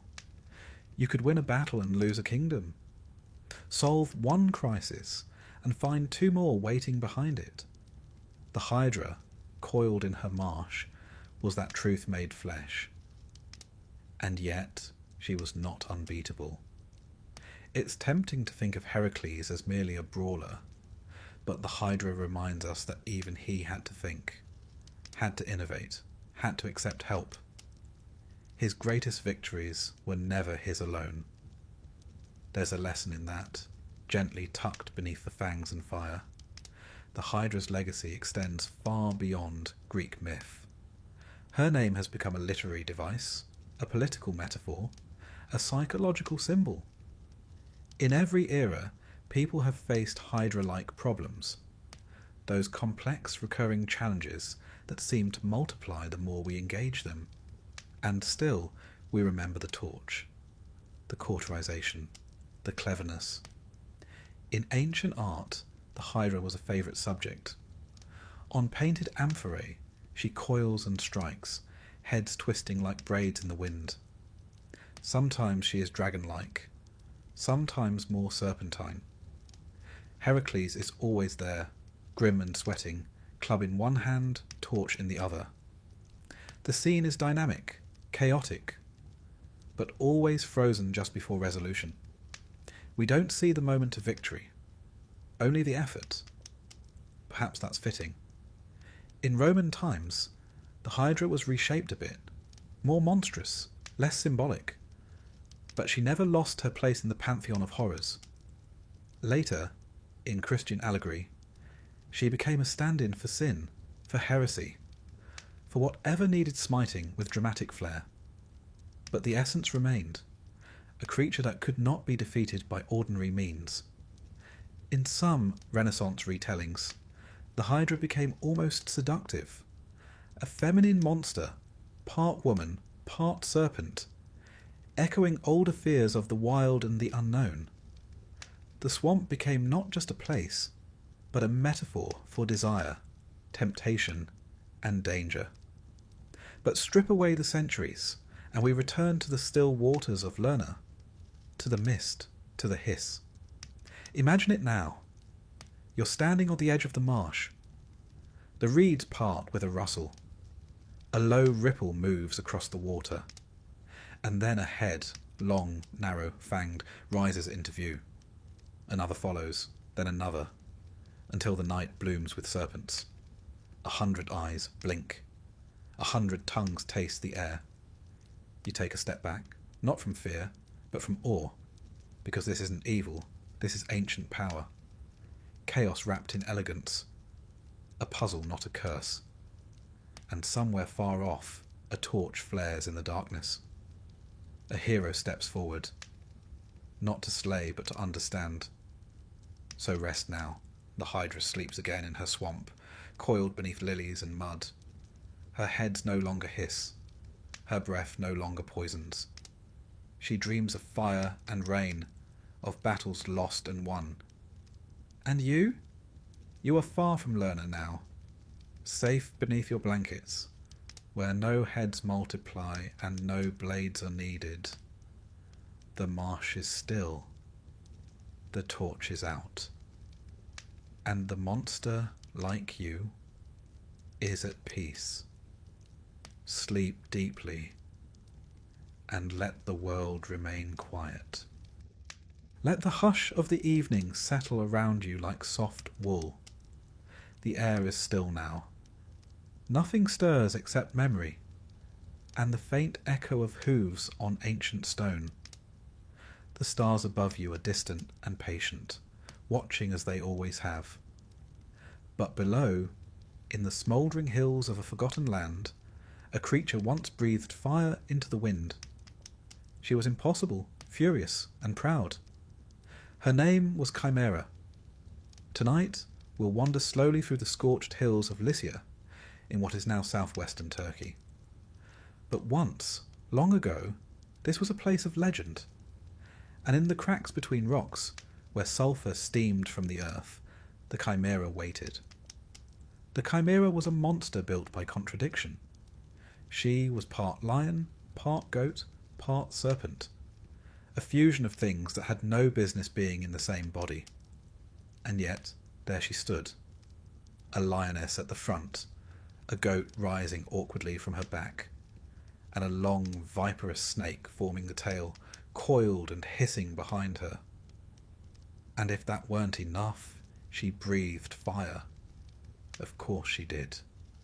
Greek poets described her with a mix of horror and admiration. A creature so unnatural she must have been divine. Or perhaps something the gods regretted and forgot to recall. She was, like many monsters of that ancient world, a child of Typhon and Echidna, which meant that chaos was not just her nature, it was her birthright. Her name, Chimera, literally means she-goat in Greek, which, considering she was also a lion and a snake, seems like an odd naming decision. But the Greeks often name things after their most confounding feature. And what could be more confounding than a goat erupting from the back of a lion? She roamed the burning hills and haunted the people of Lycia. They feared her as a wildfire, as a punishment from the gods, as something too powerful and strange to reason with. And truly, she didn't have an agenda. She didn't demand sacrifices, or build empires, or leave cryptic riddles. She just existed, and scorched everything around her. Now, why would a monster like this take root in Lycia? It helps to know a bit about the land. Lycia was known in the ancient world for its strange, flaming hills, places where methane seeped up from the earth and ignited into ghostly blue flames. Even today, at the site called Yanatash, flaming rock, fires still burn from the ground, flickering mysteriously. To the Greeks, such phenomena had to have a cause. Fire from nowhere? Clearly something monstrous was to blame. So they imagined a chimera, a creature who breathed these flames and lived beneath the rocks. Myth, after all, is how the Greeks explained the impossible. The most famous story involving the chimera comes from the saga of Bellerophon, a hero not as well known today as Heracles or Odysseus, but just as bold. Bellerophon was a prince, or possibly a fugitive, depending on whom you ask. He ended up in Lycia, under complicated circumstances, and found himself sent on a mission that was, frankly, meant to kill him. The king of Lycia, hoping to rid himself of this inconvenient guest, ordered Bellerophon to slay the chimera. A clever way to dispose of someone without technically getting blood on your hands. Oh, you're still alive? Splendid!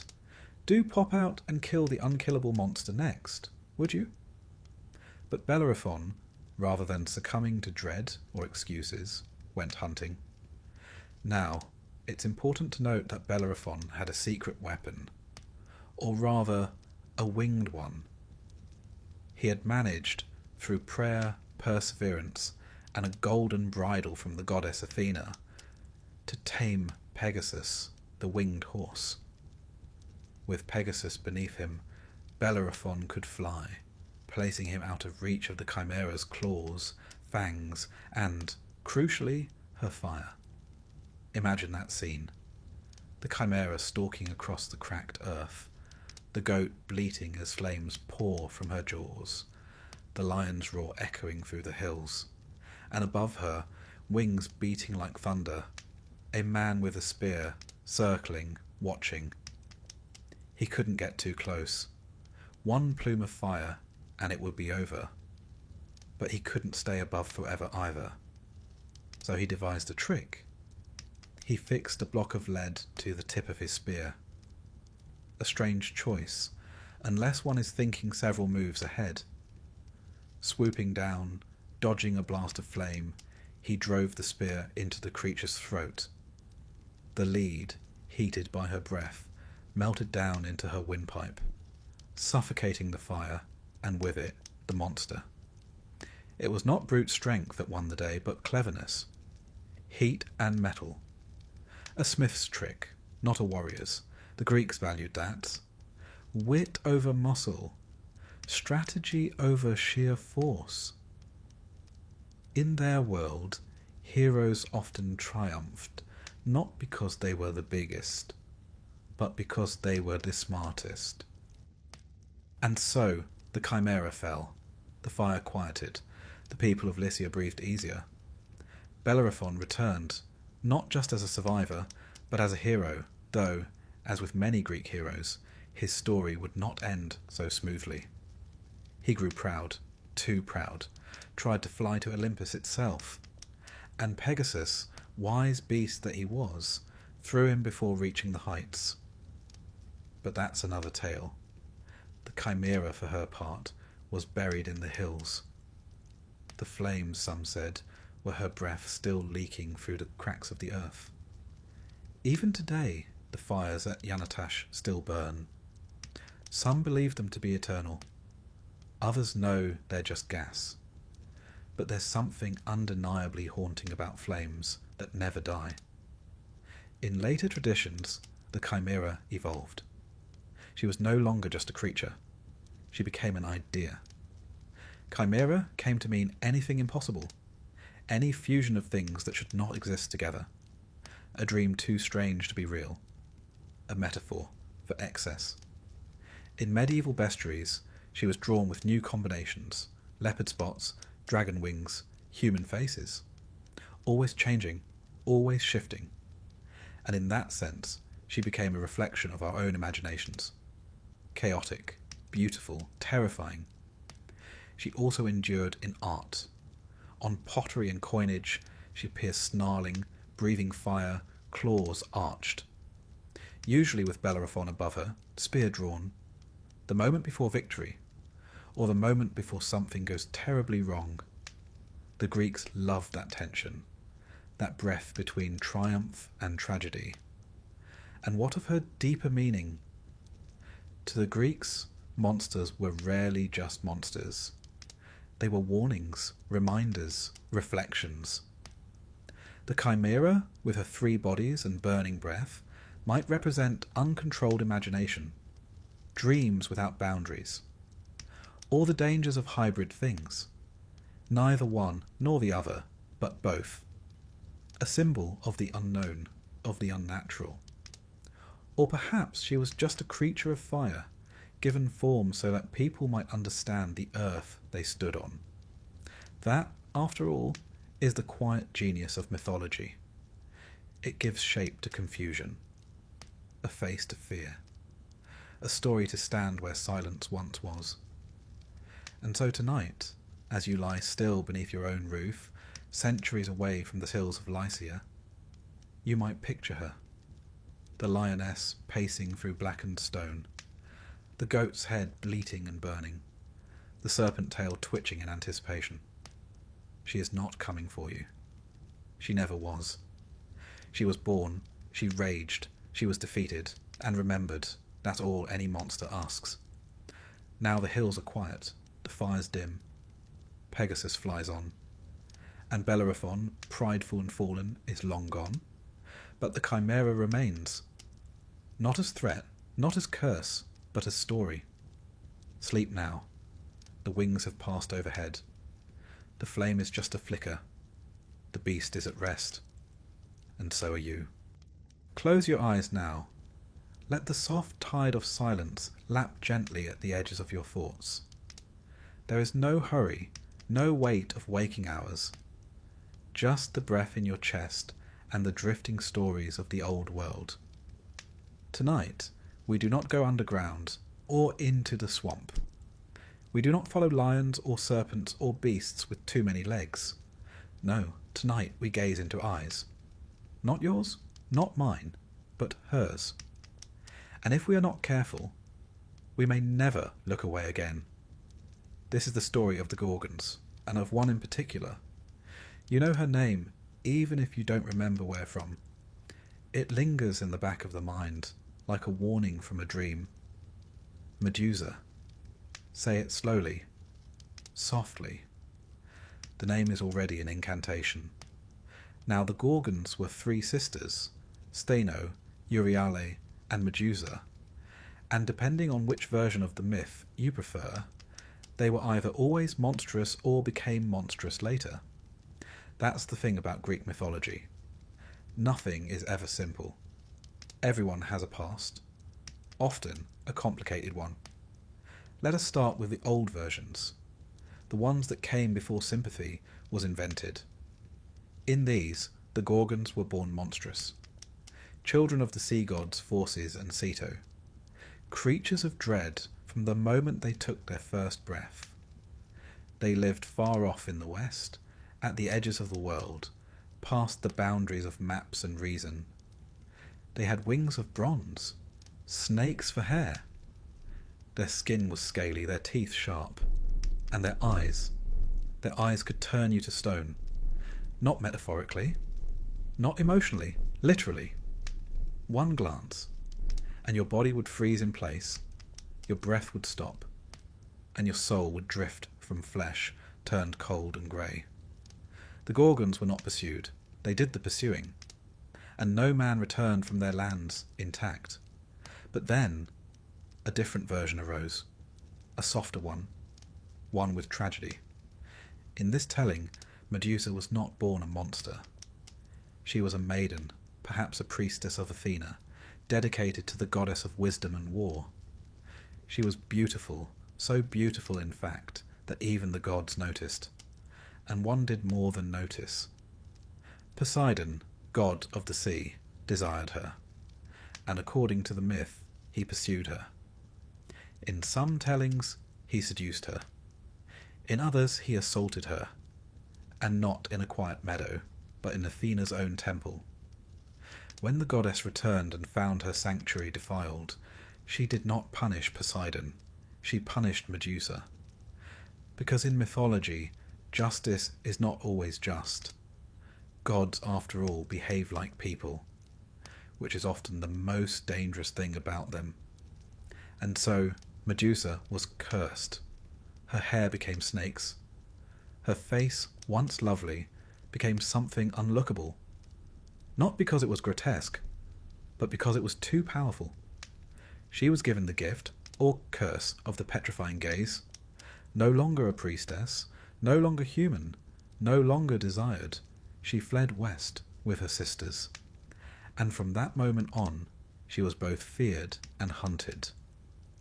Now consider this. A woman punished for being beautiful, then hunted for being dangerous. There's something ancient in that rhythm, and sadly, something eternal. But back to the myth. You may remember the name Perseus, a hero with a magic bag and a knack for inconvenient quests, sent by a king who wanted him dead without saying so. "Bring me the head of Medusa," said the king, as if asking for a bouquet. And Perseus went, but not alone. He had help, divine help. The gods, for reasons of their own, gave him tools. Athena provided a polished shield, one that could be used as a mirror. Hermes gave him a curved blade. He also received a magical satchel to carry the head, and the winged sandals of the nymphs, with which he could fly. You may notice a pattern in Greek heroics. The monster is rarely defeated by brawn alone. There are tools, relics, rules. The Greeks understood that monsters were not simply strong, they were symbols. They had to be approached with reverence and cunning. Perseus flew to the edge of the world, to the land where the Gorgons slept. They slept during the day, you see. Their stone-turning eyes only worked when open. Even curses need rest. And as the Gorgons lay coiled among the rocks, Perseus crept forward, not looking directly, but through the reflection in his shield. It's a clever image, isn't it? He cannot face her directly. He must look through an image, indirect, safe, distant. One wonders how many truths in life must be seen the same way. With the curved blade, he struck, clean, fast. Medusa's head fell, eyes still open, still dangerous, and from her blood sprang two beings, Pegasus, the winged horse, and Chrysaor, a warrior with a golden sword, life emerging from death, a symbol of beauty and violence, fused. Perseus placed the head in his satchel. It would remain a weapon. Even severed, Medusa's gaze could petrify. He used it to defeat foes, turn kings to stone, and eventually returned it to Athena, who mounted it on her shield. Now pause there. Athena, who cursed Medusa, who armed the man who killed her, who then placed her head on a shield and carried it into battle. Why? Why would a goddess wear the face of her victim? Some say it was guilt, a way to honour Medusa. Others claim it was pure practicality. The head was, after all, extremely effective. But maybe it's something else. Maybe Medusa had become more than a curse. She had become a symbol. In time, Medusa's image spread across the ancient world. Not as a monster, but as a guardian. Her face, the Gorgoneon, was painted on shields, carved into doorways, etched on coins and breastplates. Not to frighten the innocent, but to ward off evil. Apotropaic, the scholars call it.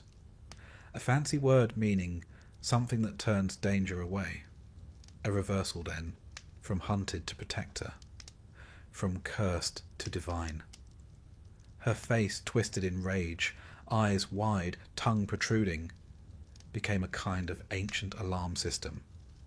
A declaration that the space behind the image was sacred, untouchable. How's that for poetic justice? And so, across the centuries, Medusa was reclaimed. Artists painted her not with scales and fangs, but with sorrow. Her hair was not snakes, but symbols. Her story was not one of terror, but of transformation. In the Renaissance, poets reimagined her. Painters softened her features. In the modern world, she became a feminist icon. The woman punished for her beauty, transformed against her will, then demonized for surviving. Is she still terrifying? Yes. But perhaps not for the same reasons. And what of her sisters? Stheno and Euryale, the immortal Gorgons, often go unmentioned. They weren't slain, they weren't cursed anew. They remained wild, winged, grieving. Their names mean strong and far-roaming. They were perhaps even more terrifying than Medusa, yet less famous. That too is a kind of curse, to outlive your sister and be forgotten. But somewhere, in the mythology between lines, they still fly. Not quite villains, not quite mourners, just shadows across the edge of the world. And here we arrive at the heart of it. The Gorgons, and Medusa in particular, are not monsters in the way we understand them. They are protectors, victims, warriors, goddesses. Their image, born of fear, becomes a kind of shield, not to harm, but to defend. Think of it. A face so powerful, it turns violence to stone. Not through fists, not through flame, but through the act of looking. What is more dangerous than a woman who cannot be looked upon, and who, in turn, sees everything? Tonight, let us not fear her. Let us imagine her not as a beast with snake hair and a bloodied stare, but as a figure walking the border of myth and memory. Not chasing you, not hunting, simply watching, guarding.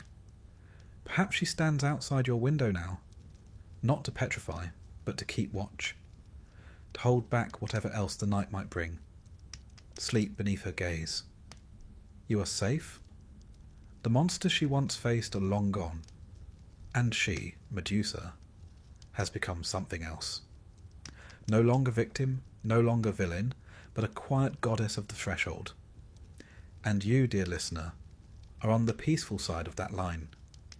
Sleep now. Let the stone turn back to flesh.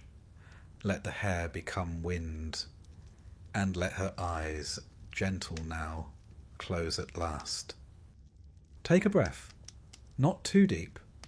Just enough to feel your ribcage gently rise like the tide beneath a quiet moon. Let your limbs go still. Your thoughts go soft. Tonight we set sail. Not toward peace, not yet.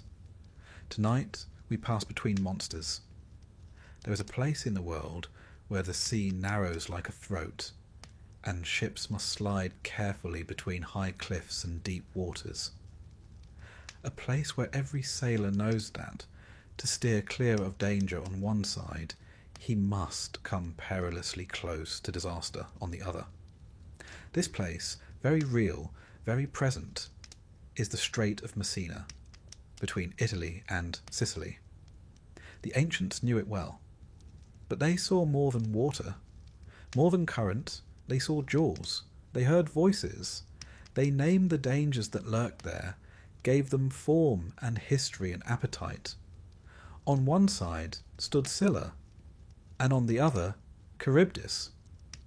If you were to ask an ancient Greek sailor which was worse, he might pause, shrug, and say, "Depends on how you'd like to go." Scylla lived in the cliffs. She didn't move much, just enough to ruin your day. She perched in her cave, high above the waves, and waited for ships to come close. And when they did, she reached down, fast, efficient, hungry. Homer tells us she had 12 legs, long and lean, stretching from her waist like some monstrous spider, and 6 long necks, each ending in a terrible head with 3 rows of sharp teeth. Her voice was like the yelp of puppies, pitiful and high, but her bite was something else entirely. She didn't tear ships apart. She didn't breathe fire or crash waves. Number. She plucked sailors from their decks like olives from a bowl, 1 for each head. 6 men gone before anyone could scream. Odysseus saw it happen. He'd been warned by Circe, the sorceress. Steer close to Scylla, she told him. You'll lose a few men. It's horrible, yes, but better than Charybdis. Charybdis will take the whole ship. And so he did. He clutched the tiller, teeth tight, and watched as Scylla struck. 6 men, lifted, flailing, screaming. Then silence. It was not a battle. It was a toll. And she took it, as she always did. But who was Scylla before this? There are stories, softer, sadder, that say she was once a girl. Not divine, not monstrous. Just a girl who walked the shores and loved the sea. And one day she caught the eye of Glaucus, a sea god. He loved her. She did not love him back. He, in desperation, went to Circe, begged her to make him irresistible. But Circe, you see, loved Glaucus. And Scylla, by simply existing, had ruined that love. So Circe did what goddesses so often do in myth. She punished the woman. She poisoned the spring where Scylla bathed. And the next time Scylla stepped into the water, she changed. Her body stretched, her legs twisted, dogs burst from her skin. She screamed, and kept screaming, until she found herself in the cliffs above the sea, no longer a girl, no longer anything at all. She wasn't evil. She just became. And she stayed. On the other side of the strait, the water boils. That is where Charybdis waits. You don't see her until it's too late. She doesn't have arms or teeth or eyes you can look into. She's just a shape in the sea, a whirlpool that opens 3 times a day and drinks the ocean. And if you're in the way, down you go. She was once a daughter of Poseidon, the stories say, loyal, proud. She helped her father drown coastlines and flood enemy lands. But Zeus, who had other ideas about balance and ownership, struck her with lightning. He chained her to the seafloor and cursed her with hunger. Now she swells and collapses, breathes in and spits out, never full, never still. She is absence made visible. The kind of danger you only understand once you've been pulled in. So there you are, a sailor, a captain, a hero passing through. To your left, a towering cliff, still as death, with something sharp hidden in the shadows. To your right, water that pulls sideways, tugs at the keel, beckons with no promise of return. Pick one. You have to. Odysseus chose Scylla, because losing 6 is better than losing everyone. That's what he told himself. What Circe told him. What the gods would have him believe. It's a cruel math, but Greek mythology is full of that kind of arithmetic. The kind where survival always costs something. You see, Scylla and Charybdis weren't just monsters. They were choices. Bad ones. Scylla is the pain you expect. Swift, sharp, specific. You know it's coming. You brace for it. You live through it. Charybdis is the slow dread. The danger you try to avoid but feel pulling at your feet anyway. It comes quietly, like regret, like gravity. Scylla kills a few. Charybdis devours all. And together they represent something very old and very familiar. The truth that some journeys offer no safe path. That sometimes to keep going, something must be sacrificed. And yet Odysseus passed through, not untouched, not unscathed, but onward. That's the thing. Even in the face of ancient monsters, of losses and choices and waves that don't care if you pray, the Greeks believed you could keep moving, even if it hurt, even if the way was narrow, even if you cried. You could still steer the ship. Later storytellers softened the edges. In some versions, Odysseus fights back, tries to stab Scylla as she grabs his men, but the gods laugh at that. You can't stab a choice. You can't strike a fate. You can only face it. Sail through, and remember, in art, Scylla is often drawn as a woman above, beautiful, serene, and chaos below. Dogs and serpents and limbs all braided into a single shape. A reflection of the sea itself. Calm on the surface, madness underneath. Charybdis is harder to paint. She's not a creature so much as a phenomenon. A gaping mouth, maybe. A swirling disk of foam. Sometimes just a hole in the sea. But everyone understood her. The sailors did, the poets did, and so do we. We use them still. Between Scylla and Charybdis, the phrase survives. A way to say I had no good options. A way to say I chose what hurt less. A way to say I'm still here. And that matters, because sometimes the victory is not in slaying the monster. It's in knowing which one to face. In knowing when to hold the tiller. And in not letting go.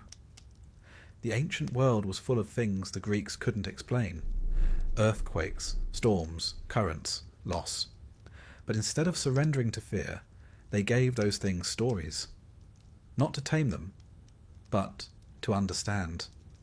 They named their monsters. And in doing so, they named their fears. And their courage too.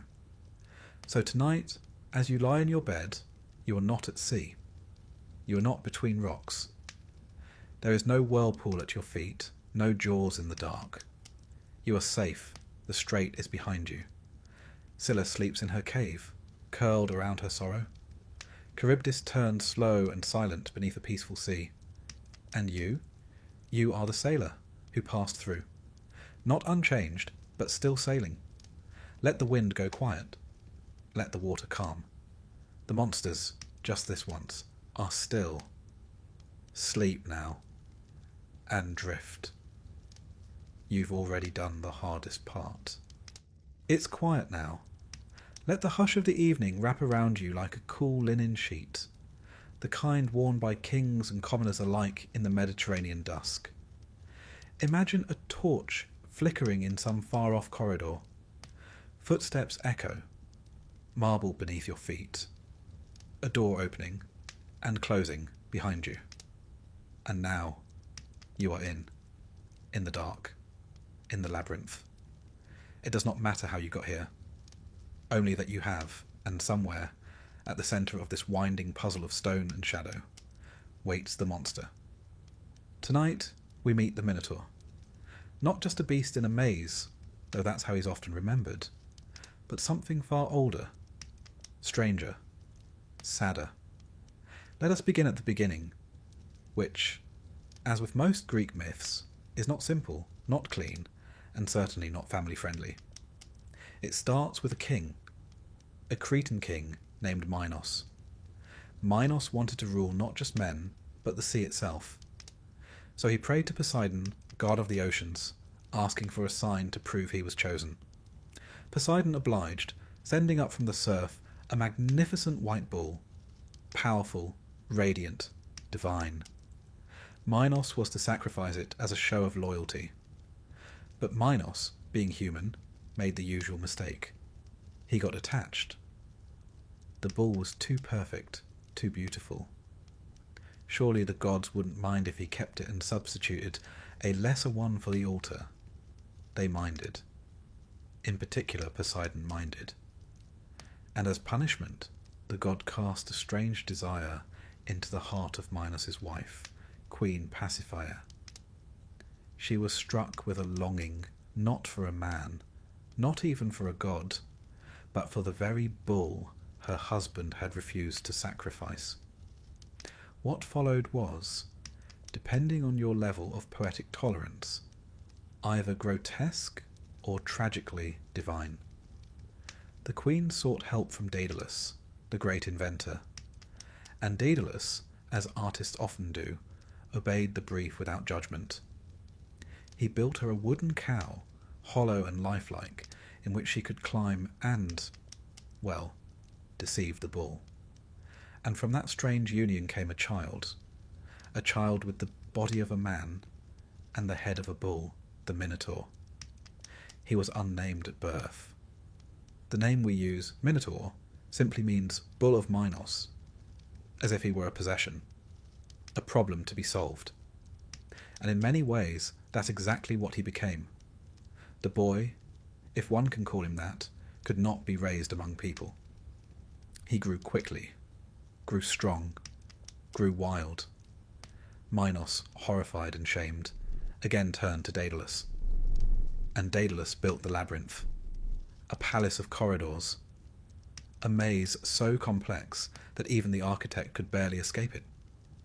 A structure where left and right became meaningless, where forward became back, where one might walk forever and never see the same wall twice. In the centre, they placed the Minotaur, to live, or at least to exist. He was fed, he was feared, he became legend. Now, here's where Athens comes into it.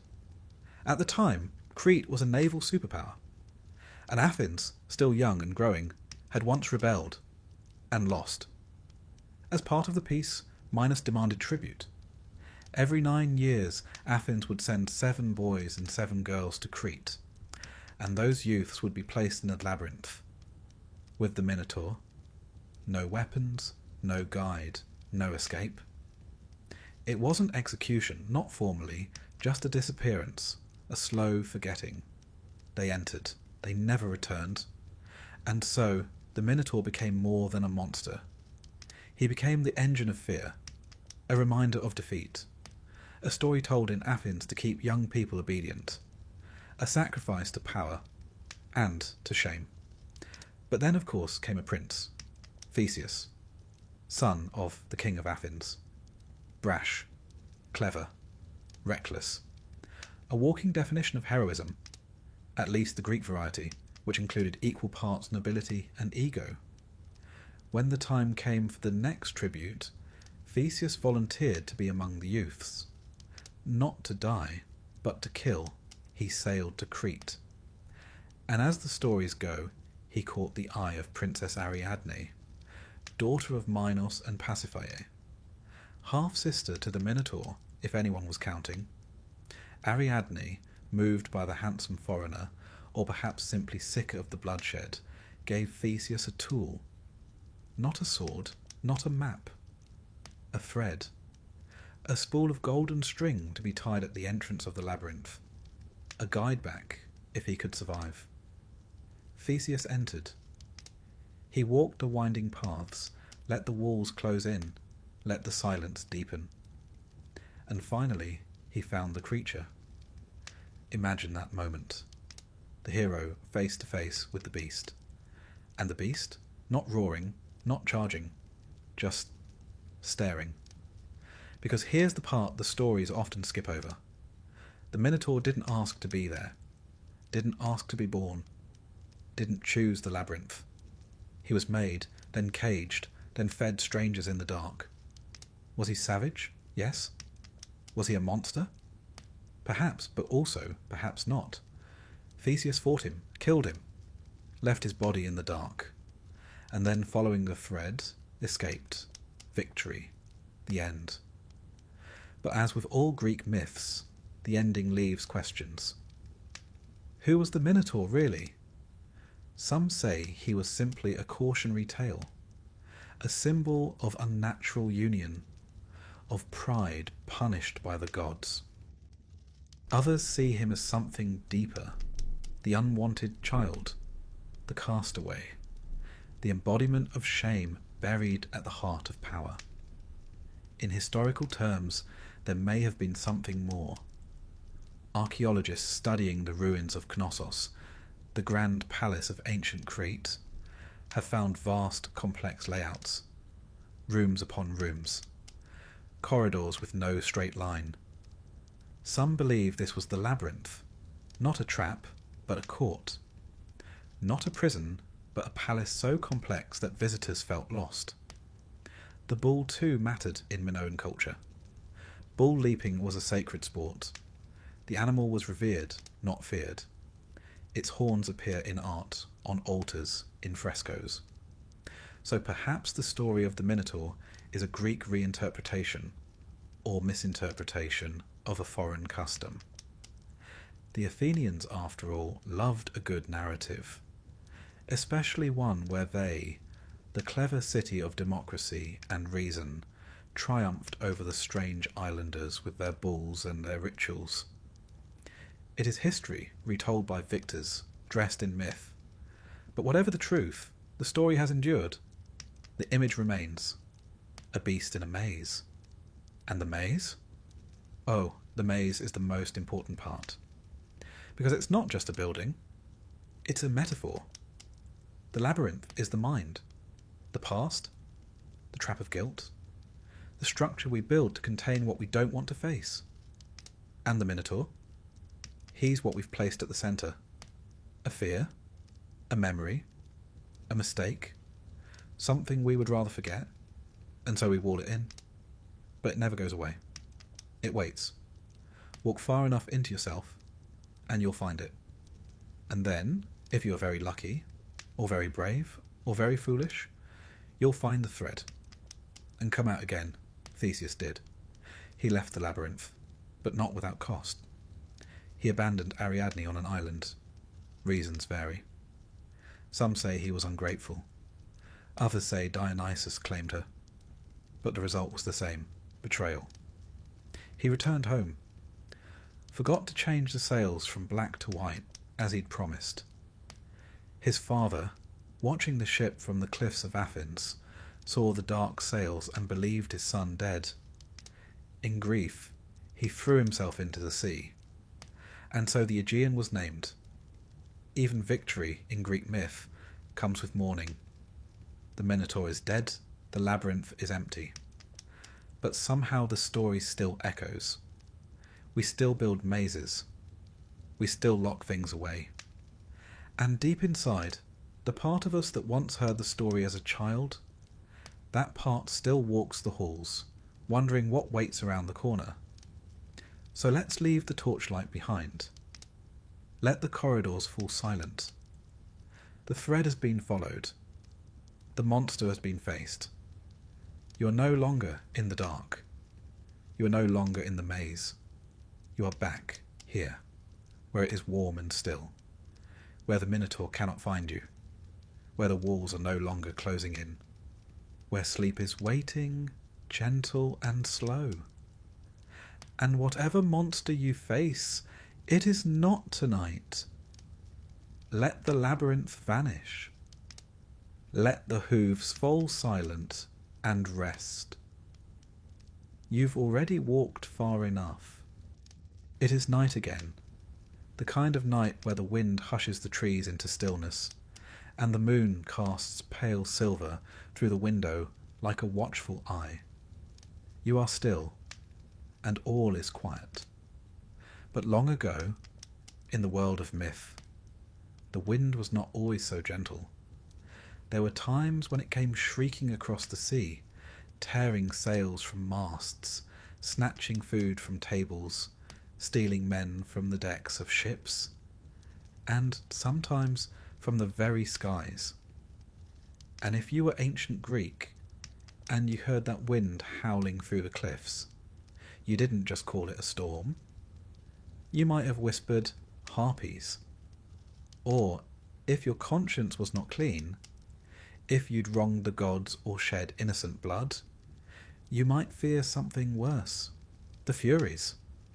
Tonight we drift into their stories, into winged warnings and shrieking skies, into judgment that flies, and punishment that never sleeps.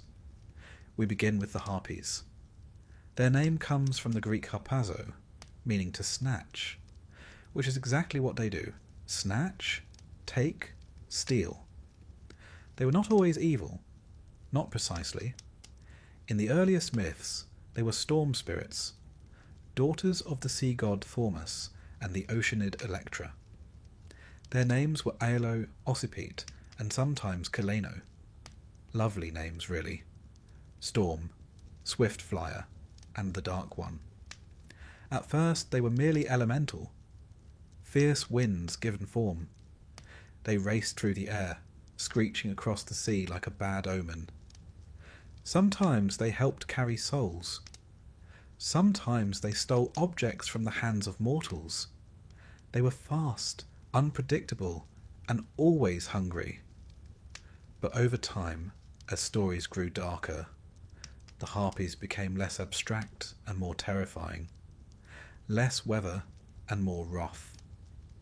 They were imagined as women with the bodies of great birds, vast wingspans, talons sharper than knives, and faces that once might have been beautiful, but had long since been twisted by rage and divine duty. Their scent was said to be foul, rot and smoke and salt. Their voices screeched like rusted hinges.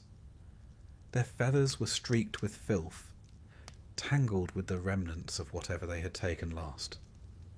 The Harpies didn't hunt because they needed to eat. They hunted because someone had to. Because the gods, in their infinite wisdom, sometimes needed messengers who could make mortals miserable and fast. One of the most well-known tales involving them is the tragedy of King Phineus of Thrace. Phineus had a gift, the power of prophecy, but he made the mistake of revealing too much truth. He spoke freely of the gods' secrets, lifting the veil between divine will and human consequence. And for this he was punished, not with blindness, not with death, but with hunger. Each day a feast would be laid before him, meats roasted to perfection, fruits ripe and bursting, bread still warm. But as soon as he reached for a morsel, they came, the Harpies. They descended in a fury of wings and claws, screaming and cackling. They would snatch the food away or foul it with filth so vile that even touching it was impossible. Phineus starved day after day, surrounded by an abundance he could not touch. He aged, grew gaunt and wept, not from hunger alone, but from the cruelty of being so near to relief and yet forever denied. Eventually help arrived, in the form of the Argonauts, those bold sailors on their quest for the Golden Fleece. Among them were Zetes and Calais, the Boreads, sons of the North Wind. They had wings of their own, feathered limbs that shimmered with speed. When the Harpies next came for Phineus's feast, Zetes and Calais gave chase. The sky filled with feathers, steel, and shrieks. The Harpies fled westward, beaten and breathless, until the goddess Iris, messenger of the gods, appeared. She struck a bargain. The Harpies would leave Phineus in peace, and in return their lives would be spared. They vanished into the farthest reaches of the world. Some said they made their home near the Elysian wind, far from man, but never truly gone. They lingered in myth, always hungry, always watching. Some said they stole children.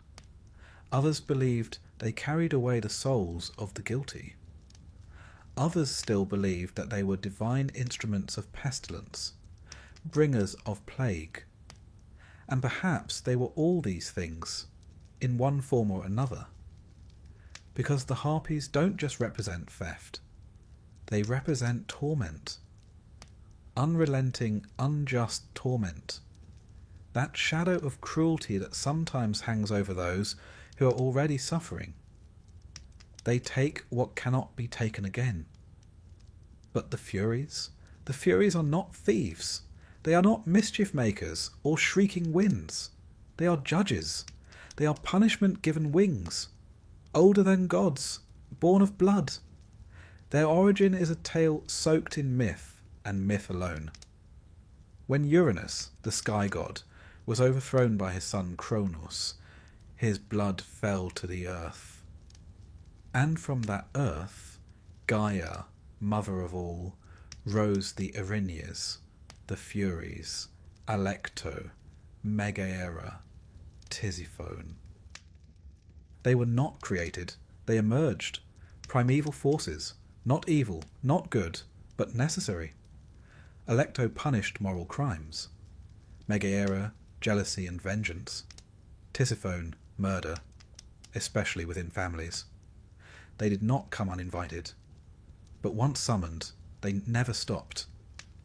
The Furies are always female, but not in the gentle way mortals often imagined femininity. They are motherhood without mercy, memory without forgiveness, the part of justice that does not weep, but endures. Their hair was coiled with serpents. Their breath burned.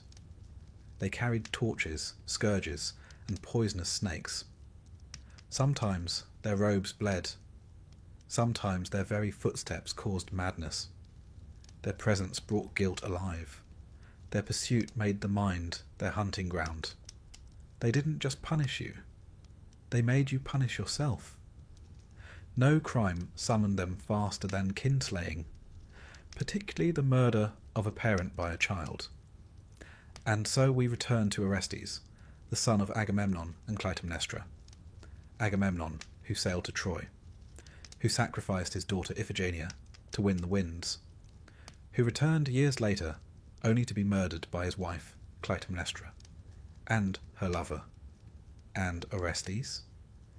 He was told that justice demanded he avenge his father, and he did. He killed his mother. And the moment her blood hit the floor, the Furies rose. They came screaming from the cracks in the earth, not with swords, but with questions. They asked not whether Orestes was brave, but whether he was right. He fled to Delphi, to Apollo, to Athens, but they followed, into temples, into dreams, into madness.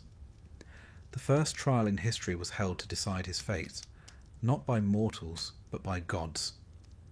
Athena herself cast the deciding vote, choosing mercy. Orestes was freed, but the Furies were not banished. Athena offered them a new role, not as tormentors, but as guardians of justice. She gave them a home beneath Athens, in the sacred grove of the Areopagus. There they would reside, watching over oaths, hearing the cries of the wronged, and they accepted. They became the Eumenides, the kindly ones. It was not a euphemism. It was transformation. Because even vengeance can grow tired of blood. Even fury can find peace. They still appeared, of course, in stories, in dreams, in guilt that wouldn't fade. But they had become part of justice, not its enemy. In this, the Greeks showed a profound truth. That justice is not only about punishment, it is about memory. The Furies remember. They remember what the world tries to forget. The girl silenced, the child abandoned, the murder unpunished, the lie that became law. And they wait, because time, for them, does not move as it does for mortals. They do not age, they do not sleep, they watch. And when the world turns too far from balance, they rise. In art they are sometimes softened, made into older women, stern but wise. But in the oldest depictions, they are fire in the shape of women. They are nightmares made noble, and they never blink. Harpies are hunger. Furies are conscience. Harpies are storm. Furies are structure. Both fly, both frighten. But the harpies take what is yours. The Furies make you face what you've done. And that is perhaps more terrifying. Because monsters, as we often say, are not always outside the house. Sometimes they are inside. Sometimes they wear your name. Sometimes they sound like your own thoughts. But the Furies don't arrive to harm. They arrive to remind, to weigh, to make sure you know, deep down, quietly, just before sleep, that justice is not blind. It only waits. But tonight, there is no cause for fear. The harpies have flown far from your windows. The Furies are not coming, unless you've summoned them. And you haven't. You are still. You are safe. You are drifting. And they are only stories, old and winged and watching, but not for you. Not tonight. Let the feathers settle. Let the torches dim. Let sleep take you softly. The kindly ones are at rest. And so are you. The night is quiet now. The kind of quiet that lives in the space between thoughts. The kind that feels like a question waiting to be asked. And that's fitting. Because tonight we meet the monster who waits with questions. Not with claws, not with fire, but with a riddle and a smile, a stillness, a choice. This is the story of the Sphinx. Not the Egyptian one, that grand, silent guardian of sand and sun. Number the Greek Sphinx is something else entirely. Not a monument, but a challenge. Part lion, part woman, part bird, and all mystery. She sits outside the city of Thebes, on a rock just high enough to see the road, just low enough to be seen. Her wings are tucked in, her gaze unblinking. She does not chase. She does not move. She waits. And when someone passes, she speaks. One question, answer correctly, and she lets you go. Answer wrong, she devours you. But let's begin not with her end, but her origin, which, like many things in Greek mythology, is half divine, half uncertain. The Sphinx was said to be the daughter of two monstrous parents, Orpheus, the two-headed hound, and the Chimera, herself a creature stitched from lion, goat and serpent. Others say she was born of Echidna and Typhon, the same pair who spawned so many of the terrors we've met on this journey. But while her siblings raged and clawed and burned, the Sphinx was given a quieter weapon, intellect. She was sent, some say by the gods, others say by fate, to punish the city of Thebes. Hera may have sent her, angry over an old insult, or Hades, in need of balance, Or perhaps it was simply the gods being gods, petty, patient, and fond of difficult lessons. Either way, the Sphinx appeared. She took her place outside the gates of Thebes, and there she stayed. She didn't destroy the city. She didn't demand a tribute. She didn't scream or threaten. She asked a riddle. What walks on 4 legs in the morning, 2 at noon, and 3 in the evening? No hints, no elaboration. Those who tried to pass her without answering, or who answered poorly, were caught in her claws and torn apart. Not out of malice, simply because that was the price of failure. Thebes was paralysed. Trade slowed. Travellers vanished. The fields went untilled. The people cowered behind their walls. Their future held hostage by a single sentence. Not a dragon, not a war. A question. And that's what made the Sphinx terrifying. She didn't punish through brute force. She punished through uncertainty. Her victims were not the weak. They were the unprepared. To face her was to gamble with your understanding of the world, to risk not just your life, but your certainty. And so, the question remained, waiting, until one day a man arrived, Oedipus. His name echoes through time, known now for the strange tragedy of his fate. But on this day, he was still only a traveller, weary, clever, and already marked by prophecy. He had left his home in Corinth behind, believing he could outrun a curse, that he would kill his father and marry his mother. And in trying to escape that fate, he walked straight into it, but not yet, for now he was just a man on the road to Thebes. And on that road he met her, the Sphinx. Her eyes fixed on him. He did not flinch. She asked her riddle, and he answered. Man, in childhood he crawls on 4 legs. In adulthood he walks upright on 2. And in old age he walks with a cane, as with 3. The answer was simple. Obvious, perhaps. Once you heard it. But no one else had. No one else had looked at the riddle and seen not a trick, but a truth. That life itself is a riddle. That time shapes us. That we change, not just in form, but in need. Oedipus understood the riddle not as a puzzle, but as a pattern. And with that answer, the Sphinx was undone. She didn't curse. She didn't cry. She simply leapt from her rock and fell. Her body dashed against the cliffs, her wings snapping, her silence sealed. Why? Some say she was bound by magic, that once her riddle was answered, her purpose was spent. Others say she died of shame, unable to bear defeat. But perhaps she chose to go, because a riddle, once solved, is no longer sacred. A mystery, once unravelled, cannot remain a monster. And she was never really a beast. She was a question. And now she was done. Thebes rejoiced. Oedipus was hailed as a hero, married the queen, and became king. But you know, or perhaps remember, that this was not a happy ending. Because the man he killed at the crossroads, his father, and the queen he married, his mother. The riddle he solved was only the first.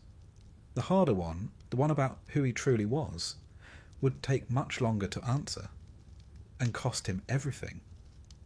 But that is another story. Let's linger here just for now, with the Sphinx. Because she's more than a monster. She is the moment before understanding. She is the stillness before speech.